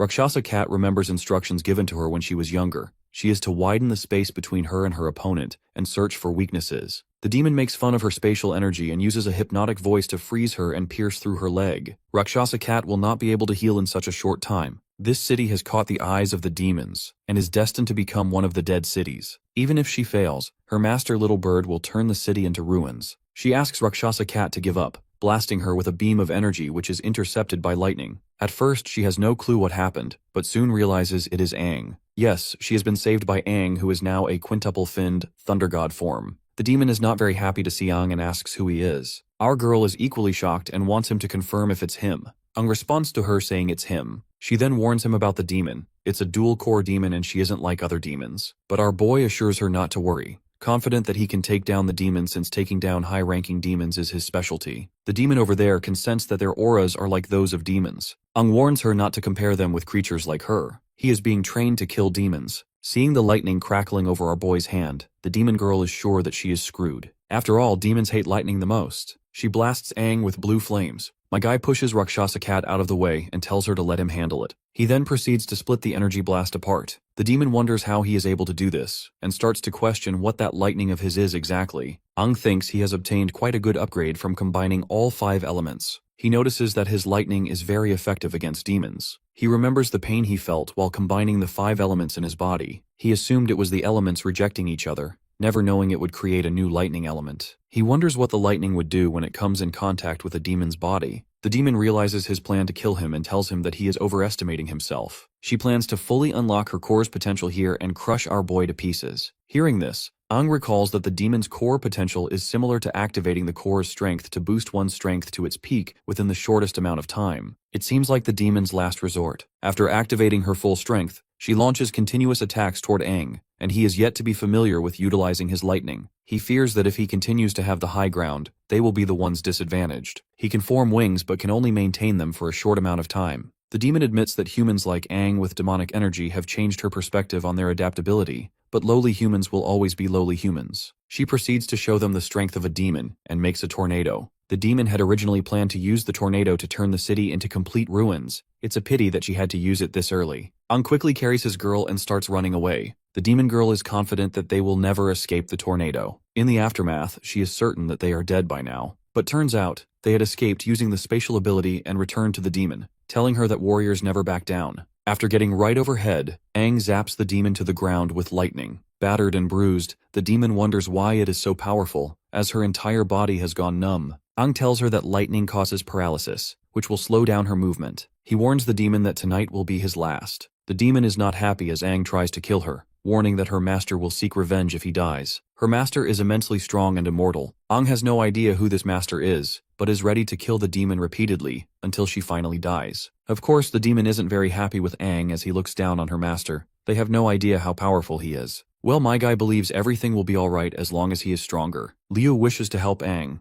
believing that it will give him a stronger propulsive force, and Aang agrees. Together, with Liu's spatial ability and Aang's lightning, they blast the demon. As she dies slowly, she calls on his master and also remembers her past. She feels she has disappointed her master and feels sad. The demon is finally dead. Liu points out that it was a high-ranked demon, even though it was still in its growing phase. That is why she is proud of Liu, as she was able to battle against her. He then notices blood over her toe and asks about her injuries. Well, she has utilized her green core energy to stop the bleeding. It will still need time to heal, and she needs a secluded place to recover. Suddenly, they both sense auras. Liu is confident that it is a warrior aura. It must be captain-level warriors returning from their mission on the outskirts. This plan of attack was probably designed by that demon and its master, misleading information and redirecting all the captain-level warriors out of the city. This was probably one of their plans. He decides to fill in the details about the demons to the captains, as well as their plans. She believes there might be demons above the rank of septuple finned. Ang notices she is starting to realize things. The knowledge that humans have of demons is limited. They have no idea about the different types of demons. Liu goes on to explain how she got her powers. She had borrowed and tapped into demonic energy, and now it appears that they both are similar in this regard. Ang is concerned that other humans and warriors will not view them as humans and suggests they leave. He grabs her and flies her somewhere she will heal up. They are to continue the journey afterward. At the cultivation room, the bastard Crimson King killed regenerates, and he is thankful for his revival ability. By now he is certain that the Crimson King is far too terrifying. He needs to pass this information to the Purple-Finned King. He also needs to stop the evolution mission and get back home with Little Bean, but he can't feel her aura anymore. Seems like Little Bean is gone, and he is right about that. She is already pushing up daisies. Meanwhile, the rest of the captains have all spread out to find the remaining clues. They present the remnants of the broken core pieces they have managed to gather to the head captain. They believe the pieces are from a quintuple-finned demon, but they are completely devoid of power and energy. The head captain thinks they are useless, and asks them to send the pieces to the analysis team to see what information can be gathered from them. The head captain believes there is something wrong with the attacks. He feels there was a plan to ensure the deaths of high-ranked warriors. He still senses a strong demonic presence and energy in the battle arena. This is definitely not an average quintuple-finned demon. He wonders who fought against this demon and who killed it. He feels there is more than one demon. Others suggest it could be a battle to the death among demons, but the head captain doesn't agree. The guy with the analysis team thinks this is his time to shine. His chance comes whenever there is an issue or an accident, and he feels the captain pays more attention to his abilities. He sees a chance to get promoted in the near future. Meanwhile, that same demon guy in the shadows summons the sight worker with a hypnotic voice. The warriors have no idea that he is being controlled. The demon questions him about the details of what happened in the arena. He explains to the best of his knowledge. Upon soaking up all the juicy enough, the demon believes that Little Bean is dead. He wonders if the Crimson-Finned King could be behind this, but realizes the entire city would have been wiped out if it were. The demon asks him to open the case containing the collected remnants of the demon's broken cores. He tries to see who killed Little Bean. He activates his soul-seeking ability, which allows him to control consciousness, and use energy to invade the core, and see the last scene the core's owner saw before death. The more complete the core, the more information about the surroundings can be gathered. He sees Aang and Liu and becomes enraged. He kills the guy with the analysis team and threatens to kill some other bystanders. Meanwhile, Aang is trying to heal his girl. Turns out, she is unable to heal because the battle has used too much of her energy. His wood element is as good as her green core regeneration. Liu is thankful. She had never let anyone touch her foot before. She then wants to know where they will go next. They had originally come out with the goal of finding the integration crystal that could combine all the elements in his body, and now that it is complete, they are to move on and finally gather some information. Liu wonders what sort of information. No one else knows about Aang's reincarnation except Lena. Liu is unaware of his plans to rescue Desha, who has been captured. Doing such things openly goes against the new king and the new 6 heroes. He wonders if Liu and the rest of his team will stand by him if they find out about this. He finally responds to Liu, thinking it will be better if he continues his journey alone. As Liu's strength is almost comparable to that of a quadruple-finned warrior, Aang encourages her to tell Captain Ji Yaotang that she has completed her mission. Liu wants to know if he is setting off alone. Aang says he will return with her first as he needs to speak with Captain Ji Yaotang himself. As they chat, he has completely healed her and suggests she not do any intense exercise as it will still be painful because he has just regenerated her muscles. With that, they are ready to leave. 3 days later, in Helios City, Rank C, the warriors wonder when Liu and Aang will be back. Everything is boring without them. One of the warriors thinks they are probably working on leveling up themselves and suggests they do the same. She is still bored without them, and also wants to go out and go through some trials. It is really slow for her to keep leveling up in Helios City, but it is then they catch a familiar voice teasing them. It's their team leader Liu. They are happy to see her and ask about Aang.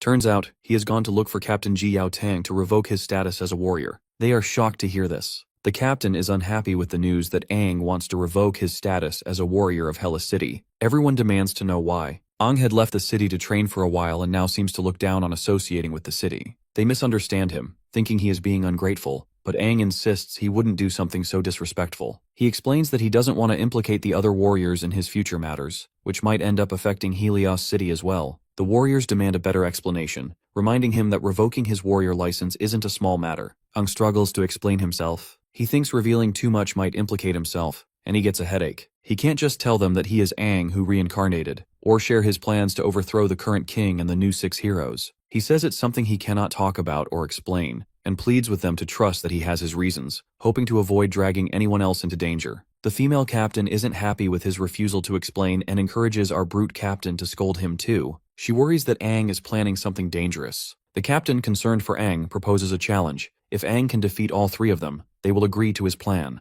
Aang is confident and sees this as an opportunity to demonstrate the results of their outdoor training. The captain asks him to choose his first opponent, but to ease their worries, Aang decides to take all three at once. Meanwhile, in the warrior training room, Aang's friends are still worried about Aang's decision. They believe he wants to cut himself off completely from the rest of the warriors. They want to understand why, but Liu doesn't know the details of his reasons. On their way back in the past, Aang confesses to Liu that he plans to do something that could be considered treasonous. He wants their past experiences to remain memories only. The people he plans to challenge are far above them in power. He wishes to rescue an old friend and needs to revoke his warrior identity to avoid dragging others down with him. Liu asks why this sudden decision, and she even considers revoking her own status to help out. Aang refuses her offer, insisting this is his fight alone. This is all Liu remembers. The photographer girl feels that Aang sees them as burdens, but Lan sees him as someone who deeply cares for his comrades. They refuse to give up on their team of 4 and decide to do something about it. At the warrior mock battlefield, Aang, the captain, and others gather. They remind the kid that he is up against the protectors of the city. But my guy isn't fazed and goes on to ask about the winning condition. The captain explains the side that fully subdues the other wins. If Aang is truly determined to revoke his warrior license, he should treat this as a serious test. The captain acknowledges Aang's growth and talent after his training,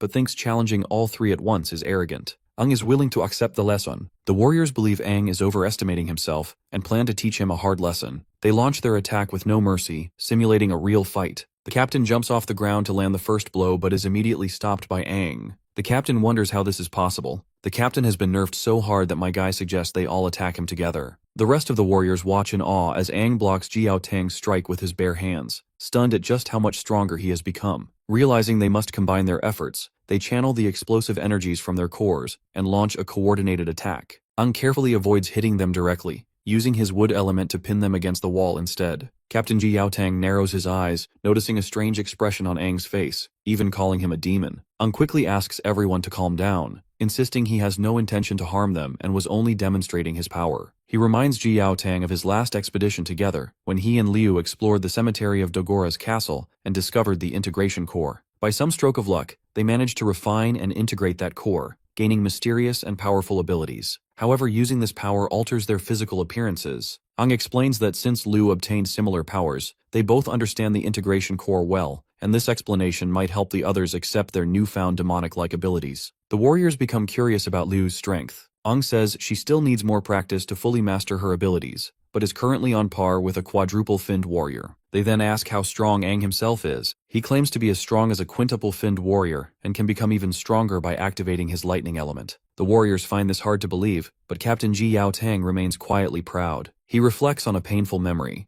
Years ago, when his brother was around Aang's age, Helios City suffered a minor demonic onslaught. His brother was kidnapped by demons and later found dead. From that tragedy, Jiao Tang swore to become a strong warrior who could protect those around him. Now seeing Aang and Liu, he's reminded of his brother. Unaware of this backstory, Aang listens as Jiao Tang advises him not to misuse his strength and to accept the stress and responsibility that come with it. The captain is deeply proud of them both. The rest of the warriors are left uncertain about the deeper meaning behind Jiao Tang's words. Finally, Captain Jiao Tang approves our boy's request to terminate his warrior status, trusting that Aang knows what he's doing and choosing not to press further. He remarks that young people always have their own paths and futures to face. My guy is overjoyed to hear this, and thanks his senior respectfully. One of the captains fondly recalls how weak Aang once was during his early tests, and wonders how far he will progress now that he's leaving the warrior ranks. They also realize Aang shares a name with a legendary figure from the past. Jiao Tang believes Aang's future accomplishments might even surpass those of that great man. As my guy departs on his journey, he contemplates raising his strength to the level of a sextuple-finned warrior, feeling it would be safer to do so before attempting to rescue Desha.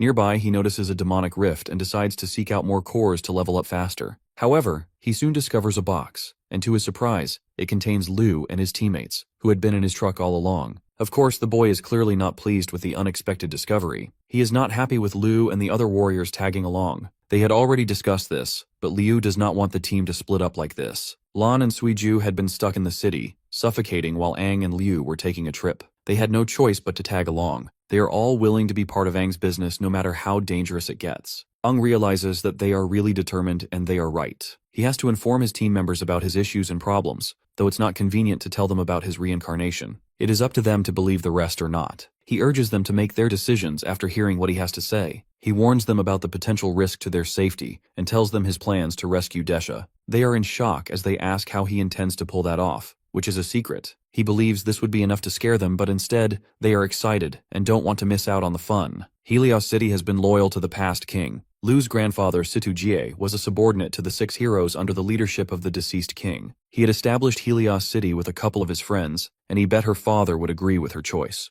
Ung realizes why he finds the name Situ familiar. He remembers the first time the 6 heroes brought him, looking fresh and nervous. So much time has passed. Moving on, Ung doesn't think any of them present here are strong enough to join him. Since they all wish to join him, he also wants to add another person to the roster. Vierlina, one of the old 6 heroes, a septuple green core warrior. He wants her to train his team, as it may be difficult to carry out his plan all alone. Lan wonders how Aang knows someone almost like a god to them. What's more, he is close enough to ask her to train them. She agrees to train them, but cannot control how much stronger they will end up getting, as it all depends on their own skills and abilities. She still wants to know if Aang is seriously bringing all 3 of them, but Aang has no other choice. Well, it's expected of our boy. More and more people will stand by him, and he's someone who would never leave anybody behind. She also hears that Aang is able to invent the lightning element. She is impressed with this new body of his, but this much is expected of him. After all, he is Aang, a guy who can accomplish anything. The rest of the team, while watching Aang and Lena, are unable to hear what they are saying. They wonder why Lena has not aged.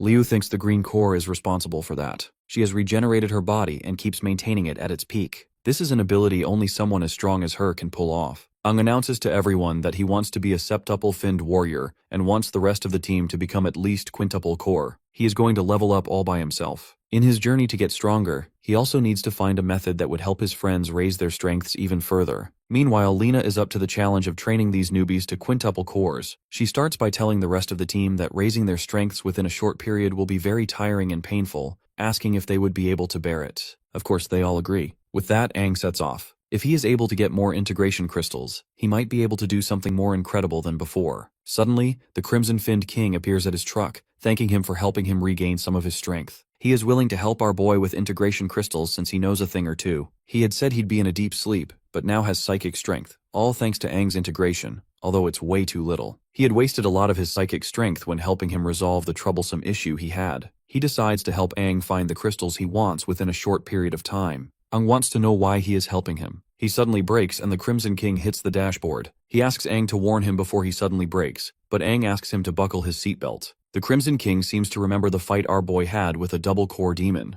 This makes Aang realize that the king is not oblivious to the world while inside his body. Turns out, the double-core demon he had fought was low-ranking, otherwise our boy would have been able to obtain a demonic revival core. Aang wants to know what it is all about. He asks if it is the same as the integration core. According to the red guy, the results it gives will always be strong and never weak. Regular demonic evolution happens by consuming demons of the same level or higher. Ranking demons can only level up by refining an incredibly rare revival core. If he is to refine this demonic revival core, he will be able to obtain an immense amount of power. His friends can do the same to enhance their strength. Aang wants to know how he is supposed to refine the demonic revival core, to which the king reveals that he needs a double-core demon that is septuple finned and above. Aang wants to know why he is telling him this. Perhaps the demon plans to control his consciousness. Otherwise, why would he betray his own kind? He does this because the demons are chaotic except the higher finned demon kings. He is sure that Aang would not understand the situation the dark species are currently in. So it's basically a waste of time even if he tried to explain it. And as for why he is helping this kid evolve, they both share evolution.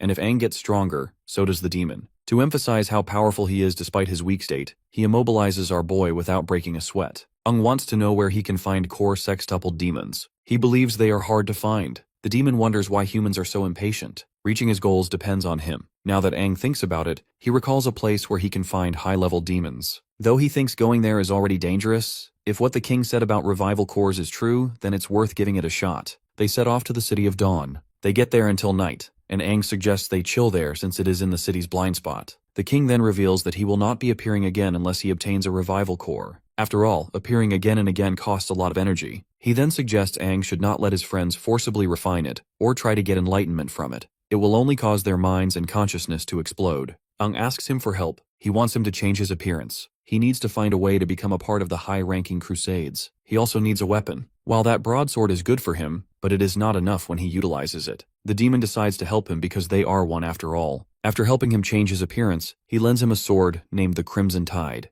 My guy expresses his gratitude to this demonic bastard and on his way to deal with crusading team. It's the city of Dawn, northwest side. A voice welcomes all warriors from outside the city who want to help with the current cleanup mission. They request warriors who are not below quadruple-finned cores. A reward awaits them when they succeed. The outsider warriors are requested to move to the training ground in an orderly manner. The warriors hear that the strongest warrior in the city will be leading this team. Ong sees all sorts of people signing up for this mission where they are to hunt demons. He believes the more people, the better. Captain Ranyang thanks all the people who have joined the mission. The warriors spread rumors of how the captain had killed a quintuple-finned demon all on his own. They are to start the week by tracing the steps of another team that had been tracking demons. The demon traces had disappeared 3 kilometers to the north of the city of Dawn, within a rotten forest, and the 6-person team that had been sent out had all been eliminated. A quintuple blue core warrior who happens to be a friend of the captain led the team. It wasn't a weak team at all. The last bit of information they have, sent by the tracking item, indicates that it's most likely they fought an extremely strong demon, probably a quintuple-finned demon, a double-core-finned demon, or a high-ranking demon as well. They view this as a threat to the city of Dawn's transportation and its surroundings. This is why they need external warriors. Ung realizes there is a possibility that there is also a double-core sextuple-finned demon, which is perfect for him. The warriors set off after the captain's explanation. All the while the people cheer them on as they leave. The road is 3 to 4 kilometers long, and there are a few demons on the road as well. All warriors are instructed to be careful and follow the team closely while maintaining silence. If not careful, a warrior can get lost and attacked by demons. Ung thinks they are already attracting the attention of demons after leaving the city gate. A team member asks the captain not to treat them like rookies who do not know any better. They believe the team is made up of capable warriors. He gets attacked soon before the captain is able to warn him about raising his voice. It's a sand-type demon. It likes to ambush living things from their hiding spots in the sand. The sand-type demons had encircled the team from behind. With this quantity, they are almost akin to a small-scale triple-finned demon horde. The captain urges the warriors to form teams and fight together. They are just a mere bunch of triple-finned sand-type demons and aren't strong enough to be considered enemies. The team soon splits but is instructed to gather together and fight. Ung soon takes on the demons and asks his team member to join the rest. It is more convenient for him to do this alone. A team member is about to be slain, but he is soon saved by the captain who tells him to join the others and not fall behind. Everyone in the team gathers. They notice injured warriors walking from a distance. The captain wonders how they made it despite being so far away from the team. He asks if there is any other person behind, and he is told about Aang. He had saved them but had to stay behind and hold off the demons. The captain feels this was a foolish decision, but the injured warrior remembers Aang saying it was more convenient for him to fight alone. The captain thinks this is arrogance. They all believed he was dead. The captain feels that Aang's decision to stay back distracted the demons enough for them to move away. They decide to go back and find him, whether dead or alive, as he is a comrade and warrior. The captain warns them to be prepared for a fight as there may still be demons left. They find the place and head toward the spot. The captain encourages everyone to be vigilant as they look for Aang, and they finally find him. My guy wants to know why everyone is there. He thought they should be moving forward as he was preparing to chase after them. The captain notices his strange aura and wonders if it's because he is covered in demon blood. All the teammates only get further shocked when they realize that Aang has killed over 10 sand-type demons. The team struggles to believe this. They think there is something special about Aang. He explains that he is as powerful as a quintuple-finned core warrior,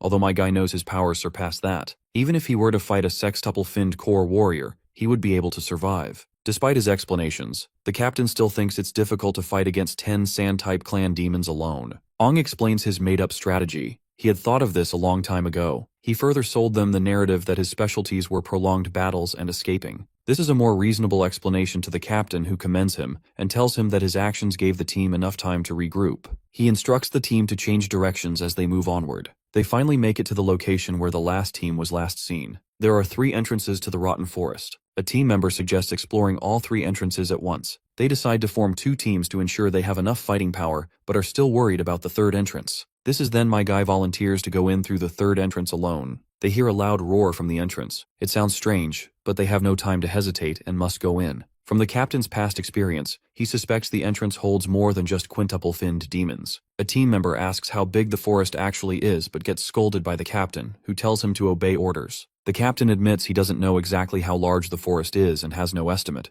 The original mission of the team was to scout the forest's proportions. Aang still insists on scouting one entrance alone, adding that the team won't be affected if anything happens to him. He believes he can finish before sundown. Other team members start seeing him as a show-off since he had taken out 10 demons all alone. Despite his arrogance and overconfidence, they still think he has a point. As the warriors try to split into two teams, violence erupts because everyone has conflicting opinions. These outsider warriors always act violently in tense situations, which is something Aang despises the most about them. The captain yells aggressively for everyone to calm down, telling them to follow orders. He intends to be the opponent of anyone who still wants to fight, but the whole team stays silent. The captain has seen how poorly disciplined the outsider warriors are. They need to finish this quickly before more problems arise. Before Aang sets off alone, the captain reminds him that there won't be any help if he's in danger. Aang understands this and states he might finish right on time before others arrive. This statement makes him look even more arrogant as they split up. As the captain is barking orders and telling the teams to prioritize rescuing rather than engaging in fights,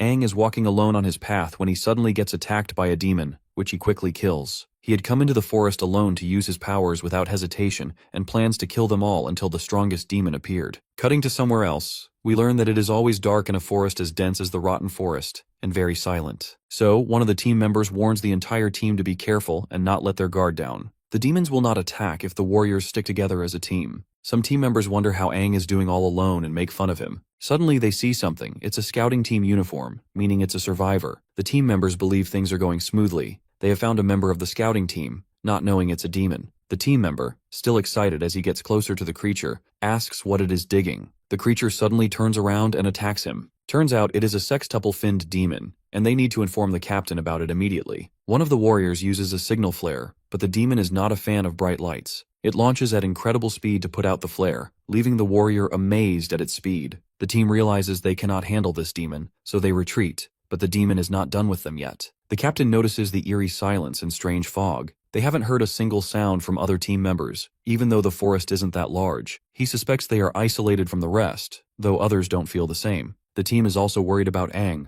They soon stumble across bodies that seem to be from the scout team. The captain spots a demon and prepares to strike, but Aang stops him because the captain was about to slay his own teammate. There is no demon, just an illusion. They have all been hypnotized by the demon's illusions. A purple core demon is affecting their consciousness. It seems stronger than most purple core demons. The captain admits he would have killed a teammate if Aang hadn't intervened. Everyone is seeing illusions of their worst fears. The demon aims to spread confusion so the warriors will kill each other. The captain asks our boy how he saw through the illusion and thanks him for preventing a tragedy. Aang explains he was attacked too, but he fought them all. He soon realized the fog forces people to see illusions and unintentionally lose themselves in it. The captain wants to know more about Aang's abilities, but Aang isn't willing to disclose them. He suspects the demon they just encountered might be the dual-core sextuple-finned demon he needs. The captain hears cries from the other team and orders everyone to join him in the rescue. The demon notices there is someone unaffected by the illusions and senses Aang's aura. She wonders who he is. It's a sextuple-finned core demon.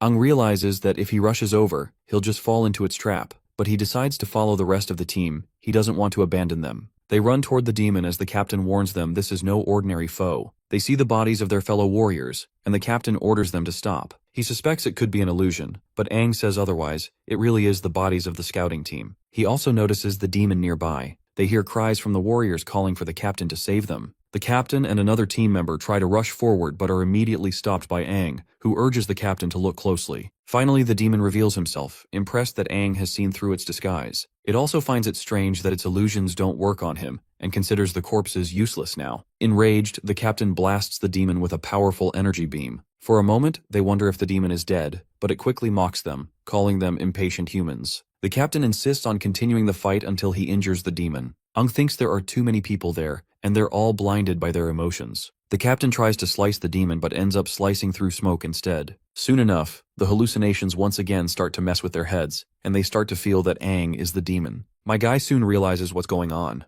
The demon is making him look like the target, while that bastard is sitting somewhere safe watching it all happen. The captain is first to swing at our boy. My guy is also ready to counter. He never thought he would ever be fighting him. The demon is happy to see them turn against Aang. She thinks it is interesting. She had never seen a mutual slaughter. Aang sees that the demon is treating them as circus monkeys. He decides to test out the true strength of his lightning element. Meanwhile, my guy has flung all the warriors away, making others believe that the demon is blocking Ranyang's red core attack. Aang, on the other hand, is positive that the lightning element surpasses the demon energy. The rest of the team charges against him. They are willing to kill him to get revenge for the fallen warriors. Aang wants the captain to take a little nap. He blasts lightning and throws the warriors off. The demon is also intimidated. It begins to wonder what power he is using. The lightning has a strong demonic energy to it, and also gives the demon an oppressive feeling. Realizes that he is right. As long as he controls his strength well, he can wake them up from their conditions and the demon's illusions. The demon is still in the sky. It notices that he is deactivating her illusions. My guy yells for her to come down from the sky. The demon also notices the lightning energy in his voice. By now it feels Aang is more than capable compared to the others. So before shit gets serious, she wants to end it all by striking him. But my guy strikes the demon, sending it flying backwards. The demon realizes that Aang is a dual-core sextuple-finned demon. He strides towards her confidently, glad that he made the right decision by coming here. The demon also notices that this boy isn't afraid of him. He is excited instead. It's almost as if he is the demon.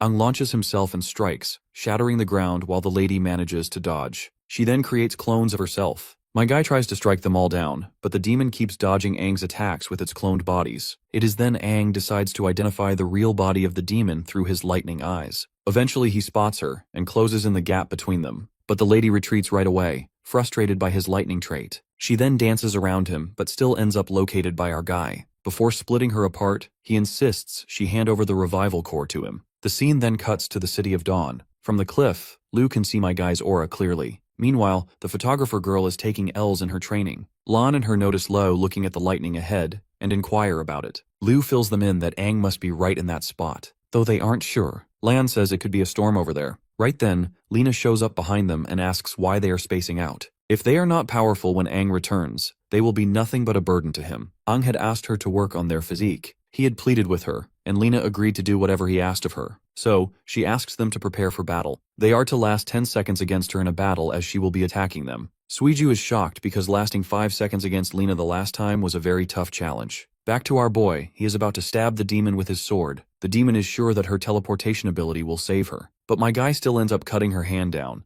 To our boy, the demon is stupid to think that it is faster than lightning. He then further drives his sword right into her chest. Instead of handing over the core, she decides to take Aang with him as he plans to self-destruct. Aang notices the demon's plans to self-destruct and zaps him with lightning. The demon cries out in pain and asks if the boy is really a human or a demon. My guy claims he is just a regular human warrior. And with that, my guy successfully takes the demon's revival cores. Somewhere in the forest, the captain wakes up. He lost consciousness when everything had happened. Seeing the others, he wonders if they were unconscious too. My guy greets the captain. Seeing our boy, the captain goes on a high alert, asking for the whereabouts of the double-core demon. Aang assures him that he had finished him off. He also cleaned up the demons in the surrounding area too. So, they have absolutely nothing to worry about. He asks the captain to have some water. Of course, the captain struggles to understand how he has killed a double-core demon all by himself. Aang then briefs the captain about how he handled the situation. Unfortunately, he was unable to do anything about the other team. The captain is still in awe. My guy had just battled a sextuple dual-core finned demo, which makes the big guy wonder exactly how strong Aang is. He only wants to know how he surpassed the demon's illusions. Aang reminds him that the most important thing is that they are still alive. He wants to go around and check if there are still demons around the area. He asks the captain and other warriors to rest as it is still midnight. It will take a while before they start waking up.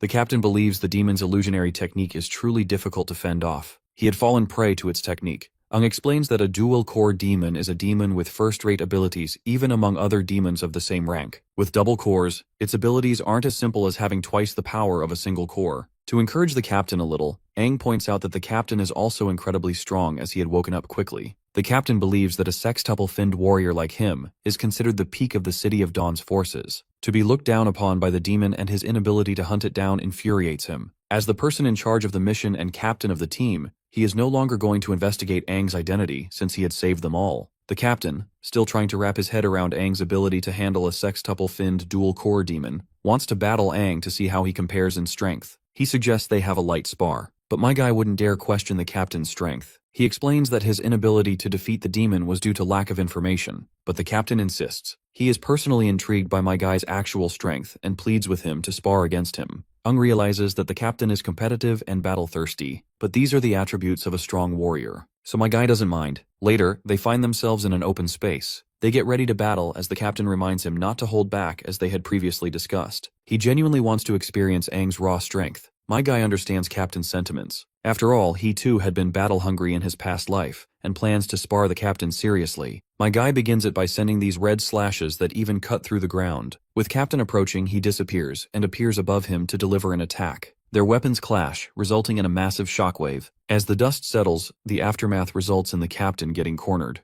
No matter how many times they spar, Aang will always find an opening to disarm him. He asks the captain if he is still willing to fight. The captain realizes that this is too powerful, so they suggest they end the fight. Aang feels like a kind and elderly senior, cold at times but warm as well. He stretches out his hand and helps his senior up as the captain accepts his loss. The senior is genuinely curious why Aang chooses to join a team like this. As powerful as he is, he believes that Aang is the strongest warrior after the new 6 heroes. But my guy doesn't agree with him. He believes he is still weaker than them. The captain narrates that being a septuple-finned warrior means you have reached humanity's peak. The strength difference between a sextuple and septuple-finned warrior is greater than the difference between a single-finned warrior and a sextuple-finned warrior. The new 6 heroes' powers are not something a regular sextuple-finned warrior like the captain can achieve. He believes their strength has reached levels none of them have seen before. There are rumors that one of them solo cleared an ancient king's plague tomb himself and managed to return safely as well. It's a feat none of them can pull this off. This shocks our boy, because he too has first-hand experience with King's Plague Tomb. This makes him really suspicious of the new heroes, and wonders what exactly they are hiding.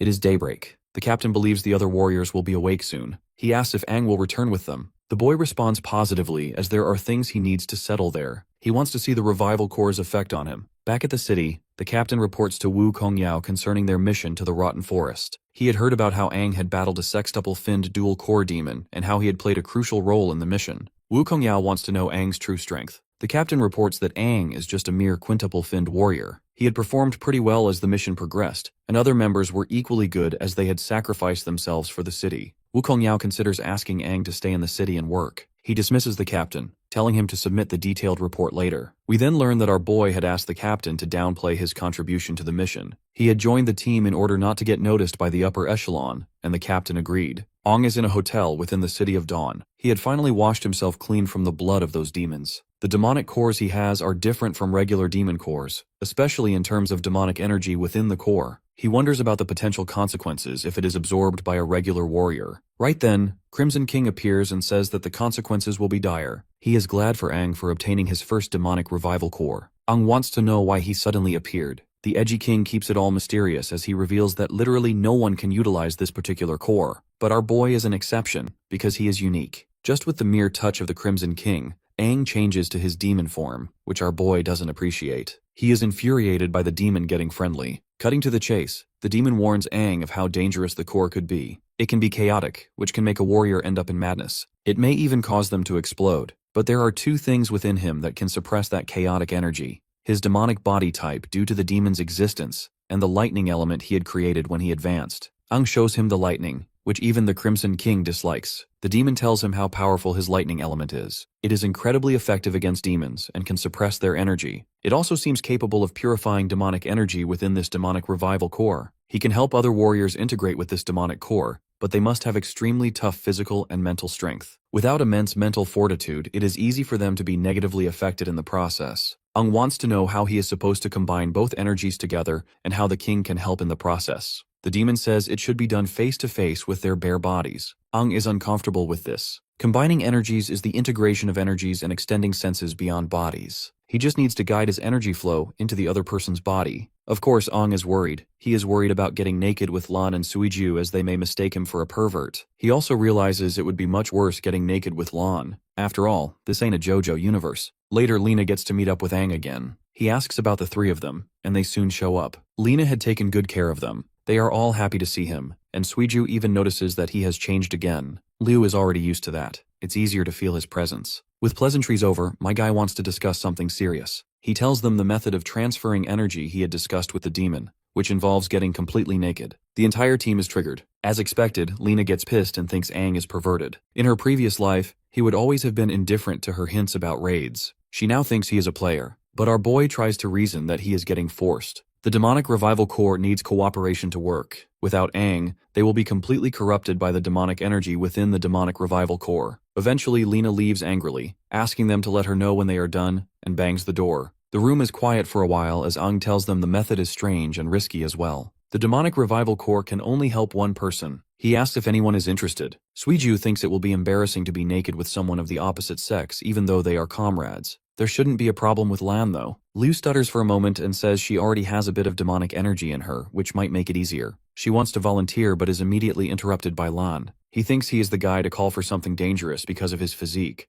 Ang thanks them for believing in him as Suiju pledges her support. Let's not forget about poor Lu, whose dream to lay naked is down in the drain. As they take off their clothes, Ang notices that Lan's physique has been greatly strengthened by Lena. The brute admits that he feels stronger than before. He asks if he should take off his underwear too, but Ang refuses, knowing that it might affect efficiency. The both girls peek from the door as the guys get ready for the show. As usual, Suiju admires the perfect angle she is getting for the photo, but Liu is unsure if they should be peeking. Hell, even Lena can't resist but joins in with the other girls. Anyhow, the boys begin their mojo. Lan holds the demonic revival core in his hands. Holding it alone makes him tremble given the power it contains. Ang asks him to place the demonic revival core in his hands and relax. He tells him to close his eyes, use his energy to sense it, and establish a connection. He warns him it may be a little painful but assures him he will be beside him to assist. Lan sees the yellow energy. It is just like his original core. He wonders if the demonic revival core will identify the power that suits him. He wonders if he should approach it as he advances further. As he gets closer, he finds the demonic energy terrifying. He begins absorbing the mighty demonic powers all to himself, and the entire process is quite taxing, making him scream. He is being tempted by this demonic energy, and will soon become a mindless monster once his spirit is consumed entirely. Crimson is here to warn him once again about the consequences, so he suggests Aang to make his move before it's too late.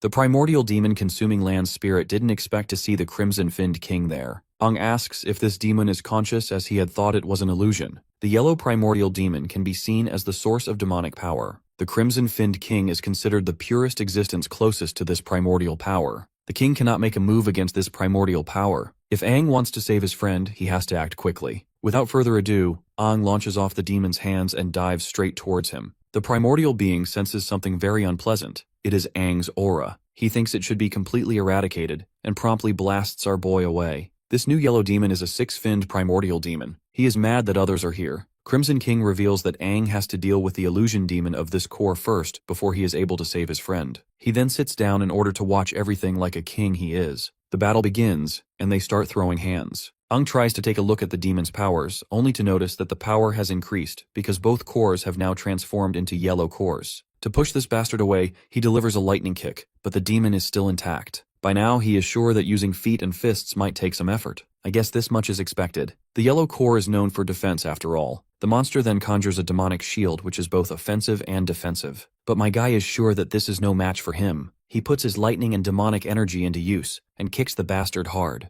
Turns out he used an upgraded lightning move he picked up while fighting a demon previously. After taking down that primordial demon, he directly strikes that ball of energy to help his friend's consciousness escape. I don't really know what in the hell is going on, but in a nutshell, my guy manages to absorb the excess power of the revival core into himself, which not only allows him to evolve, but he also manages to save his friend in the process. Even the Crimson King thinks it is impressive as he absorbed part of the energy from the core. It is enough for Lan to awaken his demon powers. In the real world, Lu has already dozed off, while the photographer girl is busy doing her thing. Even Lena is tired of waiting. Suddenly she notices his eyes, which look demonic. Right then, he gives off an explosive energy burst and begins to evolve. After the transition, he has 4 arms. His evolution has also been completed, making him a 4-fin demon. Lena refuses to believe what she is seeing. Through the core, the demon power has truly fused with Lan. Aang tells them not to be surprised as they have important things to worry about. The energy burst from Lan's evolution process is too intense. He believes it will definitely be noticed by Dawn City, so they need to hurry. Lu rushes to guard the entrance, but Lan stops her as he has a solution.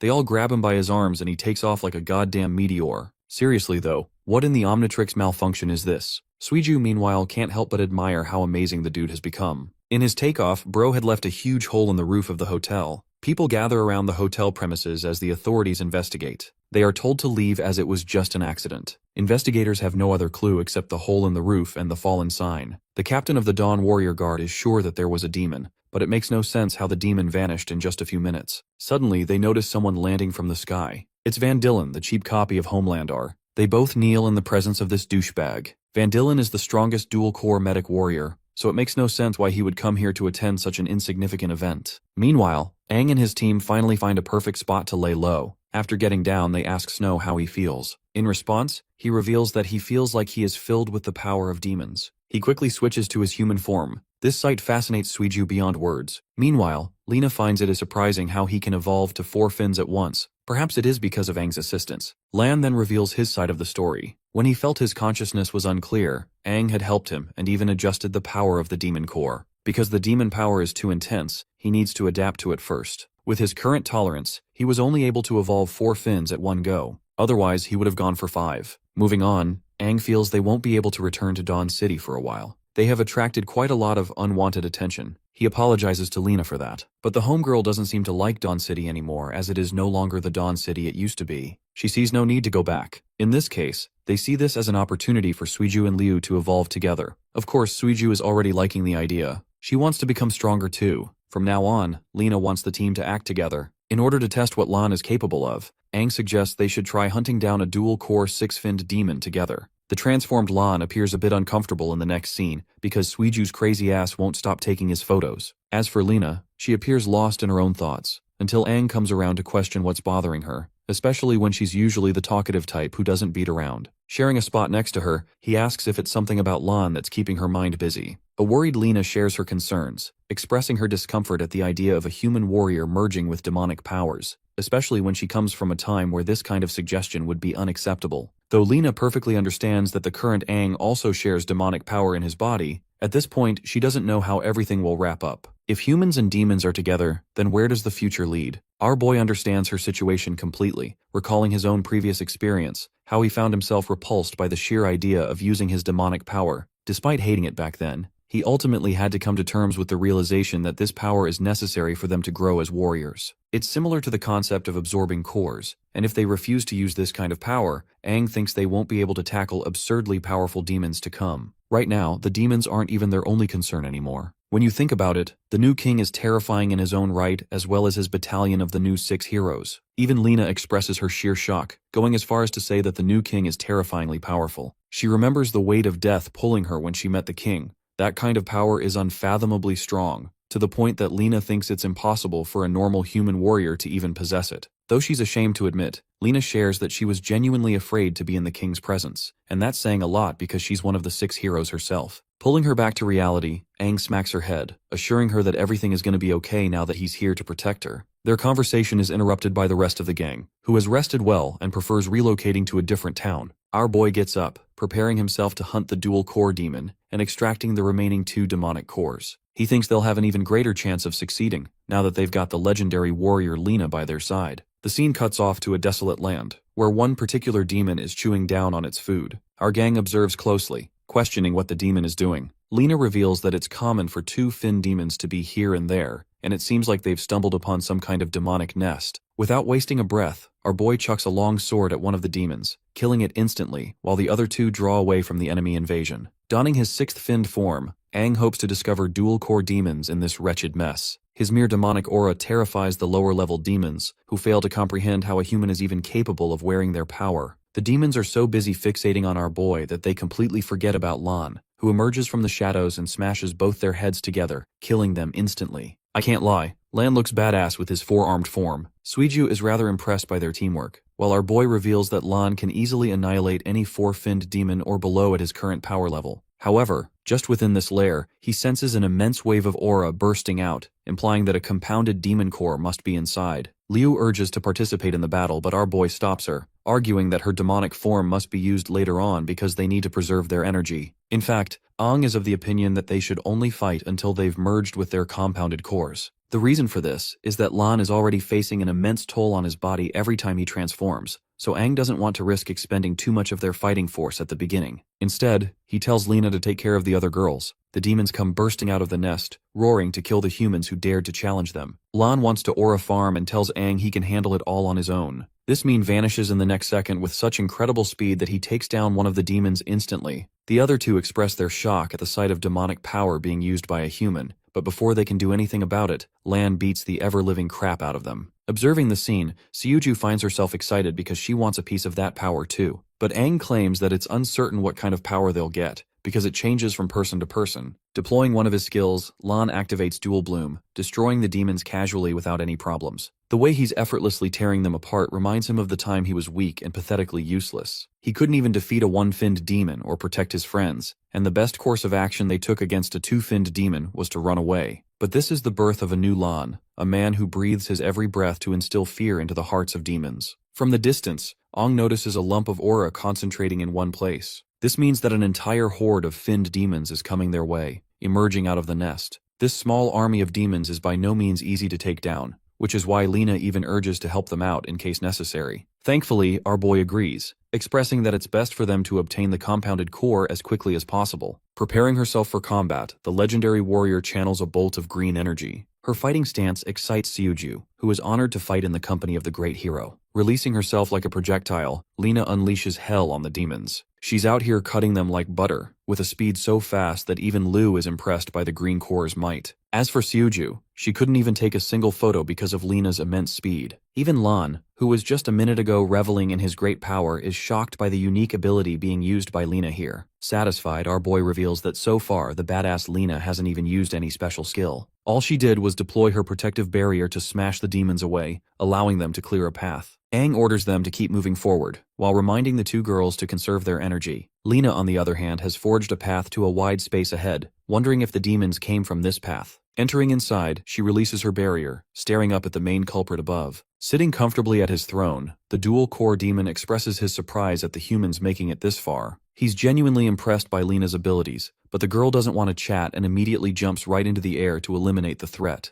Her incredible blast obliterates the six-finned demon's throne, and he's forced to avoid the attack. The demon expresses his anger at the warrior for ruining his favorite throne, but the badass Lena couldn't give a damn and emerges with a battle axe. She drops a crazy one-liner, deeming the lowly demon unfit for a throne. Provoked, the six-finned demon unleashes his fury in the form of earthly molten vines. But right then, the four-armed warrior comes out of the blue to play his part and stops the creature's attack. While the six-finned demon is distracted, Aang sneaks up from behind. Before the demon can even process their strategy, Aang is already preparing to slash him. In the end, the attack connects, and the demon is one shot thanks to their brilliant teamwork. Thanks to that, they've uncovered yet another compounded demonic core, with only one more left to hunt. Strangely, Lena appears gassed out, expressing that she expended a ton of energy just now. Unfortunately, her green core is almost out of energy. It's not every day that one comes across a seven-finned core, so finding it is a pain in the ass, especially when the new 6 heroes were told not to use this kind of power anymore. Lena's prime has already gone past, so she isn't on the same level of the 6 heroes humanity always looked up to. However, what she's most happy about is that Aang is in a league of his own, and will eventually shift the tides for humanity again. Frustrated yet determined, the once strongest warrior of humanity promises her that they'll reclaim all that was taken from them. In the next scene, our gang relocates to another city hotel. It appears that they also managed to obtain the final compounded core off-screen after hunting.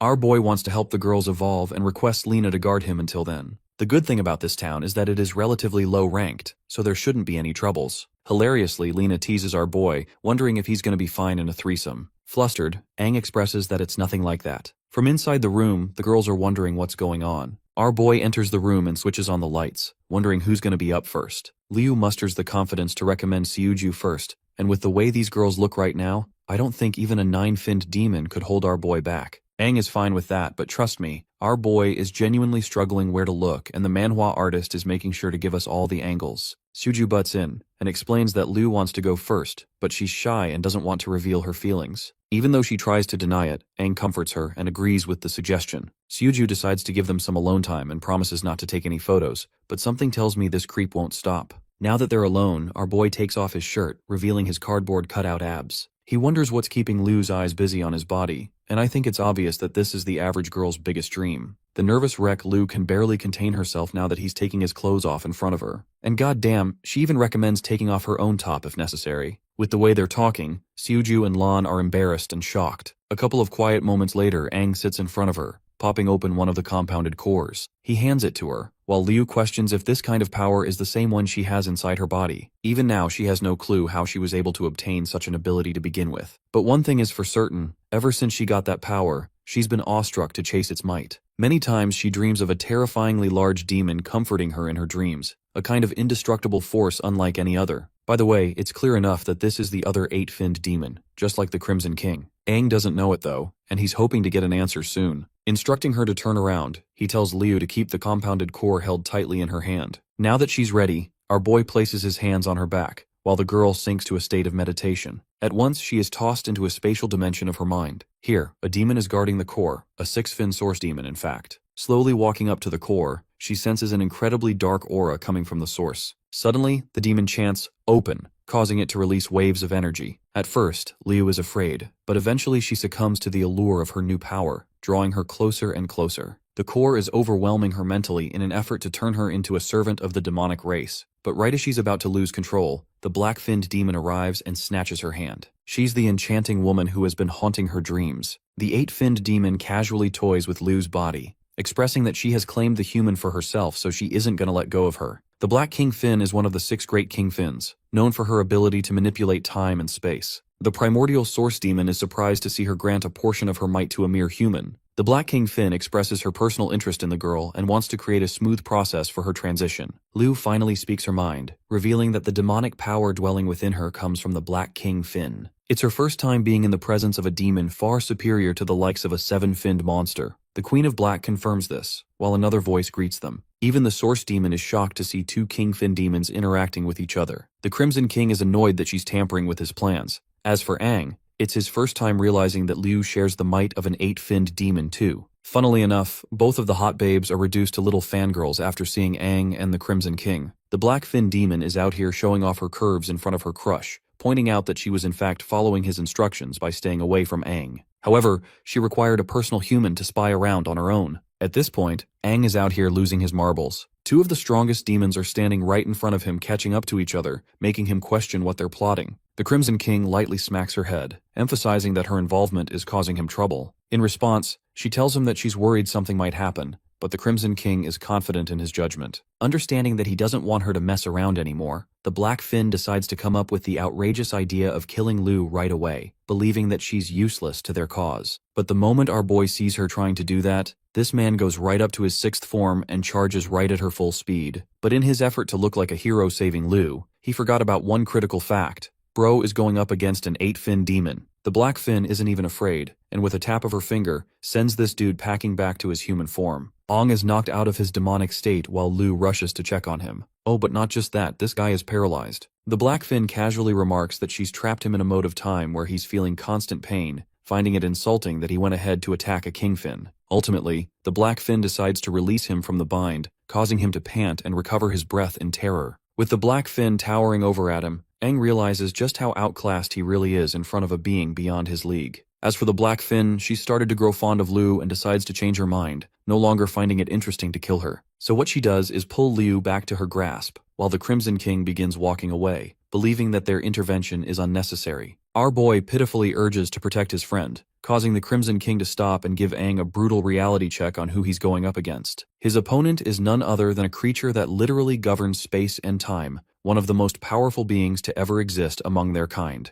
The Crimson King assures the boy that if the Black Fin really wanted to take either of their lives, they wouldn't even comprehend their own deaths after it happened. Now that's the definition of aura. But not just that, the Crimson King emphasizes that it's the first time ever for the Black Fin to ever spare a human on a whim, which means she's already being favorable as much as she can. The Crimson King orders Aang to get up and leave, knowing that the Black Fin can handle the rest from here on out. Before leaving, Aang angrily tells the demon not to do anything unnecessary, which is funny to me because honestly, she could kill him for this remark alone. Anyway, both he and the Crimson King decide to opt out of the state, leaving the Black Fin to talk about how boring it is now that her beloved Crimson King has left. The primordial orb demon doesn't even resist and simply allows the Black Fin to do whatever she wants. The Queen of Demons gently taps Lu's head, forcing her to enter the same powerful state she donned once before, sharing an appearance with the Black Fin's form. In this state, Lu can confidently sense the assimilation of the green core with her body, allowing her form to bloom even more. In the outside world, Aang is no longer assisting Lu with the assimilation process, and instead waits for her to wake up soon. All of a sudden, Lu's body jumps into a hot demonic transformation, immediately evolving her to the 6th fin form. This version of her is called the achromatic Lu,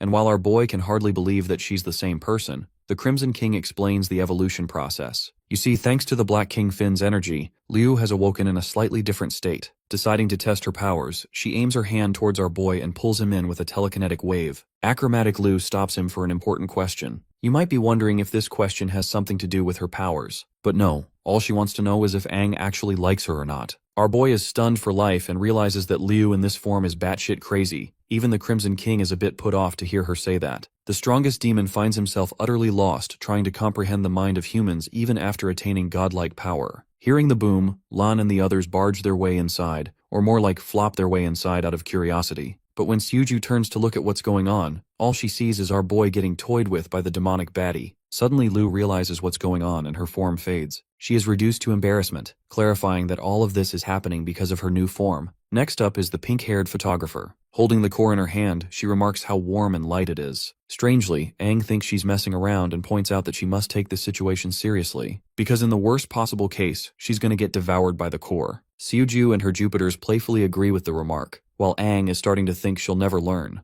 Anyway, he coaches her to calm her mind in order to properly assimilate the compounded core. He also tells her that she's going to meet the source demon very soon, and likely endure hellish physical and mental shocks. The same happened to Liu and Lan, for example. However, Aang promises to help her out and consistently reminds her to keep her focus so that the core doesn't consume her body. But their first task is to enter the region of the core in the first place. Surprisingly, while it took Liu and Lan quite a bit of time, this girl instantly enters the space and terrifies Aang with her compatibility with the core. Realizing that he must also enter at once, Aang transforms into his sixth finned state and opens his eyes. The Crimson King is right next to him, commenting on how strange Suju is in particular. Different from the others, she experienced absolutely no pain or any kind of obstacle in her path. Instead, the girl is easily able to absorb the source demon's power like a cakewalk. A confident Suju not only engulfs the orb, but also the source demon's essence itself, a fact that shocks Aang and impresses the Crimson King. It goes to show just how compatible her body has become with the compounded core. Suju's body is engulfed in a blue, before unleashing a shockwave that begins to transform her. And well, I think we can all agree that these demonic forms do the bare minimum of covering a person's skin because look at her. Aang didn't even have to intervene for the completion of the transformation this time. By the end of the transformation process,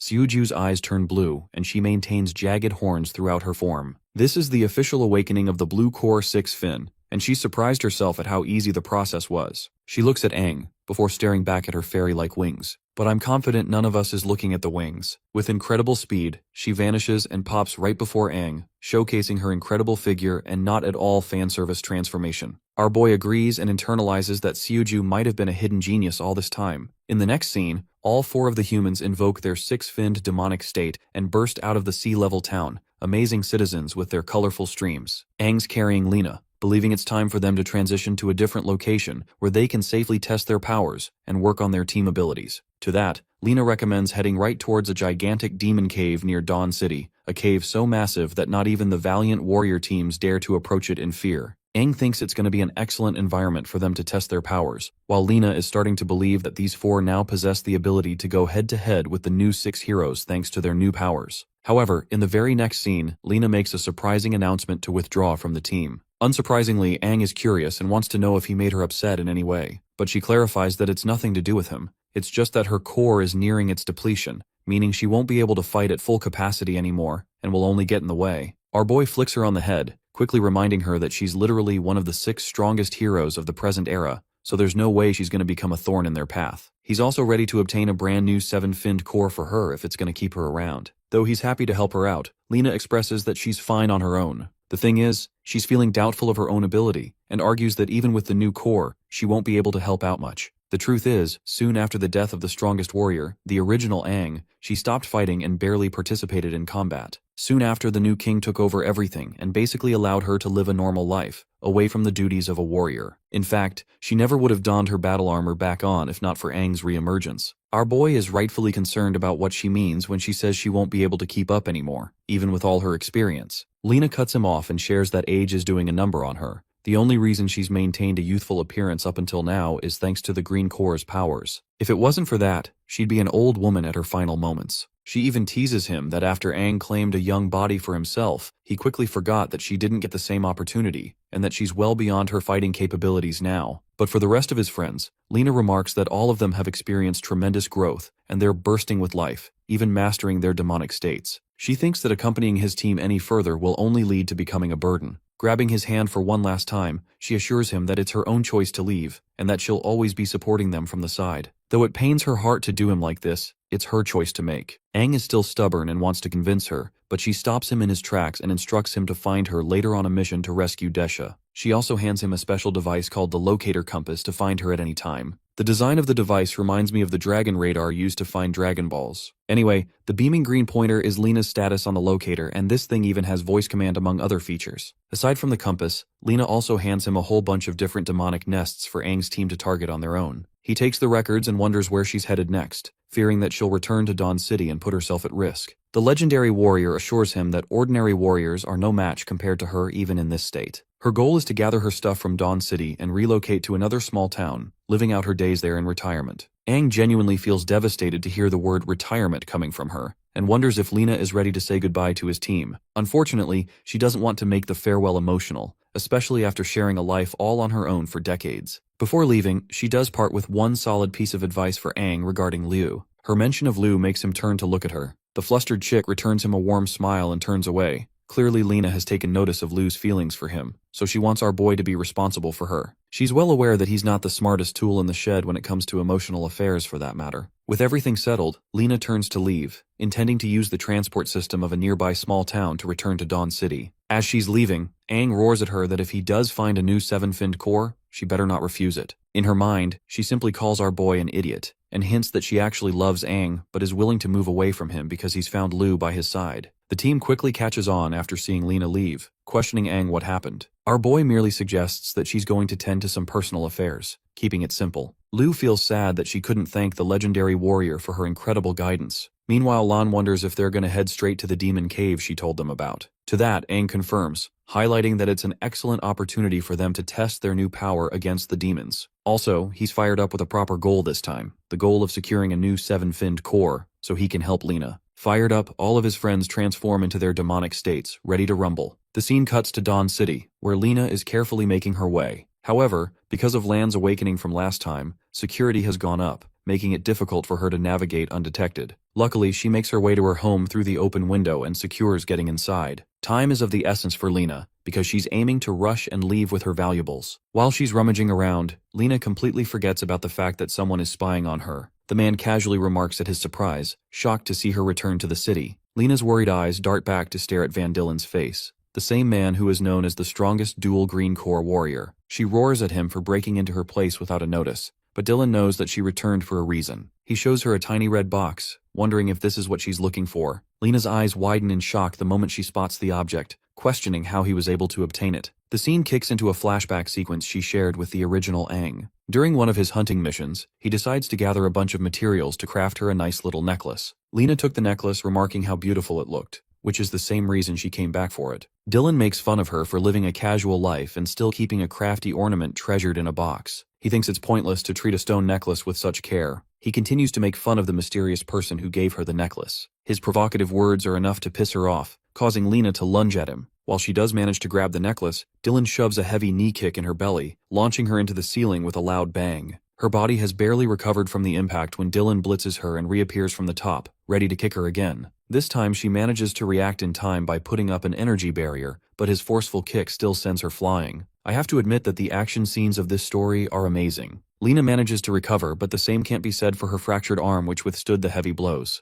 Van Dillen levitates like a god, remarking how Lena's energy appears no different from an ordinary warrior at this point. He belittles her by calling her an old hag. Pissed off, she screams at him for daring to defy the new king's orders by meddling with her life, even if she no longer serves the path of a warrior anymore. Dylan agrees with her argument, but he has strong reason to suspect that she's plotting something behind the scenes. Preparing an energy lance, he mocks her for ever believing the idea that the new king would care for a useless hag. Damn, this guy is the king of disrespect. As he's preparing to unleash his attack, Lena suddenly spots a cat on the rooftop, fearing that Dylan's attack is going to kill the innocent creature. Having a heart of gold, the brave warrior jumps to protect the cat the moment Dylan unleashes his spear. The projectile connects and leaves a gigantic blast, but luckily, Lena not only survives the encounter, but also saves the little one, allowing it to run away safely. But that's the problem. While she's distracted, the scumbag dashes past her, mocking her for foolishly withstanding the blow. The strongest warrior pulls her with a ruthless amount of force, dragging her all the way outside the city. Lena's body is ragdolled and thrashed into the forest with a heavy impact, reducing her to a gravely injured state. Dylan goes up to her, highlighting the state of her depleted core. He talks down on her, how the legendary warrior once saved 600 people using her bare hands. The sadistic bastard enjoys the thought of shattering her hands, so her accomplishment is replaced with new memories. Tragically, the scene cuts with Lena's painful screams reaching the sky. Meanwhile, Aang and his team are making crazy progress. With the 4 of their combined efforts, they were able to take down a 7-finned demon. Though our boy thinks they need to work on their teamwork, he's still glad that they managed to uncover a 7-finned core. But suddenly, Aang senses something in the direction of Dawn City, causing his friends to wonder what happened. Deciding to use the compass locator device, Aang checks on Lena's position and learns that she's critically close to death. The voice alert shocks all four of them as Liu urges them to return at once. The four of them rocket outside with hyperspeed, trailing down Lena's location using the compass. In the distance, they finally spot her. However, Aang senses her fainting aura, even though she's moments away from her. Suddenly, when the group finally reaches her, terror sets in, shocking them all. The legendary warrior's arms have been severed, while she holds the necklace in her mouth, barely breathing. The horrific scene is unbearable for Suju, while Lan is supremely pissed off seeing her disgraced like this. Liu ushers them to try and save her first, because she's already lost way too much blood because of her arms. In a last-ditch effort, Liu focuses on the healing process, while Suju and Lan decide to monitor the area, thinking that there's a dangerous enemy lurking close by. Both of them get into position while Lena is receiving recovery. While she's being healed, Aang stands speechless. He recognizes the necklace he gave her, recalling how happy she looked when she took it. It finally makes sense why she came back to Dawn City. She wanted to take back the necklace, the same shitty necklace that Aang didn't even put any thought into. Overwhelmed with guilt, Aang is furious. But Liu sheds light on yet another concerning matter. Lena's internal organs have been severely damaged and her green core is fully depleted. In her current state, she can't heal on her own anymore. Her youthful looks are also reverting because her green core can't sustain her anymore. Liu takes notice of this and shivers in fear, realizing that there's barely anything they can do to help her anymore. Even as strong as Liu has gotten, she confesses that it's going to be impossible for her to save her. A desperate Aang wonders if the seven-fin core can help her out in any way. Unfortunately, Liu believes that she can't reverse Lena's tremendous injuries. However, what she can do is put her in a state of a time block, using the power of the Black King Fin. She could freeze her in a dimensional block, delaying Lena's death as slow as possible. However, if this happens, Liu will compromise her own ability to move, and will require every last bit of focus to maintain the time block. She thinks it's an unrealistic solution because the moment the sun rises again, Lena will meet her end. What's bothering Suju the most is how on earth could a demon reduce her to such a state, even if the legendary warrior is in a weakened state. To that, Aang simply gets up, instructing Liu to focus on healing and the others to guard her in case any demons show up. He tasks Lan to come along, implying that he has a rough idea of who's responsible for doing this to his friend. Aang reveals the man's name. It's Van Dillen of the Six Heroes. The name frightens everyone, but Aang can tell with certainty that it's that guy because of his familiar sharp aura. Not just that, he's already faced him once before in battle, and fully understands that Dillen intentionally left Lena in a crippled state. Even though Aang is ready to go, Liu highlights the dangers involved with this strategy. Even though they've all entered the realm of six-finned demonic strength, the fact of the matter is that the rest of the six heroes could pose them severe trouble. However, despite her wise reasoning, even Liu understands that with the face Aang is making right now, it's going to be impossible to stop him from going. This man is royally pissed and knows that Lena is being used as a simple bait to lure them out. Clenching his fist, Aang bursts out with his demonic aura, promising to not only kill the hero, but to also take his core. The scene cuts to our boy heading straight for Dawn City alongside his partner. Lan points out the dangers of the plan,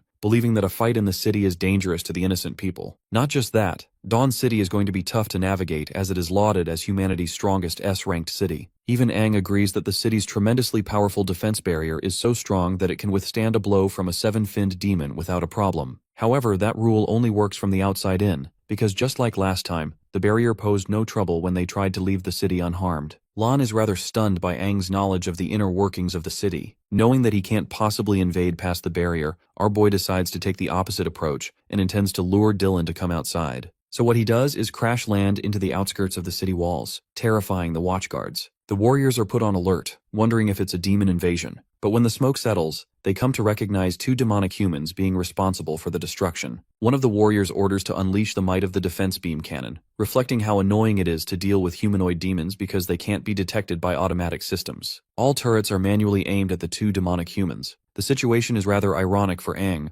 reflecting how it feels strange being targeted with the very same weapons he once ordered the construction of in his prime. It pisses him off that he's being fully handled as a mere demon. Deciding to take things the easy way, our boy roars at the city warriors, demanding that they send Van Dillen outside. He clarifies that they're not here to invade or attack, but this provocative demand puts the warriors on edge, as they take it as a sign of disrespect towards their great hero. They're choosing their own deaths at this point because Aang is out here pissed off for what happened to Lena, and is ready to kill anyone who stands in his way. One of the turrets releases a powerful beam cannon in an effort to destroy the demons. Before the attack could reach Aang, the four-armed muscle brute steps in, blocking it all without even a scratch. His incredibly strong defense shocks the warriors because what he just did isn't just something any demon would be able to do. While they're busy calling for backup, Lan turns to his buddy and suggests our boy to calm down, questioning if he's really out here for a bloodbath. But this version of Aang is one reason away from slaughtering the city. He clenches his sword in uncertainty and a gush of emotion, while the Crimson King urges him to annihilate the ants in his way. Thankfully, our boy's humanity tries to resist the demonic urges as much as he can, deciding not to slaughter the warriors. The same can't be said for his enemies though, because they're actively calling for backup to gather around and stop the demons. Suddenly, a figure darts up into the sky, taking his place in front of the crescent moon. Van Dillen is aura farming again, and this time he personally lunges to attack our duo. The durable behemoth charges his barrier to maximum capacity, hoping to withstand the attempt. But the moment Dillen makes contact with his barrier, it releases a shockwave upon impact, shattering it and sending Lan flying back. Aang quickly saves him from behind, as both of them stare at the strongest dual-core warrior. Van Dillen smirks, finding it impressive that Lan managed to withstand that hit. With his official appearance, the warriors think that the city is no longer under any harm. Aiding him in battle, they charge up all of the beam cannons, prepared to help their hero whenever he requires. The scumbag hero finally realizes Lena's affiliation with the humanoid demons, and wonders why the demons are suddenly deciding to pair up with the old 6 heroes. Disgustingly, Dillen goes as far as to mock Lena for offering services to the demons and disgracing humanity's name. If what he did to Lena wasn't enough, his words certainly did. Aang's temper flares up to the very top as he summons a surge of lighting. Dillen takes notice of this aura and wonders why it's so similar. He still has no idea why Lena is collaborating with these humanoid demons. Meanwhile, our boy gives Lan his one and only instruction for this match. All he cares about is that he takes care of the backup squad of warriors that is planning to support the hero. As for Aang, he calmly declares his next mode of action. He's going to kill Van Dillen with his own hands. Aang lunges forth to attack his target, and as expected of the mighty Dillen, he projects an energy shield and blocks it quickly. Despite his effort to shield himself, the sword still manages to cut through, filling up Dillen with an air of familiarity with Aang's aura. The rageful demon lunges yet again for another strike, causing the hero to deploy another protective barrier. From that same energy sphere, he clashes with his opponent using energy waves. One of those attacks successfully hits Aang, pushing him back. But to this guy, it's nothing but a mere setback. He takes the energy strand and proceeds to tug it with all his might, pulling Dillen towards him. Aang lands his first successful kick with a gut-wrenching kick to the belly, showing this guy what pain really feels like. In an effort to counterattack, he grabs Aang's body using his manifested arm and launches away up in the sky. The warrior laughs at the demon, wondering if Aang is fighting so ruthlessly because he shares a grudge against him. After saying that, he slings our boy into the ground with a thunderous smash, causing his sword to spin away and plummet close to Lan's battle with the human warriors. However, this battle is quite one-sided, with the 4-armed behemoth casually pushing the warriors away with a strong energy wave. This causes the warriors to become confused, as normally the demons would always aim for the kill, and Lan just now had the perfect opportunity to do just that. The thing is, even this musclehead is starting to get tired of holding them back without killing them, and hopes that Aang's battle concludes soon. All of a sudden, the man is hit with a beam strike from the top of the wall. In the distance, there are 2 prominent figures. Both of them are the captains of the attack squad, who are surprised that the demon is capable of withstanding their wrath. In case you guys haven't noticed, both of these warriors are literal monsters, boasting 7th fin status. The 2 march right into the battlefield, ready to kill the invaders. As for the city warriors, they're also preparing to shoot down defense beams to allow support for their heroes. Lan is starting to realize that they're in neck-deep trouble, and that if he doesn't hold the 7 fin warriors off, they'll get to Aang. So this man carves up an ultimate shield, becoming the only thing stopping them from getting to his friend. Speaking of Aang, our boy is in a rough state. Despite possessing a 7-finned dual core, he's still incapable of defeating Dillen, even after what he'd done. His opponent is ready to unleash a barrage of energy spears, ready to finish the demon off. In this fleeting moment, our boy turns to check on Lan's condition. Unfortunately, they got him. His barrier has been destroyed and he's down for the count. The sun is almost about to rise while Lena's condition reaches her end. In this pathetic final moment, Aang gives his everything to beg for the Crimson King's help. As for Dillen, he initiates his final attack, laughing at the demon for daring to attack Dawn City and overestimating itself. But that same arrogant attitude gets crazy humbled, when out of nowhere, Dillen's ear is blown off, making him terrified about what's going on. That previous attack of his should have been enough to nail the killing blow. Emerging from the smoke isn't Aang, but a being dozens of times stronger. The Crimson King mocks him for keeping up his pride when he shouldn't have given up sooner. As for Dillen, this man is quivering. He doesn't get why the demon has suddenly grown his strength to such a degree. The Crimson King does a badass pose, pointing at his sword and pulling it back to his hand. It's been a while since he's used his majestic sword, the Crimson King Tide, and he plans on showing the kid how to really use it in a fight.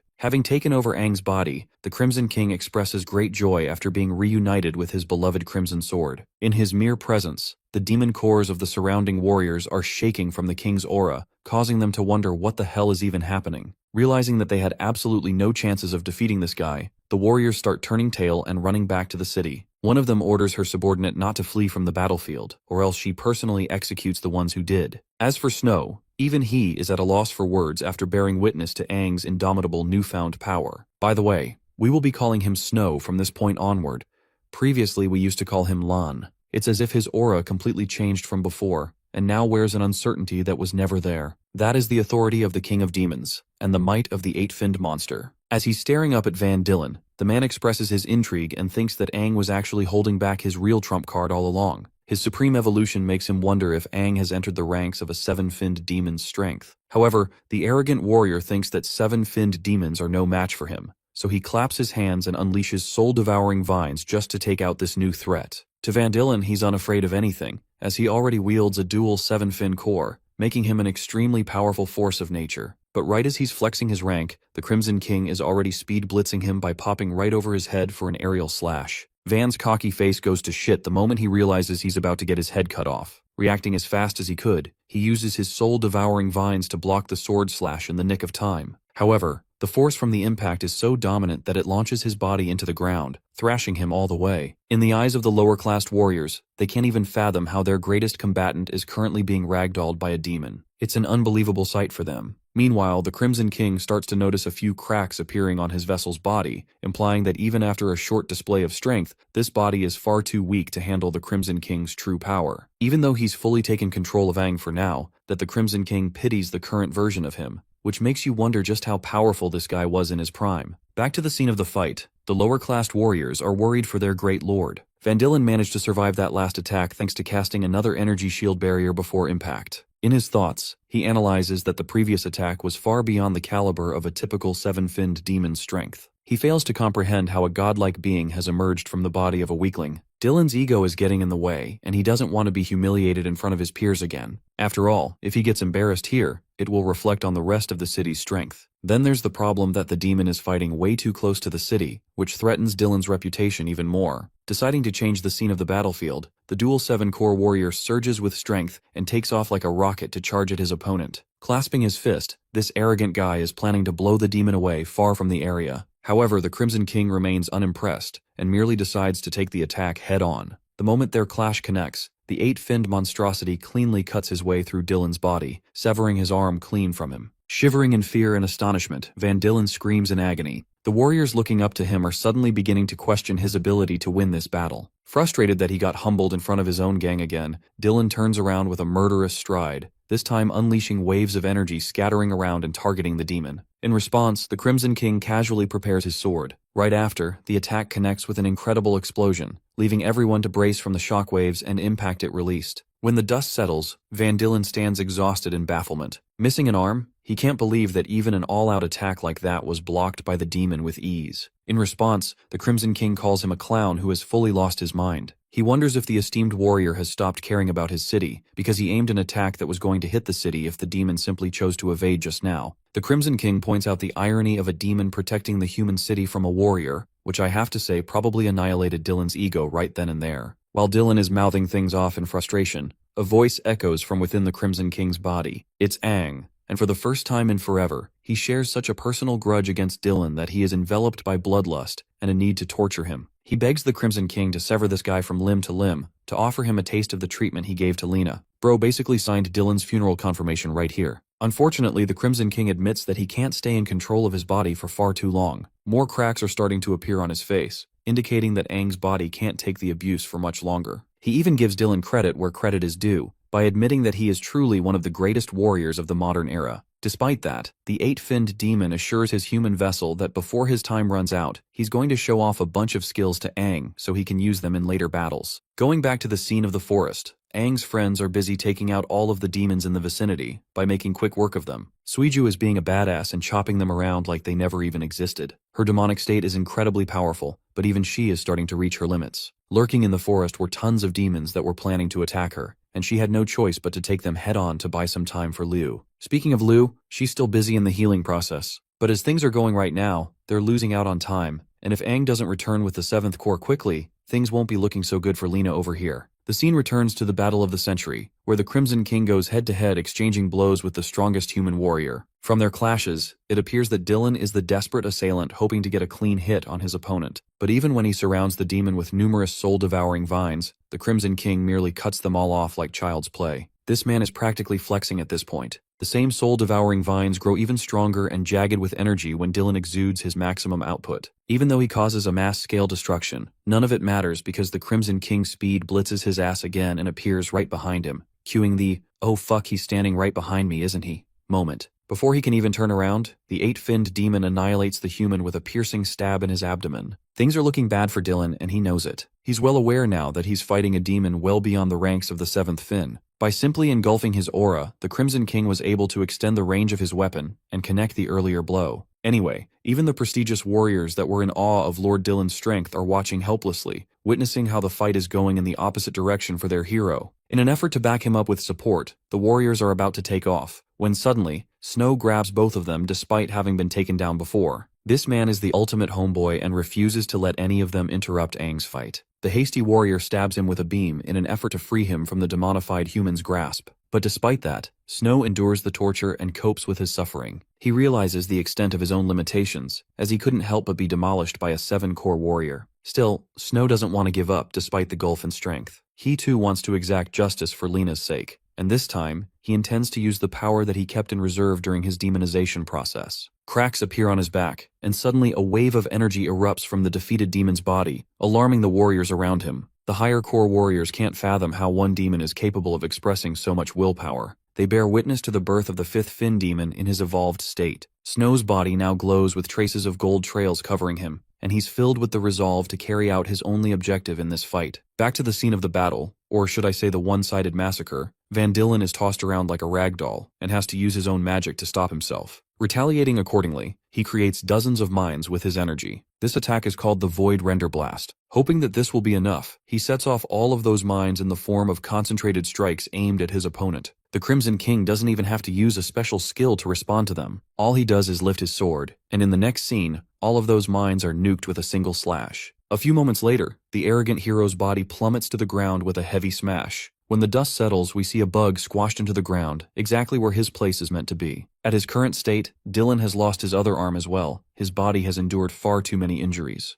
The warrior now realizes that he's being rendered the same treatment as what he did to Lena, and instead of fearing for his life, he finds the whole thing entertaining. As for Aang, he's starting to collapse from the limitations of his body, and instructs the Crimson King to kill this guy and take his core. Responding accordingly, the 8-finned demon channels his strength into his blade, erupting in red aura. Observing that the demon is about to finish him off, Dylan is provoked and thinks that he's being mocked far too much. Thanks to his energy manipulation, he capably carves out 2 arms for his body, regenerating as if they were never even gone. A smile creeps up on his face, as he confesses that before this battle, it was intended that they would never reveal their trump card in front of the world because of the new king's order. In a plot twist, Dylan's body spurs out demonic energy wings as he confesses that his only option now is to kill his opponent. Both the Crimson King and Aang express utter shock when Dylan completes his transformation. The hero reveals his trump card through demonization, and despite his distaste for demons, he seems unbothered using their power for himself. The new and evolved Van Dylen is a 7-fin dual-core warrior supercharged with the strength of demonization.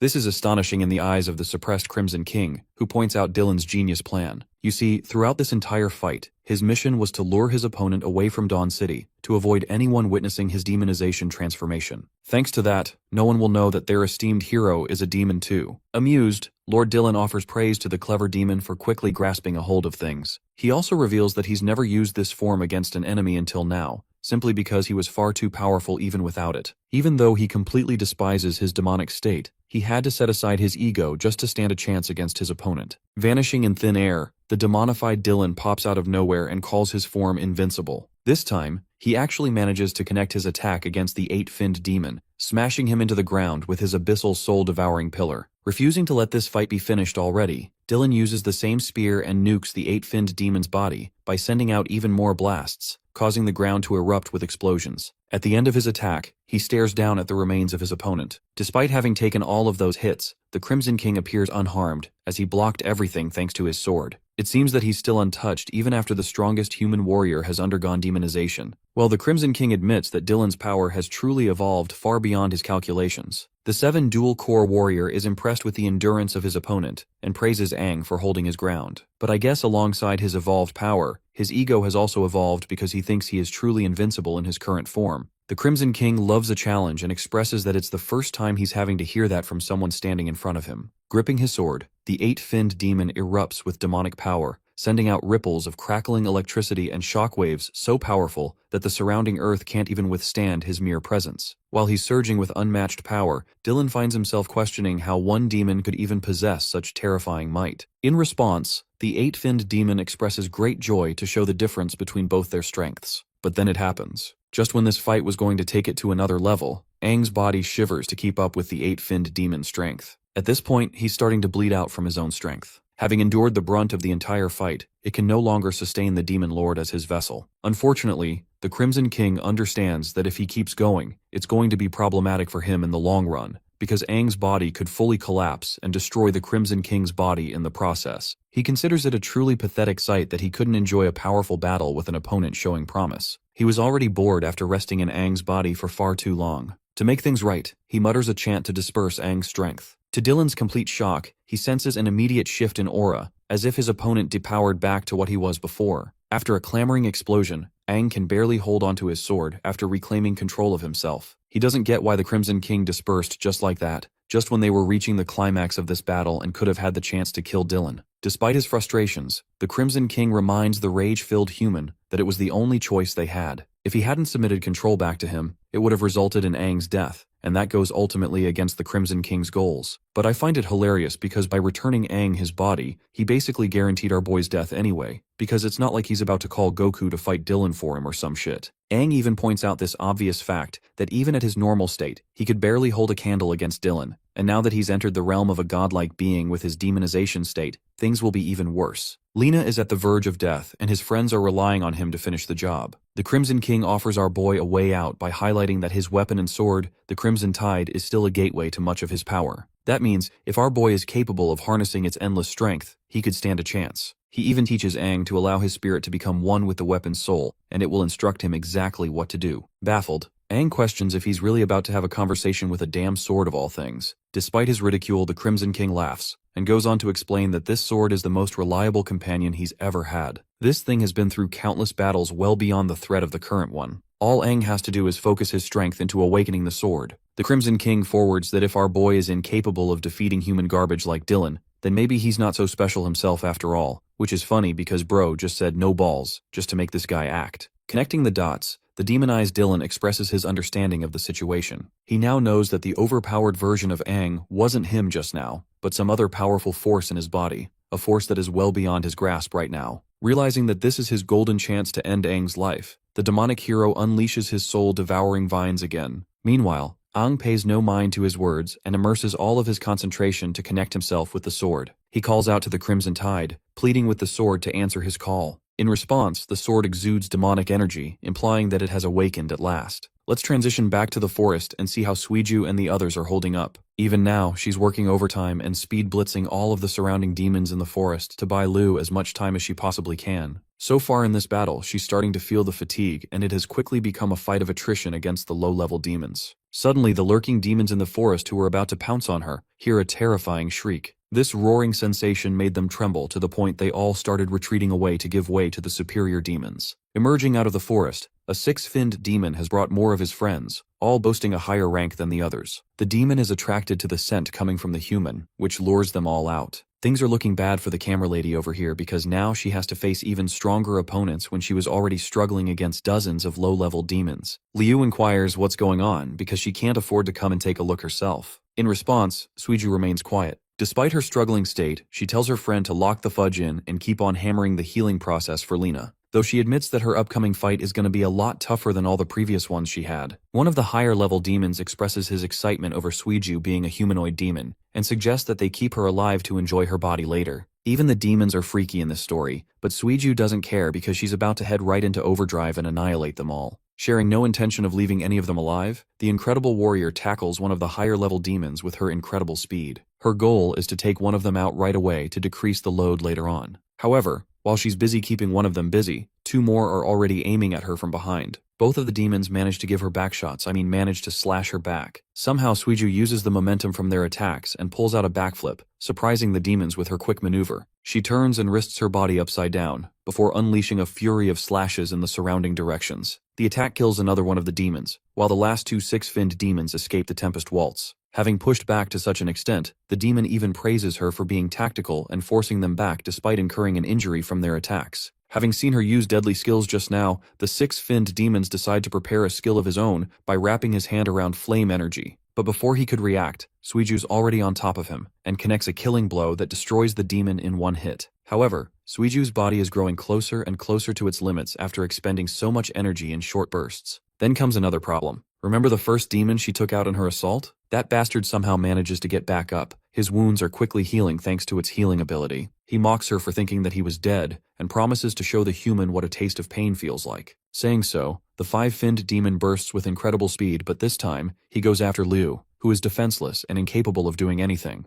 Despite his bait-and-switch strategy, Suiju somehow still catches up with him, and recreates that one scene from Naruto where Minato destroys Obito's back with his Rasengan. Suiju refuses to let this plan fail and succeeds in protecting her friend. Liu is really happy that she was able to make it in time. But unfortunately, because she was distracted and fully focused on protecting Liu, Suiju completely forgot about the other demons, and ended up getting mauled by a powerful attack from behind. Blood shoots out of her body while her friend screams her name in worry. Suiju pants in exhaustion, knowing that her body is incapable of enduring more of this torture. Pissed off, she retaliates accordingly by slaughtering the higher-finned demon with another slicing ability called the Blade Fury. After chopping its head clean off Eren Yeager style, she grips her weapon tightly, knowing that the rest of the lower-level demons are still aiming to attack her. Suiju no longer gives a damn and threatens the demons to come and get a piece of her. But her show of confidence and her ability to slaughter six-finned demons just now has instilled a deep fear into them. Instead of attacking her, the lower-level demons choose to scatter away instead. Filled with happiness, Liu thanks her friend for staying strong until the end and holding her ground. However, even though she's calling out to her, Suiju appears unresponsive. Having endured dozens of wounds and exhausted herself throughout the encounter,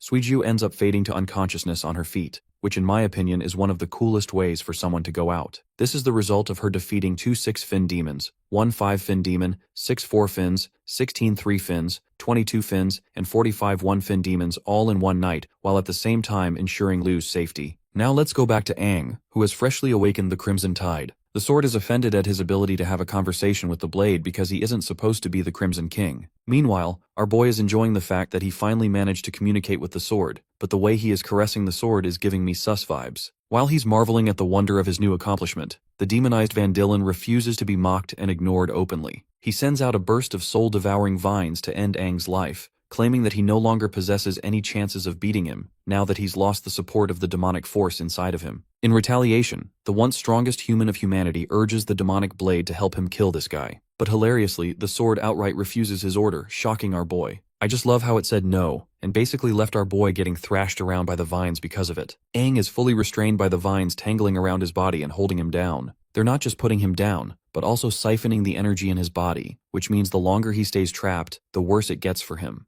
Demonized Dylan, or Double D over here, emphasizes that his poisonous vines devour one's energy until they're nothing more than a pool of blood. Aang struggles as his energy is robbed from his body, and there's nothing he can do to protect himself from it. Pleading to the Crimson King Tide again, he questions why the blade refuses to heed his command and fights alongside him. The sword giggles in amusement, expressing that no one besides the Crimson King himself is capable of fighting alongside him and wielding its strength. It calls out to Aang, questioning who he even is. At this point, our boy is getting tangled up by dozens of vines, and it's slowly becoming a cage covering every inch of his body. Van Dillen is observing the scene, until suddenly, red beams of energy flash out of his vines before the cage explodes with crackling red lightning bursting it away. Aang now stands on his own 2 feet, possessing the might of the sword, declaring that he'll die on his feet if it comes down to it. At this point, Van Dillen fails to comprehend how this guy possesses the lightning element, as it's something that Aang has been using since the very beginning. Knowing that he can't afford to let this guy live any longer, Van Dillen intends to put him down for good with his next attack. The demonic sword, observing all of this, suddenly begins to cackle like a madman. The blade has sensed a unique power coming from Aang as a result of the red lightning he produced,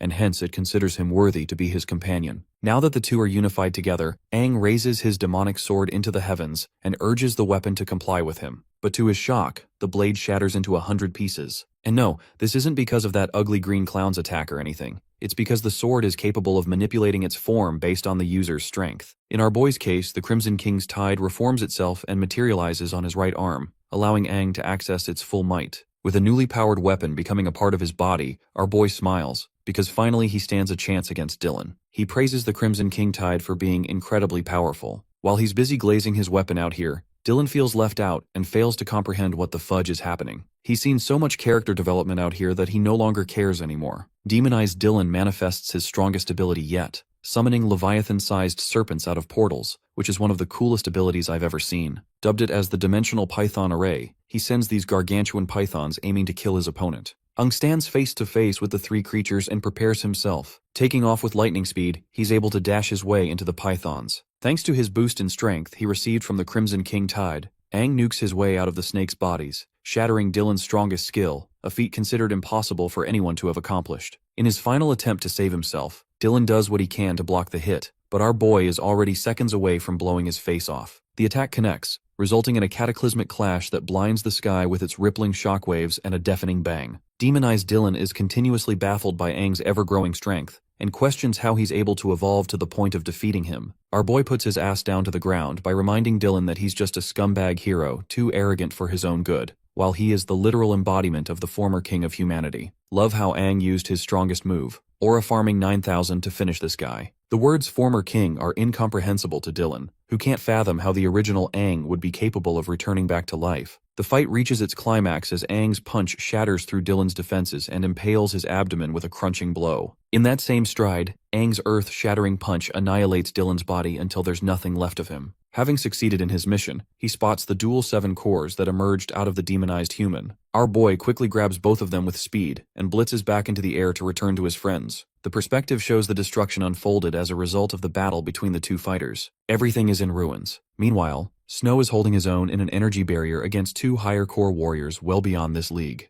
The old warrior fails to comprehend how this guy is so resilient that he refuses to give up despite receiving dozens of attacks. The girl points out that aside from this demonic human's sturdy defense, his aura only continues to evolve the longer the fight is dragged on. It's as if they're going up against a creature that will never go down, no matter how hard they try. Thanks to his shield barrier, Snow has become an impenetrable shield to hold these 2 warriors down, just so that they can't intervene with Aang's battle. Despite his accumulating fatigue, he simply tells them that they cannot pass. At this rate, both of the warriors decide to plan out a finishing blow, combining the best of their abilities to annihilate him in one move, fearing that this fight will negatively impact their soldiers' morale. Both of them launch into the air in a burst of energy. Their energies combine mid-air, swirling into an explosive strike headed right towards Snow. Even the newly evolved 5-finned demonic human knows that it's going to take his everything to block an attack of this scale. Knowing that he's about to be killed, he wishes the best to Aang and hopes that he's finished his battle. But the devil arrives at the final hour to save his friend, stomping the ground and blocking their attacks. While the warriors are stunned for words, Aang prepares a powerful fist, and with a single thunderflash strike, he knocks the daylights out of both warriors. As their bodies collapse into the ground, Snow finds himself happy to see his friend returning even stronger than ever before. The Crimson King's vessel glances back at him, assuring his friend that he's secured the cores and that it's time to go. In the next scene, they're both hurrying their way back to the forest to find Lena. Even from this distance, Aang is unsettled by a strong scent of blood.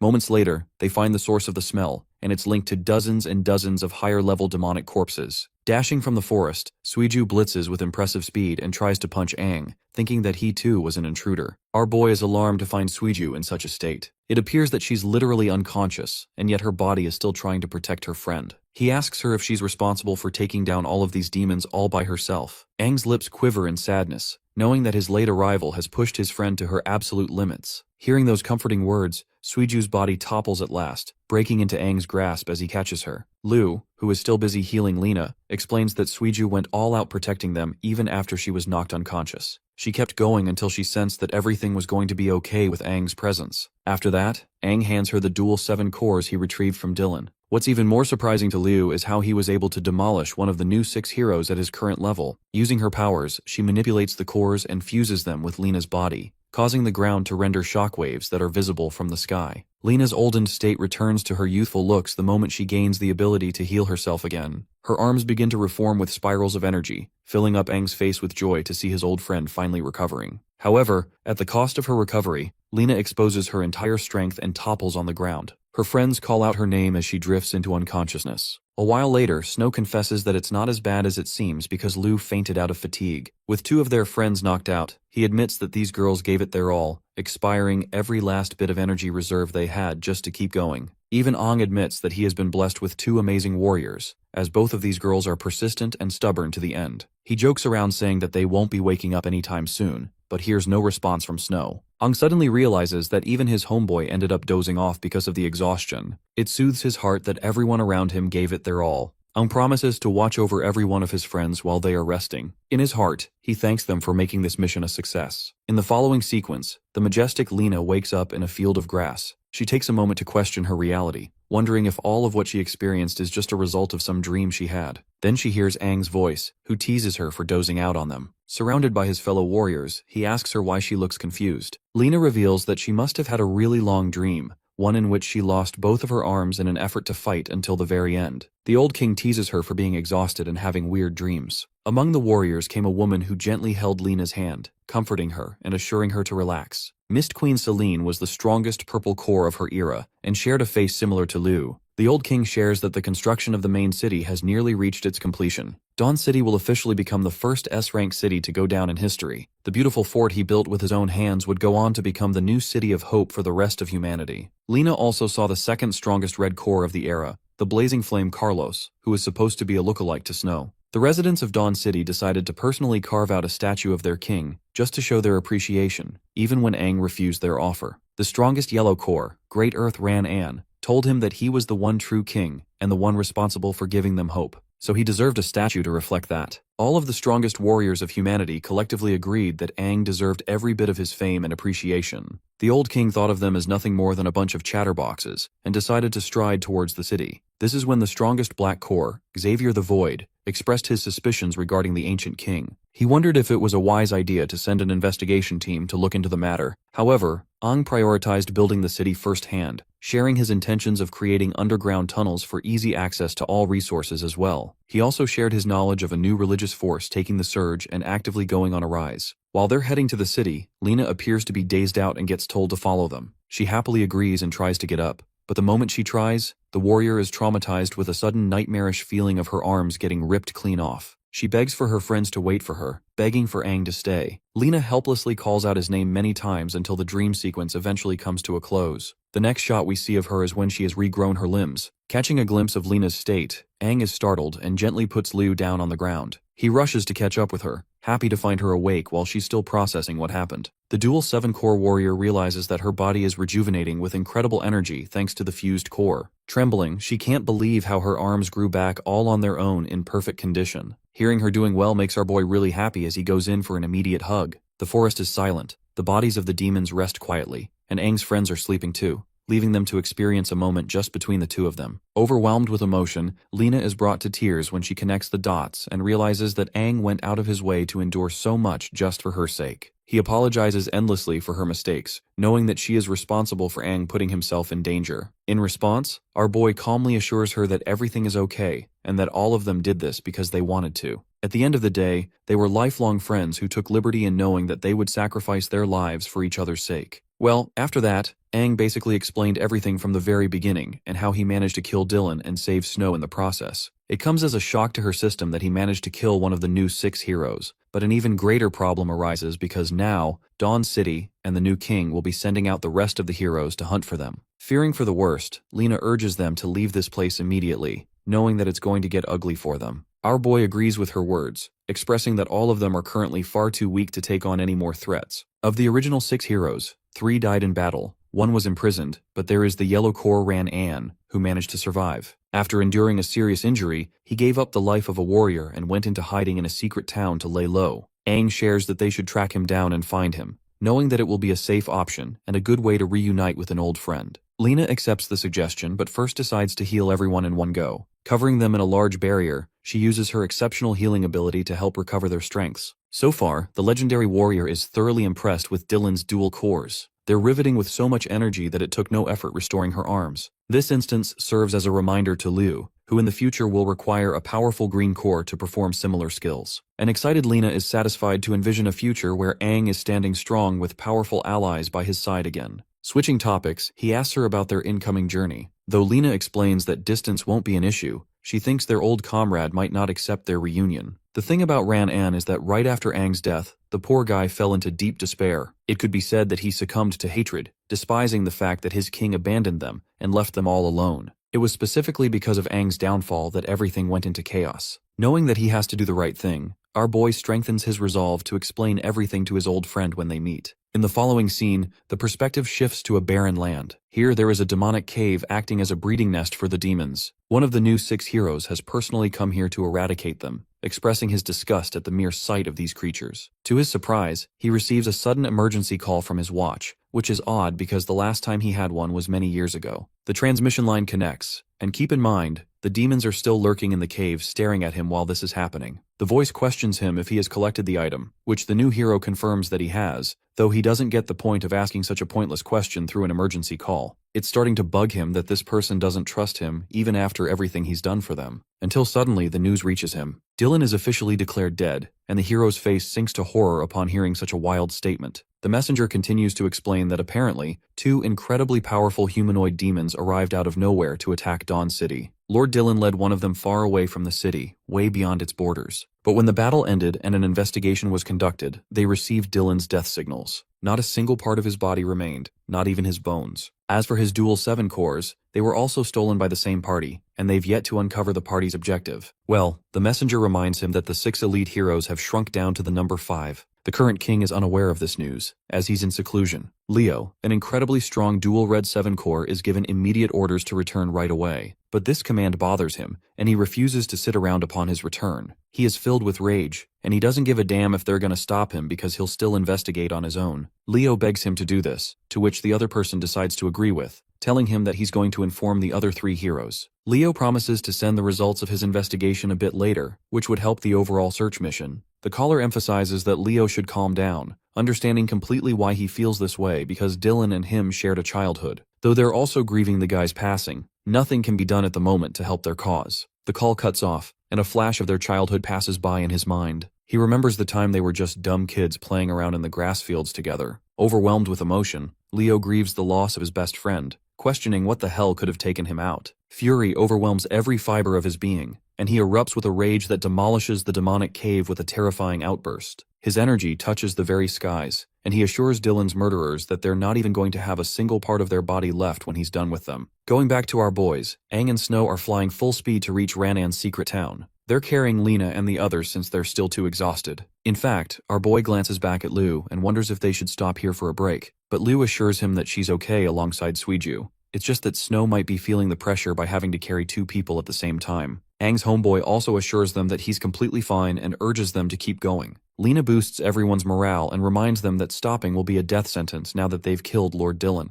She knows for a fact that the other 5 heroes are already investigating his cause of death as they speak. They can't waste time when faced with a life-threatening situation like that, and it's absolutely necessary to reach Ranan's town before the evening. Aang thinks everything will be okay and keeps going ahead. His comment draws the attention of Liu, who doesn't share any thoughts. A few hours later, the group finally arrives at the location of the secret town. This majestic place is surrounded by a stream of water, earning its name Oasis Town, with a classified level of C rank. Stepping foot in here, Aang celebrates his shock and returns to his normal form. He can't fathom how a C-rank town is in the middle of effing nowhere. The sight of the beautiful flora stuns them. Lena explains that this little town is the place that Ran An always intended to visit, and he even told her about it before he took off. They pedal forward to find the former hero, while Liu confirms their intentions regarding Ran An. Aang explains that it was Lena's idea to come here, knowing that they were in grave danger at the time and would be surrounded by the other heroes soon. But that part seems to be obvious to Liu. It appears that she's busy focusing on something else. Smiling at her, he wonders what's keeping her mind busy. Liu stops walking for a moment to face Aang directly, questioning his identity, his actual identity. That direct confrontation just now is something that leaves Lena with a sad look on her face, and she knows what's coming. Concealing his identity like always, Aang responds that it's a stupid question because, well, he's Aang. But Liu's not convinced. She knows that he is indeed Aang, the one they know and love. It's just that she's been wondering about his actual identity. She overviews the start of their journey, and from all of the experiences they went through. His unquestionable evolution and strength is a mystifying factor, and then came his association and connection with the legendary hero Lena, one who stood as a historic figure for humanity. It really boggles her mind, making Liu's brain question the obvious. Her mind has been racing for speculation, and at this point, she really wants to know the answer. Aang finally responds, declaring himself to be Aang. But then he gives her the real, authentic answer. He is the King Aang, the once strongest warrior of humanity, and the man who died half a century ago. His words are so paralyzing that they stun Snow into place. Our boy continues to reveal how he got here, stating that he experienced a reincarnation into the present world, having arrived with his current body. Hearing those words, Lu's body trembles, understanding the weight of what he just said. Even Snow is out here quivering in fear, questioning if it's really the truth. Aang confirms that he's just being honest with his friends at this point, since he's got nothing to hide anymore from them. He wants to be open with them regarding what lurks deep inside of his new body. The scene follows up with a detailed explanation of Aang sharing everything, literally everything regarding the timeline and what led to it all. Snow can't fathom the words coming out of his mouth. The idea of time travel and reincarnation seems like an otherworldly concept to him. He can't fathom that his friend is the same man who created Dawn City and led humanity to a path of hope. The once mightiest warrior reveals that he came into this world for unknown reasons again. Only this time, he has also become the vessel of the Crimson King Finn, the strongest King Finns to ever exist. Now this revelation is one that not even Lena knew about, so all three of them are having a reality check right now. Snow's lost for words, while Lena questions how a being even more capable than a 7-fin could exist. Lu understands his words, and Aang forwards by confirming that she too has a similar 8-fin level demon inside her body with the ability to manipulate space and time. It is directly connected to the Black King Finn, representing the Black Core. Again, it comes as a shock to her system, and though she's already had her suspicions, she didn't think it would be this serious. A curious Lena inquires to know more about the concept of King Finns, and investigates the purpose behind them resting in their bodies. To that, our boy vaguely explains that he doesn't really know for sure, as the Crimson King always keeps his secrets from him, though he does know for sure that he has a good relationship with the Black King Finn. And now comes the most exciting part. His recollection of what actually went down when he as King Aang entered the ancient king's stele all those years ago. That was his first encounter with the 8-fin monsters. These demons were simply way out of his league, reducing him to a bloody pulp at the edge of his life. It doesn't add up why the Crimson King would go on to choose him as a vessel, or why to begin with. But it's clear that the demon has its own goals, and one day it might shift the course of humanity forever. However, Aang doesn't want to be focusing on the bigger picture because he's got other things to worry about. The new king alongside the new heroes are problematic as they are already, and he has to save Desha from confinement too. Finally, his goal is to come face to face with the new king, just to question his vision of the future for the concern of humanity. A worried Lu questions the purpose of the Crimson King and the Black King, and wonders if these demons will live inside their bodies forever. Basically, she's asking about the end of the line for Aang as a person. To that, he simply answers with an, "I don't know," because in truth, he really doesn't know at all. Only us viewers know about the goals of the Crimson King using him to take over his body someday. Well, our boy puts it in the light that he's only powerful because of the King Finn's power, but that very same power comes with a drawback. In every moment he can feel the demon glaring into his soul, observing his every last action, waiting for a chance. With all of that cleared,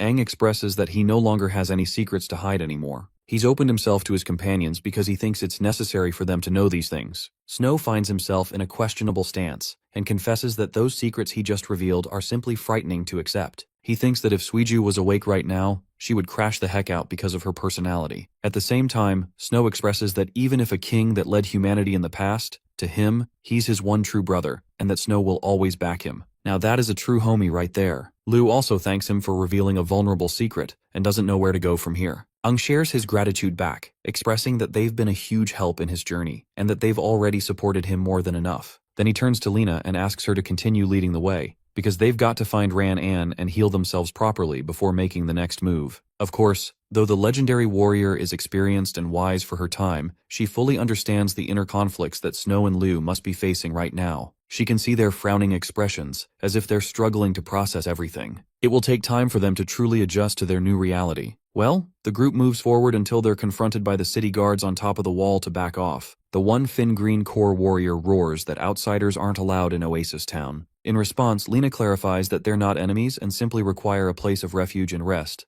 highlighting that her friend is injured and seeks immediate recovery from an old friend in the city. However, the one Fin warrior is suspicious of their intentions and thinks that it's unwise to trust demons wearing the appearance of humans. Oasis City barely gets any outsiders, so that's not helping either. Pissed off, Lena calls these people unreasonable, while Snow takes his turn and admits that they really need to rest. He reveals that they've come from the city of Helos, but before he can finish his sentence, the one-core hotshot throws a spear at them, declaring that if they don't leave, he'll kill them all. Aang decides to break his silence by aura farming, and with that all black drip and walking forth, questioning how they're going to kill them at all. He grabs the spear and snaps it in half using just his grip, looking raw as hell as he threatens to obliterate their town. Terrified, the one-core warrior sees his demonic eye and freaks out, alarming the other guards that the outsiders are demons. However, Aang's reckless approach just now has threatened their chances. Even his friends think it's a stupid move, but the Crimson King's killing intent is slowly corrupting his mind and forcing him to take an absolute action in every instance. Suddenly, a figure swoops from out of the city, into the air and crash lands right before them with a heavy stomp. Shocked, Aang dispels his transformation and finds himself at a loss for words. It really is the Golden Warrior Ran-An, standing right before his eyes. Ran-An sensed his godlike killing intent, and couldn't afford to wait but check for himself. He's also curious how any of the outsiders are going to get past him to get to the city gates. Witnessing the sight of their lord in action, the city guard informs him of the group's intentions. They're happy that he's personally taking care of these scumbag outsiders.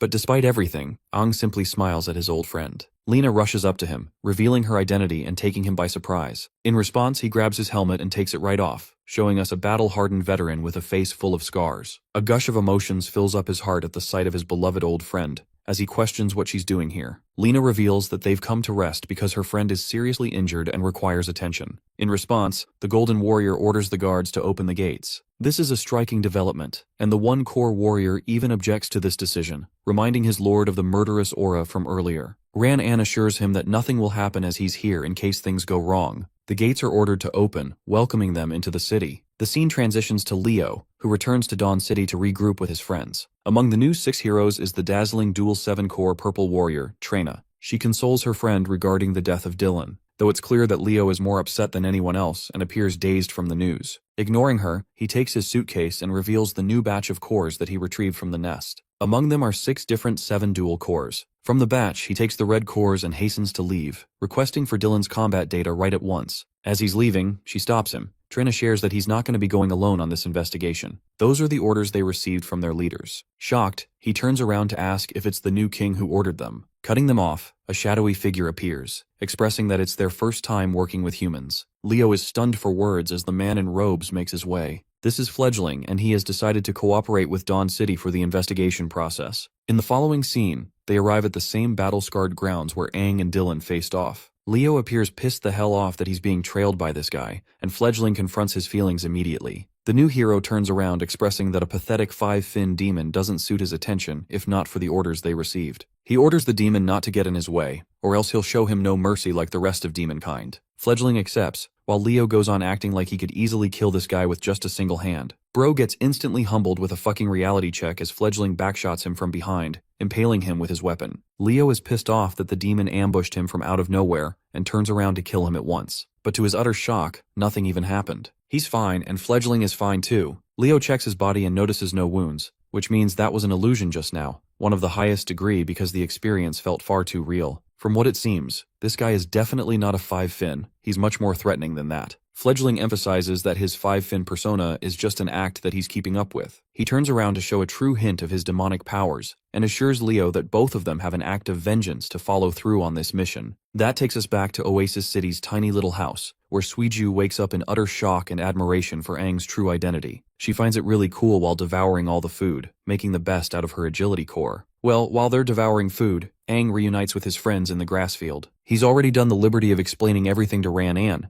and Lena even adds that their current mission is to find Desha and rescue him. They've already got a competent team, and with a bit of teamwork, things could change forever. Or so they thought, because the Great Earth Warrior walks up to our boy and nukes his damn face with a heavy punch, expressing his sheer anger. Lena didn't expect this turn of events and questions what he's doing. She tries to stop and confront him, but the moment she grabs his shoulder, her hand trembles in fear. Ran-An turns his undivided attention to the former king and absolutely starts demolishing our boy's face. He's pissed the hell off that their old king ventured deep into the ancient King's Steely all by himself, costing him his life and threatening humanity's fate forever, leaving it defenseless. The pain and agony that humanity endured all because of Aang's reckless decision permanently altered the course of history. Witnessing this fight from the hut, Aang's friends are alerted and immediately rush out to help him. But as they're coming to help, all of them are immediately frozen in place, unable to move another step. Ran-an grabs our boy's collar, pulling him forward and screaming in his face for leaving all his comrades to die and humanity to rot without a home. He can't stomach that the same ignorant king who left them all alone is now here to play the hero and save everyone. Aang understands the weight of his actions and apologizes to his dear old friend,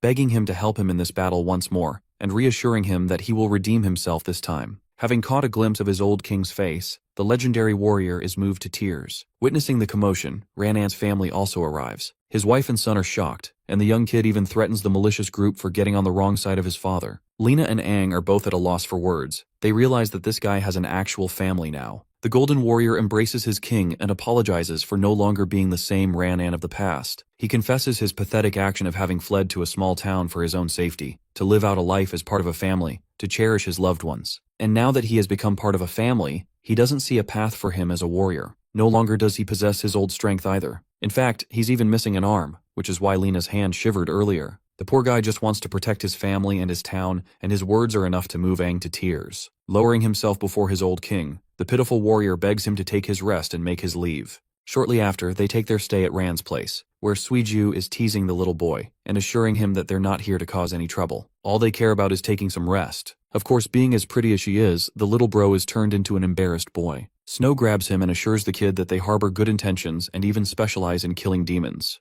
Hilariously, Bro doesn't seem to have the same enthusiasm as he did when it came to Suiju just now. The Golden Warrior's golden wife prepares food for her guests, and the girls Liu and Lena are also helping out to speed up the process. It's the first time she's ever had so many guests eating at their place, so it made her nervous if she could even handle it all on her own. Ran-an's wife reveals that this city doesn't really see outsiders at all, which is why they were distrustful and lashed out at them at first. Apologizing for their outburst, she hopes they understand. Liu agrees that it's normal for them to react in this way, especially when they come here uninformed. She's wearing a cute bear apron and I honestly love it. Chiming in with her own comment, Lena assures the lady that they're eternally grateful for being given a place to rest. It's a favor they'll never forget. Ran-an's wife is really happy they feel that way and hopes to share a wonderful meal with them. Meanwhile, our boy is out here sitting by himself watching the sun go down. It's clear that his old friend's words from earlier affected him a lot. Speaking of Ran-an, he personally comes to see his old king. Every time Aang turns to look at him, the guy sees a vision of his beloved king in his face. The Golden Warrior admits that everything he said about the time travel and reincarnation part was too ridiculous for him to accept at first. That's why he lashed out and started punching the fucker out of nowhere. But now that he's replaying the scenario in his head, he realizes that he overstepped his boundaries. Offering his apology, the Golden Warrior kneels down and properly salutes his old king, sharing the same youthful enthusiasm of his former years. They share a conversation together, where Ran-an catches him up to speed about what happened, how he was injured and fled his way here.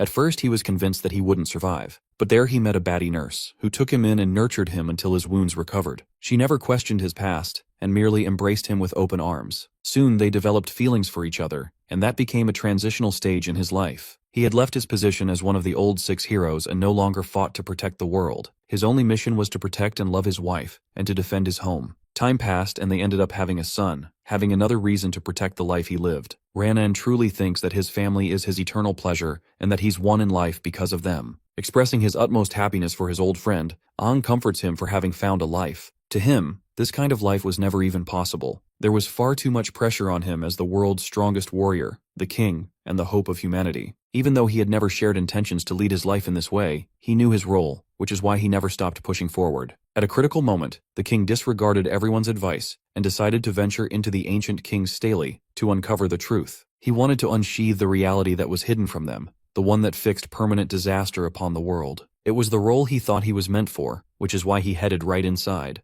To Aang, reality is simple. He doesn't want to be comforted by the temporary safety of the present, as it's a form of self-deception that can be stolen at any time. He knew that he had to end the tragedy at the heart of the problem, which is why he did what he needed to do. The Golden Warrior argues that despite his intentions, Aang's actions ended up misleading his people and resulting in a war that threatened humanity's existence. He apologizes for being able to understand his king's true intentions back then, but the effects are clear. However, the old warrior confirms that those intentions are exactly the reason that Aang remained the one true king. Speaking of kings, the once mightiest warrior is curious about the new king's position, and where he intends to lead humanity. Ever since he faced off against Dylan's demonization form, he realized that the new heroes are also capable of tapping into the might of the demons. This revelation fills him up with worry regarding the new king's secret intentions. However, the Golden Warrior shrieks in horror and begs his king not to oppose the decisions of the new ruler. He himself has seen the new king's true power, and it's something that is the definition of fear. However, Ang shares a different opinion with a smile on his face. After all, his encounter with the new king is inevitable. The Crimson King side of him reveals itself and declares that it is more than powerful enough to defeat him. In response, Ranon basically embodies the surprised Pikachu face, unable to comment anything in return.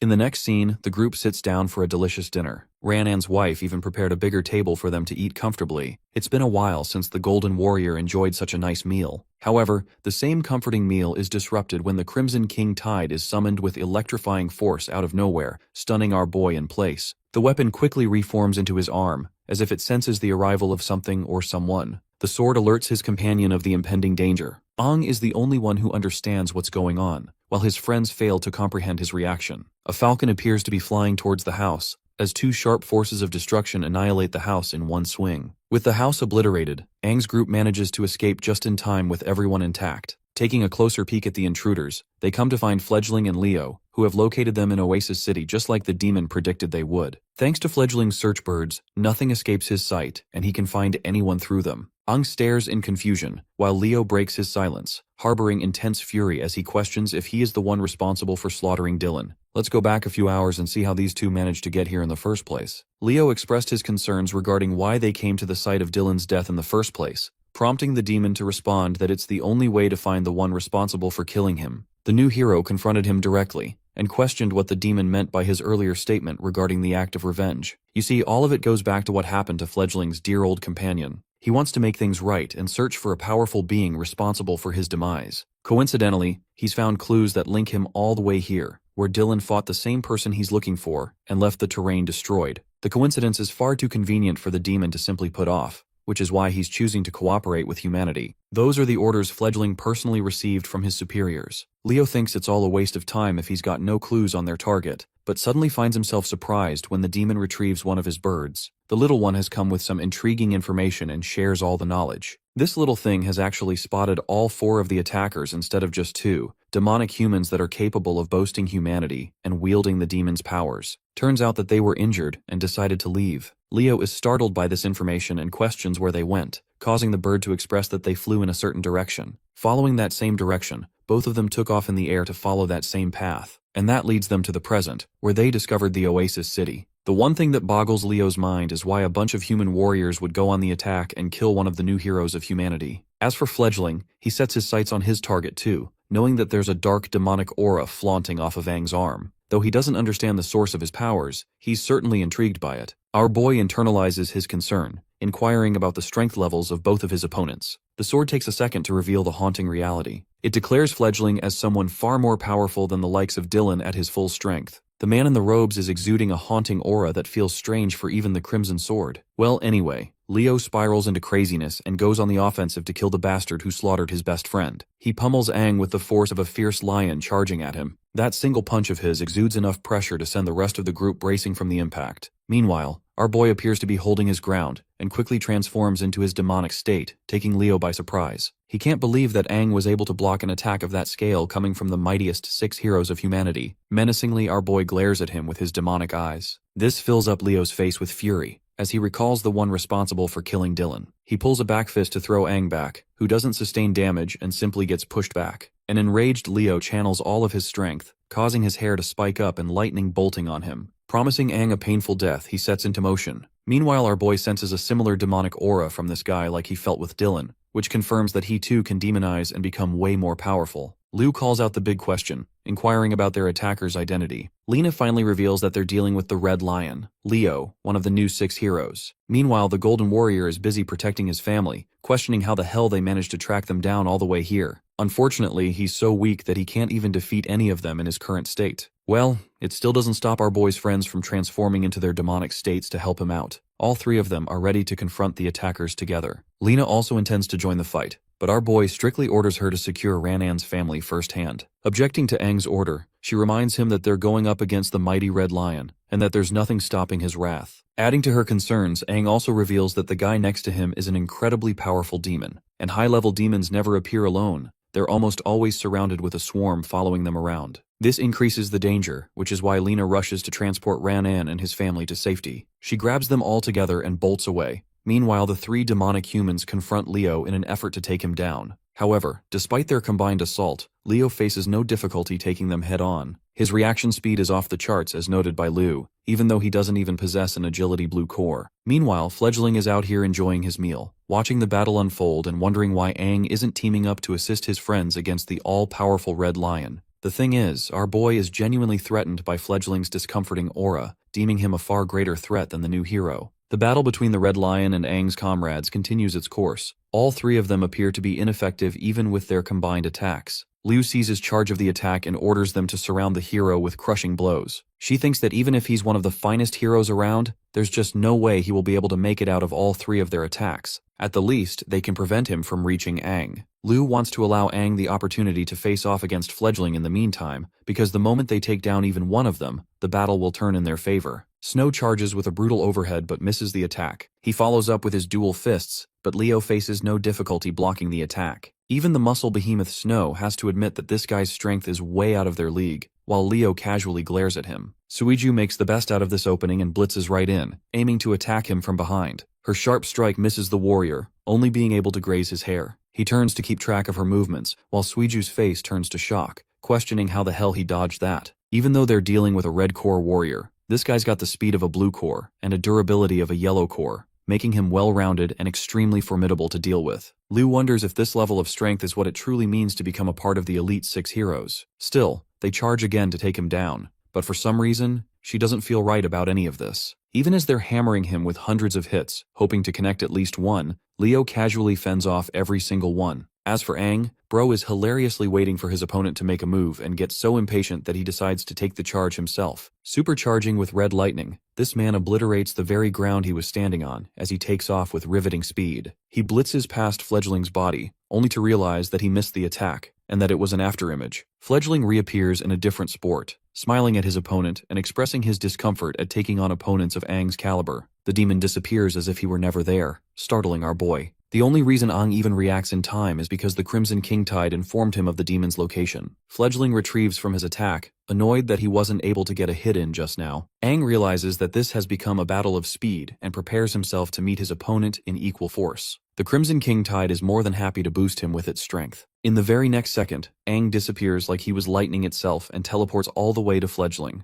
This technique is called the Multiple Lightning Bind, and it allows him to create multiple copies of him using tremendous speed to confuse his opponent. The attack actually connects and obliterates the ground with every hit Aang connects with Fledgling. But not just that, this dude literally appears right in his face again and claws his wave through Fledgling's body with a perfect strike. The demon quivers in pain, blood gushing out of his body as he grabs Aang's arm and commends him for being astonishingly fast. However, he feels bad for the poor warrior for having killed the wrong target. The real Fledgling is already behind him. In comes the plot twist. Aang didn't just get fooled by a fake copy. In fact, he actually ended up attacking Liu with a powerful hit. While she trembles in his grasp, Aang is filled with emotion, realizing the weight of his actions. But this too is a trick crafted by the demon, as the Crimson King Tide informs Aang that it's an illusion. The illusion suddenly breaks, and no longer can he spot Liu's body within his grasp. Bro is out here facing Itachi's Genjutsu or some shit. Back to Leo's side, the new hero is interestingly overwhelmed and gets sliced apart. But that too is an illusion, as Liu realizes that Leo is already gone. They look around wondering where he went, while Fledgling emerges at the top, showing his dominance. He taunts them for being distracted so easily, which is exactly why Liu felt off when she interacted with Leo's body earlier. But that begs the question, was he never even real in the first place? Snow can't fathom how they were facing an illusion with such realistic scale and strength. Aang fills them in that sometimes, illusions are so powerful that they are difficult to tell apart from the real thing. It now makes sense to him that they're dealing with an extremely powerful illusion demon. Roaring at the demon in frustration, the warrior questions where Leo went. Amusingly, the purple-haired freak looks down at them and reveals that Leo's on his way to enjoy a good time with the family that took off. This revelation changes everything, stunning every single one of them in place. Leo went after Lena and Ranan based on Fledgling's orders, who wanted to leave no witnesses alive. And now that he's personally interacted with the four of them in battle, Fledgling is confident in what he sensed that day. He had sensed the aura exuding from Liu and Aang, but his words don't make sense to her, imploring her to question what he's talking about. The day his precious little one met her death, the ones responsible for slaughtering her were none other than Aang and Liu. Even though he personally agreed to cooperate with Leo so they could take revenge together, But now, Fledgling shares no intentions of holding back any longer and intends to go all out. The scene shifts to the people of the Oasis City, who can feel the ground trembling beneath their feet. They think it's an earthquake and quickly start to evacuate to safer areas. While the people are causing chaos, Ran-An and Lena are making their way among the crowd. The Golden Warrior leaves his family among the people, instructing them to stay here and avoid running around. Worried, his wife tells him to be careful while his son promises his papa that he'll look after his mother. The Golden Warrior hurries to the city wall, urging Lena to follow right at once. That leads us to the city walls, where the city guard is trembling in fear at the sight of an impossible situation. Luckily, the Golden Warrior and his companion arrive at the scene. Ran-An orders the guard to report the situation at once, but the best he could do is point the hero to the incoming demonic wave. The moment Ran-An sets his eyes on the landscape, all he sees is hundreds of bloodthirsty demons charging up ahead. The demon wave staggers Lena, and it's not just their numbers, it's their ranks too, as the lowest level among the demonic wave bears the 3 Fin rank. The problem is, Oasis City is off to a remote area separate from the rest of the demonic nests. This means the wave was intentionally called by someone. Lena connects the dots and realizes that those 2 assailants must be the ones responsible for this wave. Speaking of them, Leo bursts out of nowhere and crashes just outside the city walls. Releasing his aura, he shocks both Ran-An and Lena with his sudden appearance, because this guy is supposed to be fighting Aang's friends instead. It also turns out that the demons aren't even intending to harm him, as they make their way past the hero without any trouble. Comprehending what's going on, Lena realizes that the new 6 Heroes faction shares an alliance with the demons, which further means the new king is also a questionable figure. Leo looks up at them as if he's innocent of any crimes, and shares that none of them will be able to expose their alliance, hinting at their deaths. The Golden Warrior understands that everything he's been through boils down to this singular moment. This battle will decide the crushing fate of Oasis City itself. Going back to Liu, she senses the alarming arrival of the demon wave and informs the group. Aang urges both Suiju and Lena to go and help Lena and the others from the demon tide. This is an alarming order coming from the guy who's going to be facing the illusion demon all alone. Liu thinks this is a dangerous plan, but our boy intends to solo this guy and expresses his desire to leave. Frustrated, Liu takes her companions to head right towards their side. However, Mr. Freaky Purple Demon over here demands them not to leave. Aang decides to burst at him to shut his mouth for good. He unleashes a clean slash, but once again gets fooled by the hyper-realistic illusion created by the demon. In response, the demon unleashes a void of demonic dark energy, engulfing Aang into a space of pitch black. He's standing in the middle of an illusion space, not knowing what's coming for him next. Suddenly, 3 eyes pop out of the space, startling him. Meanwhile, Liu and the others are also trapped in the same dark environment. Liu tries to call out to our boy, helplessly looking for him. Suiju is the same, wandering in complete confusion, not knowing where she is headed. Finally, there is Snow, who arrives in the barren Earthland not knowing where he is. Aang witnesses the sight of his friends being helplessly caught in the illusion, and realizes that this illusion space is immensely powerful. With the kind of power he's dealing with, our boy is starting to realize that this guy may be way more powerful than a mere 7-fin demon. Fledgling appears right behind him, walking up to the demonic human, and awaiting the sight of Aang's face filling up with dread when he sees his friends dying before his eyes. The Super 7-fin demon reveals its true form, Youngbird. Youngbird shares that he loves messing around with powerful people just to see their struggling reactions. It fills up his heart with joy to watch them struggle instead of killing them right away. Extremely pissed off, Aang throws down a cataclysmic thunderbolt from the heavens.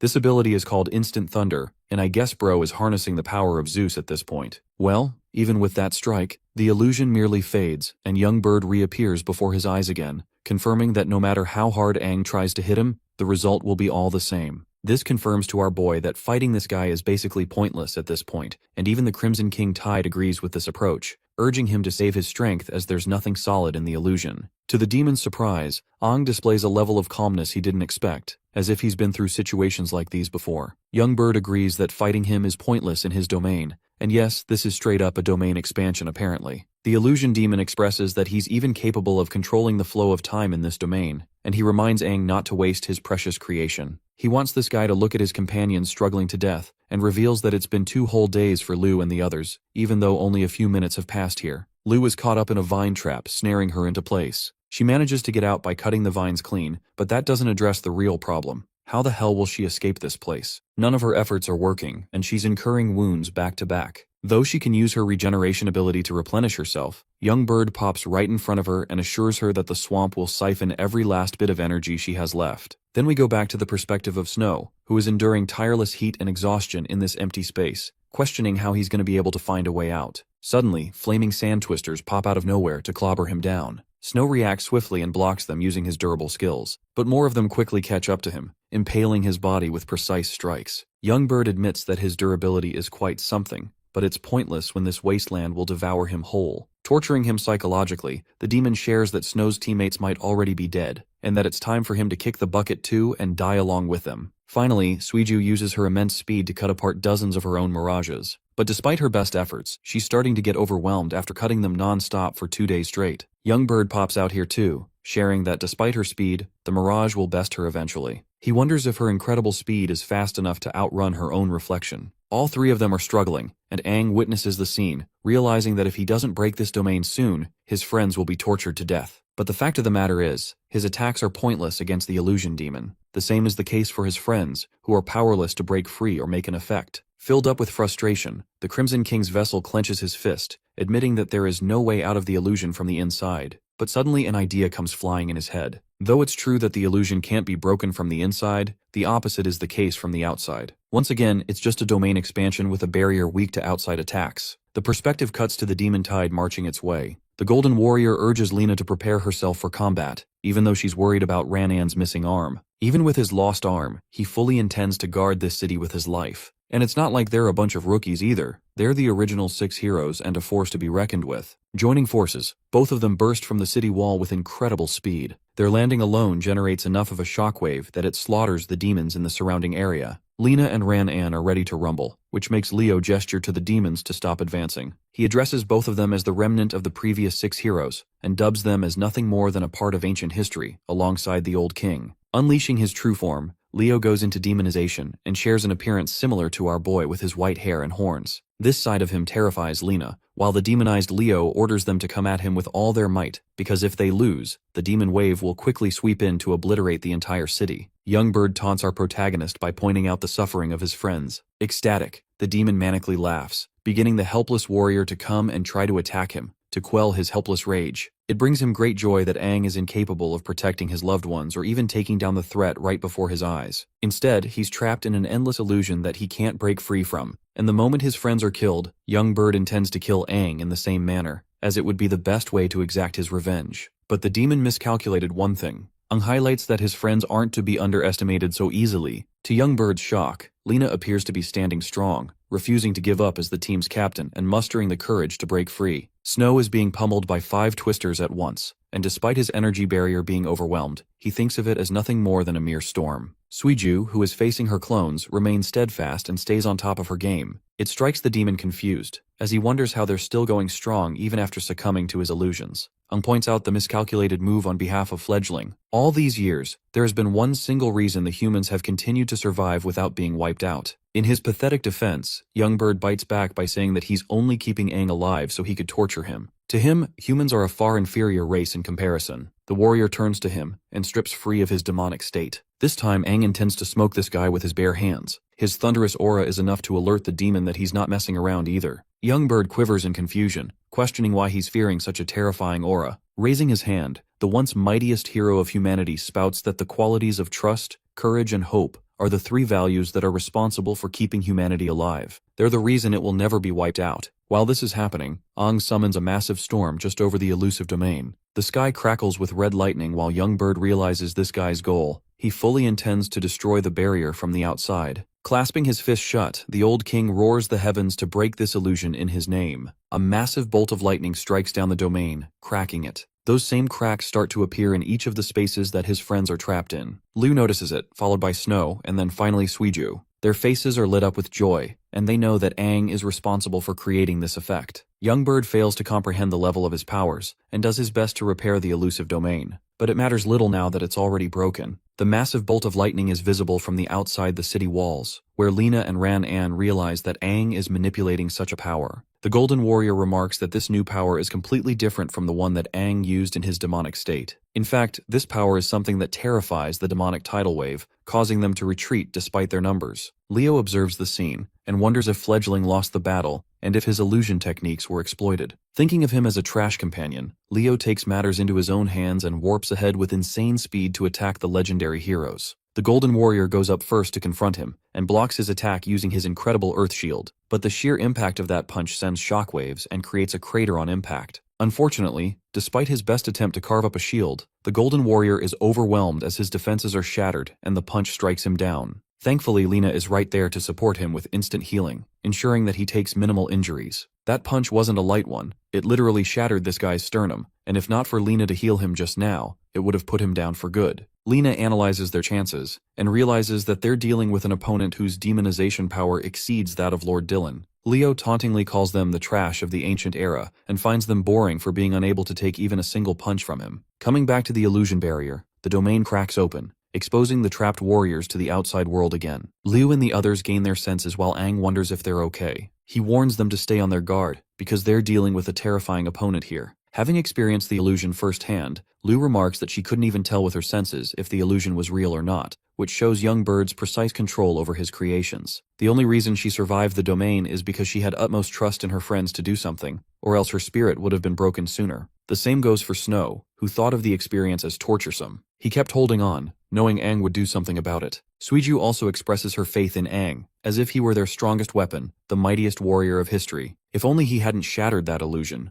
they would have been tortured to death. The Super 7 Fin they're dealing with is in a league of its own, and surpasses every other demon they've faced in battle. While they're glazing the villain, the demon is out here wondering the source of Aang's lighting power. It seems like it's a unique ability reserved for him, and it's a kind of lightning that makes the demon's hearts quiver in fear. Convinced that Aang must have used this same power to kill his dear companion, young Bird unleashes a purple vortex to express his fury. Transforming right away, our boy clashes with the storm all alone, facing it head-on. As he's holding him off, Liu asks if he's going to be okay dealing with this guy by himself. He assures his friends that he's going to be fine, as long as they hurry to Lena and support her in the fight against Leo. The clash results in a giant explosion, rippling out mushroom smoke as if a bomb just went off. As the smoke clears, only Aang's presence can be spotted. The rest of his friends dash away into the air to make it to Lena's side. Watching them escape, young Bird expresses his annoyance. Our boy pisses him off even more by mocking him for being incompetent. He's also starting to realize the power of his unique lighting is supremely effective against demons. Emerging from the smoke, Aang takes on a newer and evolved form, one that has traces of lightning energy synchronizing with his body. Young Bird is frightened at the very sight of it, while Aang embraces his new lightning demonic form. His sudden evolution is a joke to Fledgling, who thinks this is all just a flashy nothing-burger transformation. So to test it out, he blitzes Aang and attempts to strike him down in point-blank range. Young Bird uses an ability called Phantom Heart Ripping, which manifests two large hands to attack his opponent from both sides. In response, our boy cooks up a storm with an ability of his own,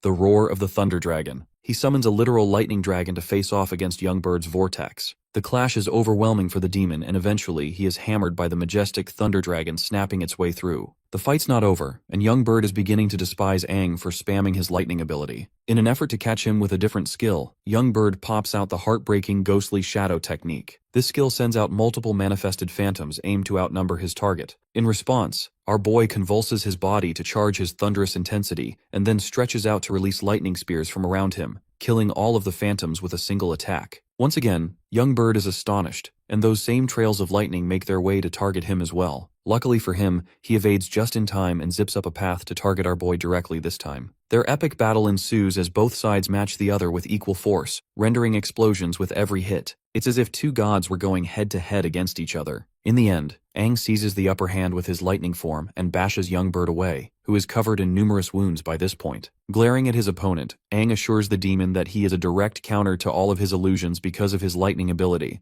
as well as surpassing him in combat. Long story short, it's the end of the line for this guy, but this is a reality that young Bird simply cannot accept. He is enraged, and though he was planning on saving his energy to kill Aang's friends later, he no longer intends to hold back. Using every last bit of his strength, this guy literally summons a freaking black hole. With an ability of this scale unleashed, the demon declares that Aang will suffer the most painful death of all. Aang suffers being wrapped in the spatial warp. He can't even fathom how a literal black hole grew from inside of his body. The scale of this power is beyond his comprehension. Young Bird explains that his ability carves out a black hole directly from the position of his target, which is freaking overpowered if you ask me. Then, he compresses the portal to maximize the damage caused to the target. It's an unblockable, unavoidable attack that no one can escape from. Even Aang internalizes just how dominating this move truly is, which is nothing short of the brilliance of the illusion demon. Even when Aang tries to conjure his lightning energy, he can't because it affects everything. With a satisfied look on his face, Fledgling takes enjoyment in his suffering and hopes for Aang to experience the horrors of his trump card.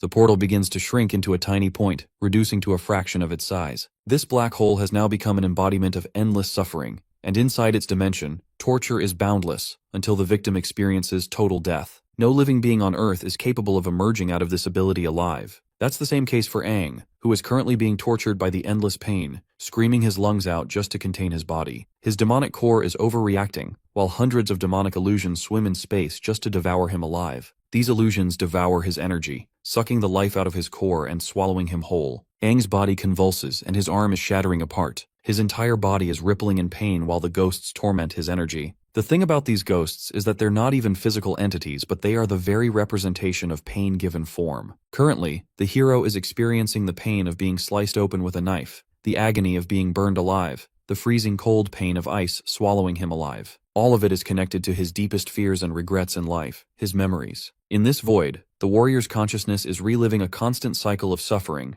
and he can physically feel his body age faster than ever. His skin becomes wrinkly, and his bones are weaker than ever. His hair is gray, and all of his might is no longer what it used to be. The moment he reaches the end of this cycle, it flips the board and attacks him from the other side. This time it tortures him from his childhood, and agonizes him with the traumatic memories of what he just endured. He fastens up to being a young man again, continuously experiencing countless lives, first as an ordinary human, then as someone who watched his loved ones die, followed by experiencing the life of a warrior, one who was demolished on the battlefield and ripped clean by the demons. Finally, he experiences his life as the lonely king who suffered deep regret leading his comrades to death. Every single cycle adds a new layer, an even greater pain as the torture continues. His flesh aches and rips apart. His brain no longer functions. His emotions are tortured. All of that is what's happening inside of this tiny little dot. Youngbird highlights that Aang is going through a countless cycle of suffering, one that is filled with an eternal lifetime of torture. It's an ability so torturesome that not even the current 6 heroes are capable of surviving it once caught inside. Things seem to be playing out well for the demon, until he hears a crack. The black hole manifests into a larger size, while Youngbird relives the memories he shared with the little bird. At last, Youngbird lets go of the illusion, shattering the black hole and releasing Aang,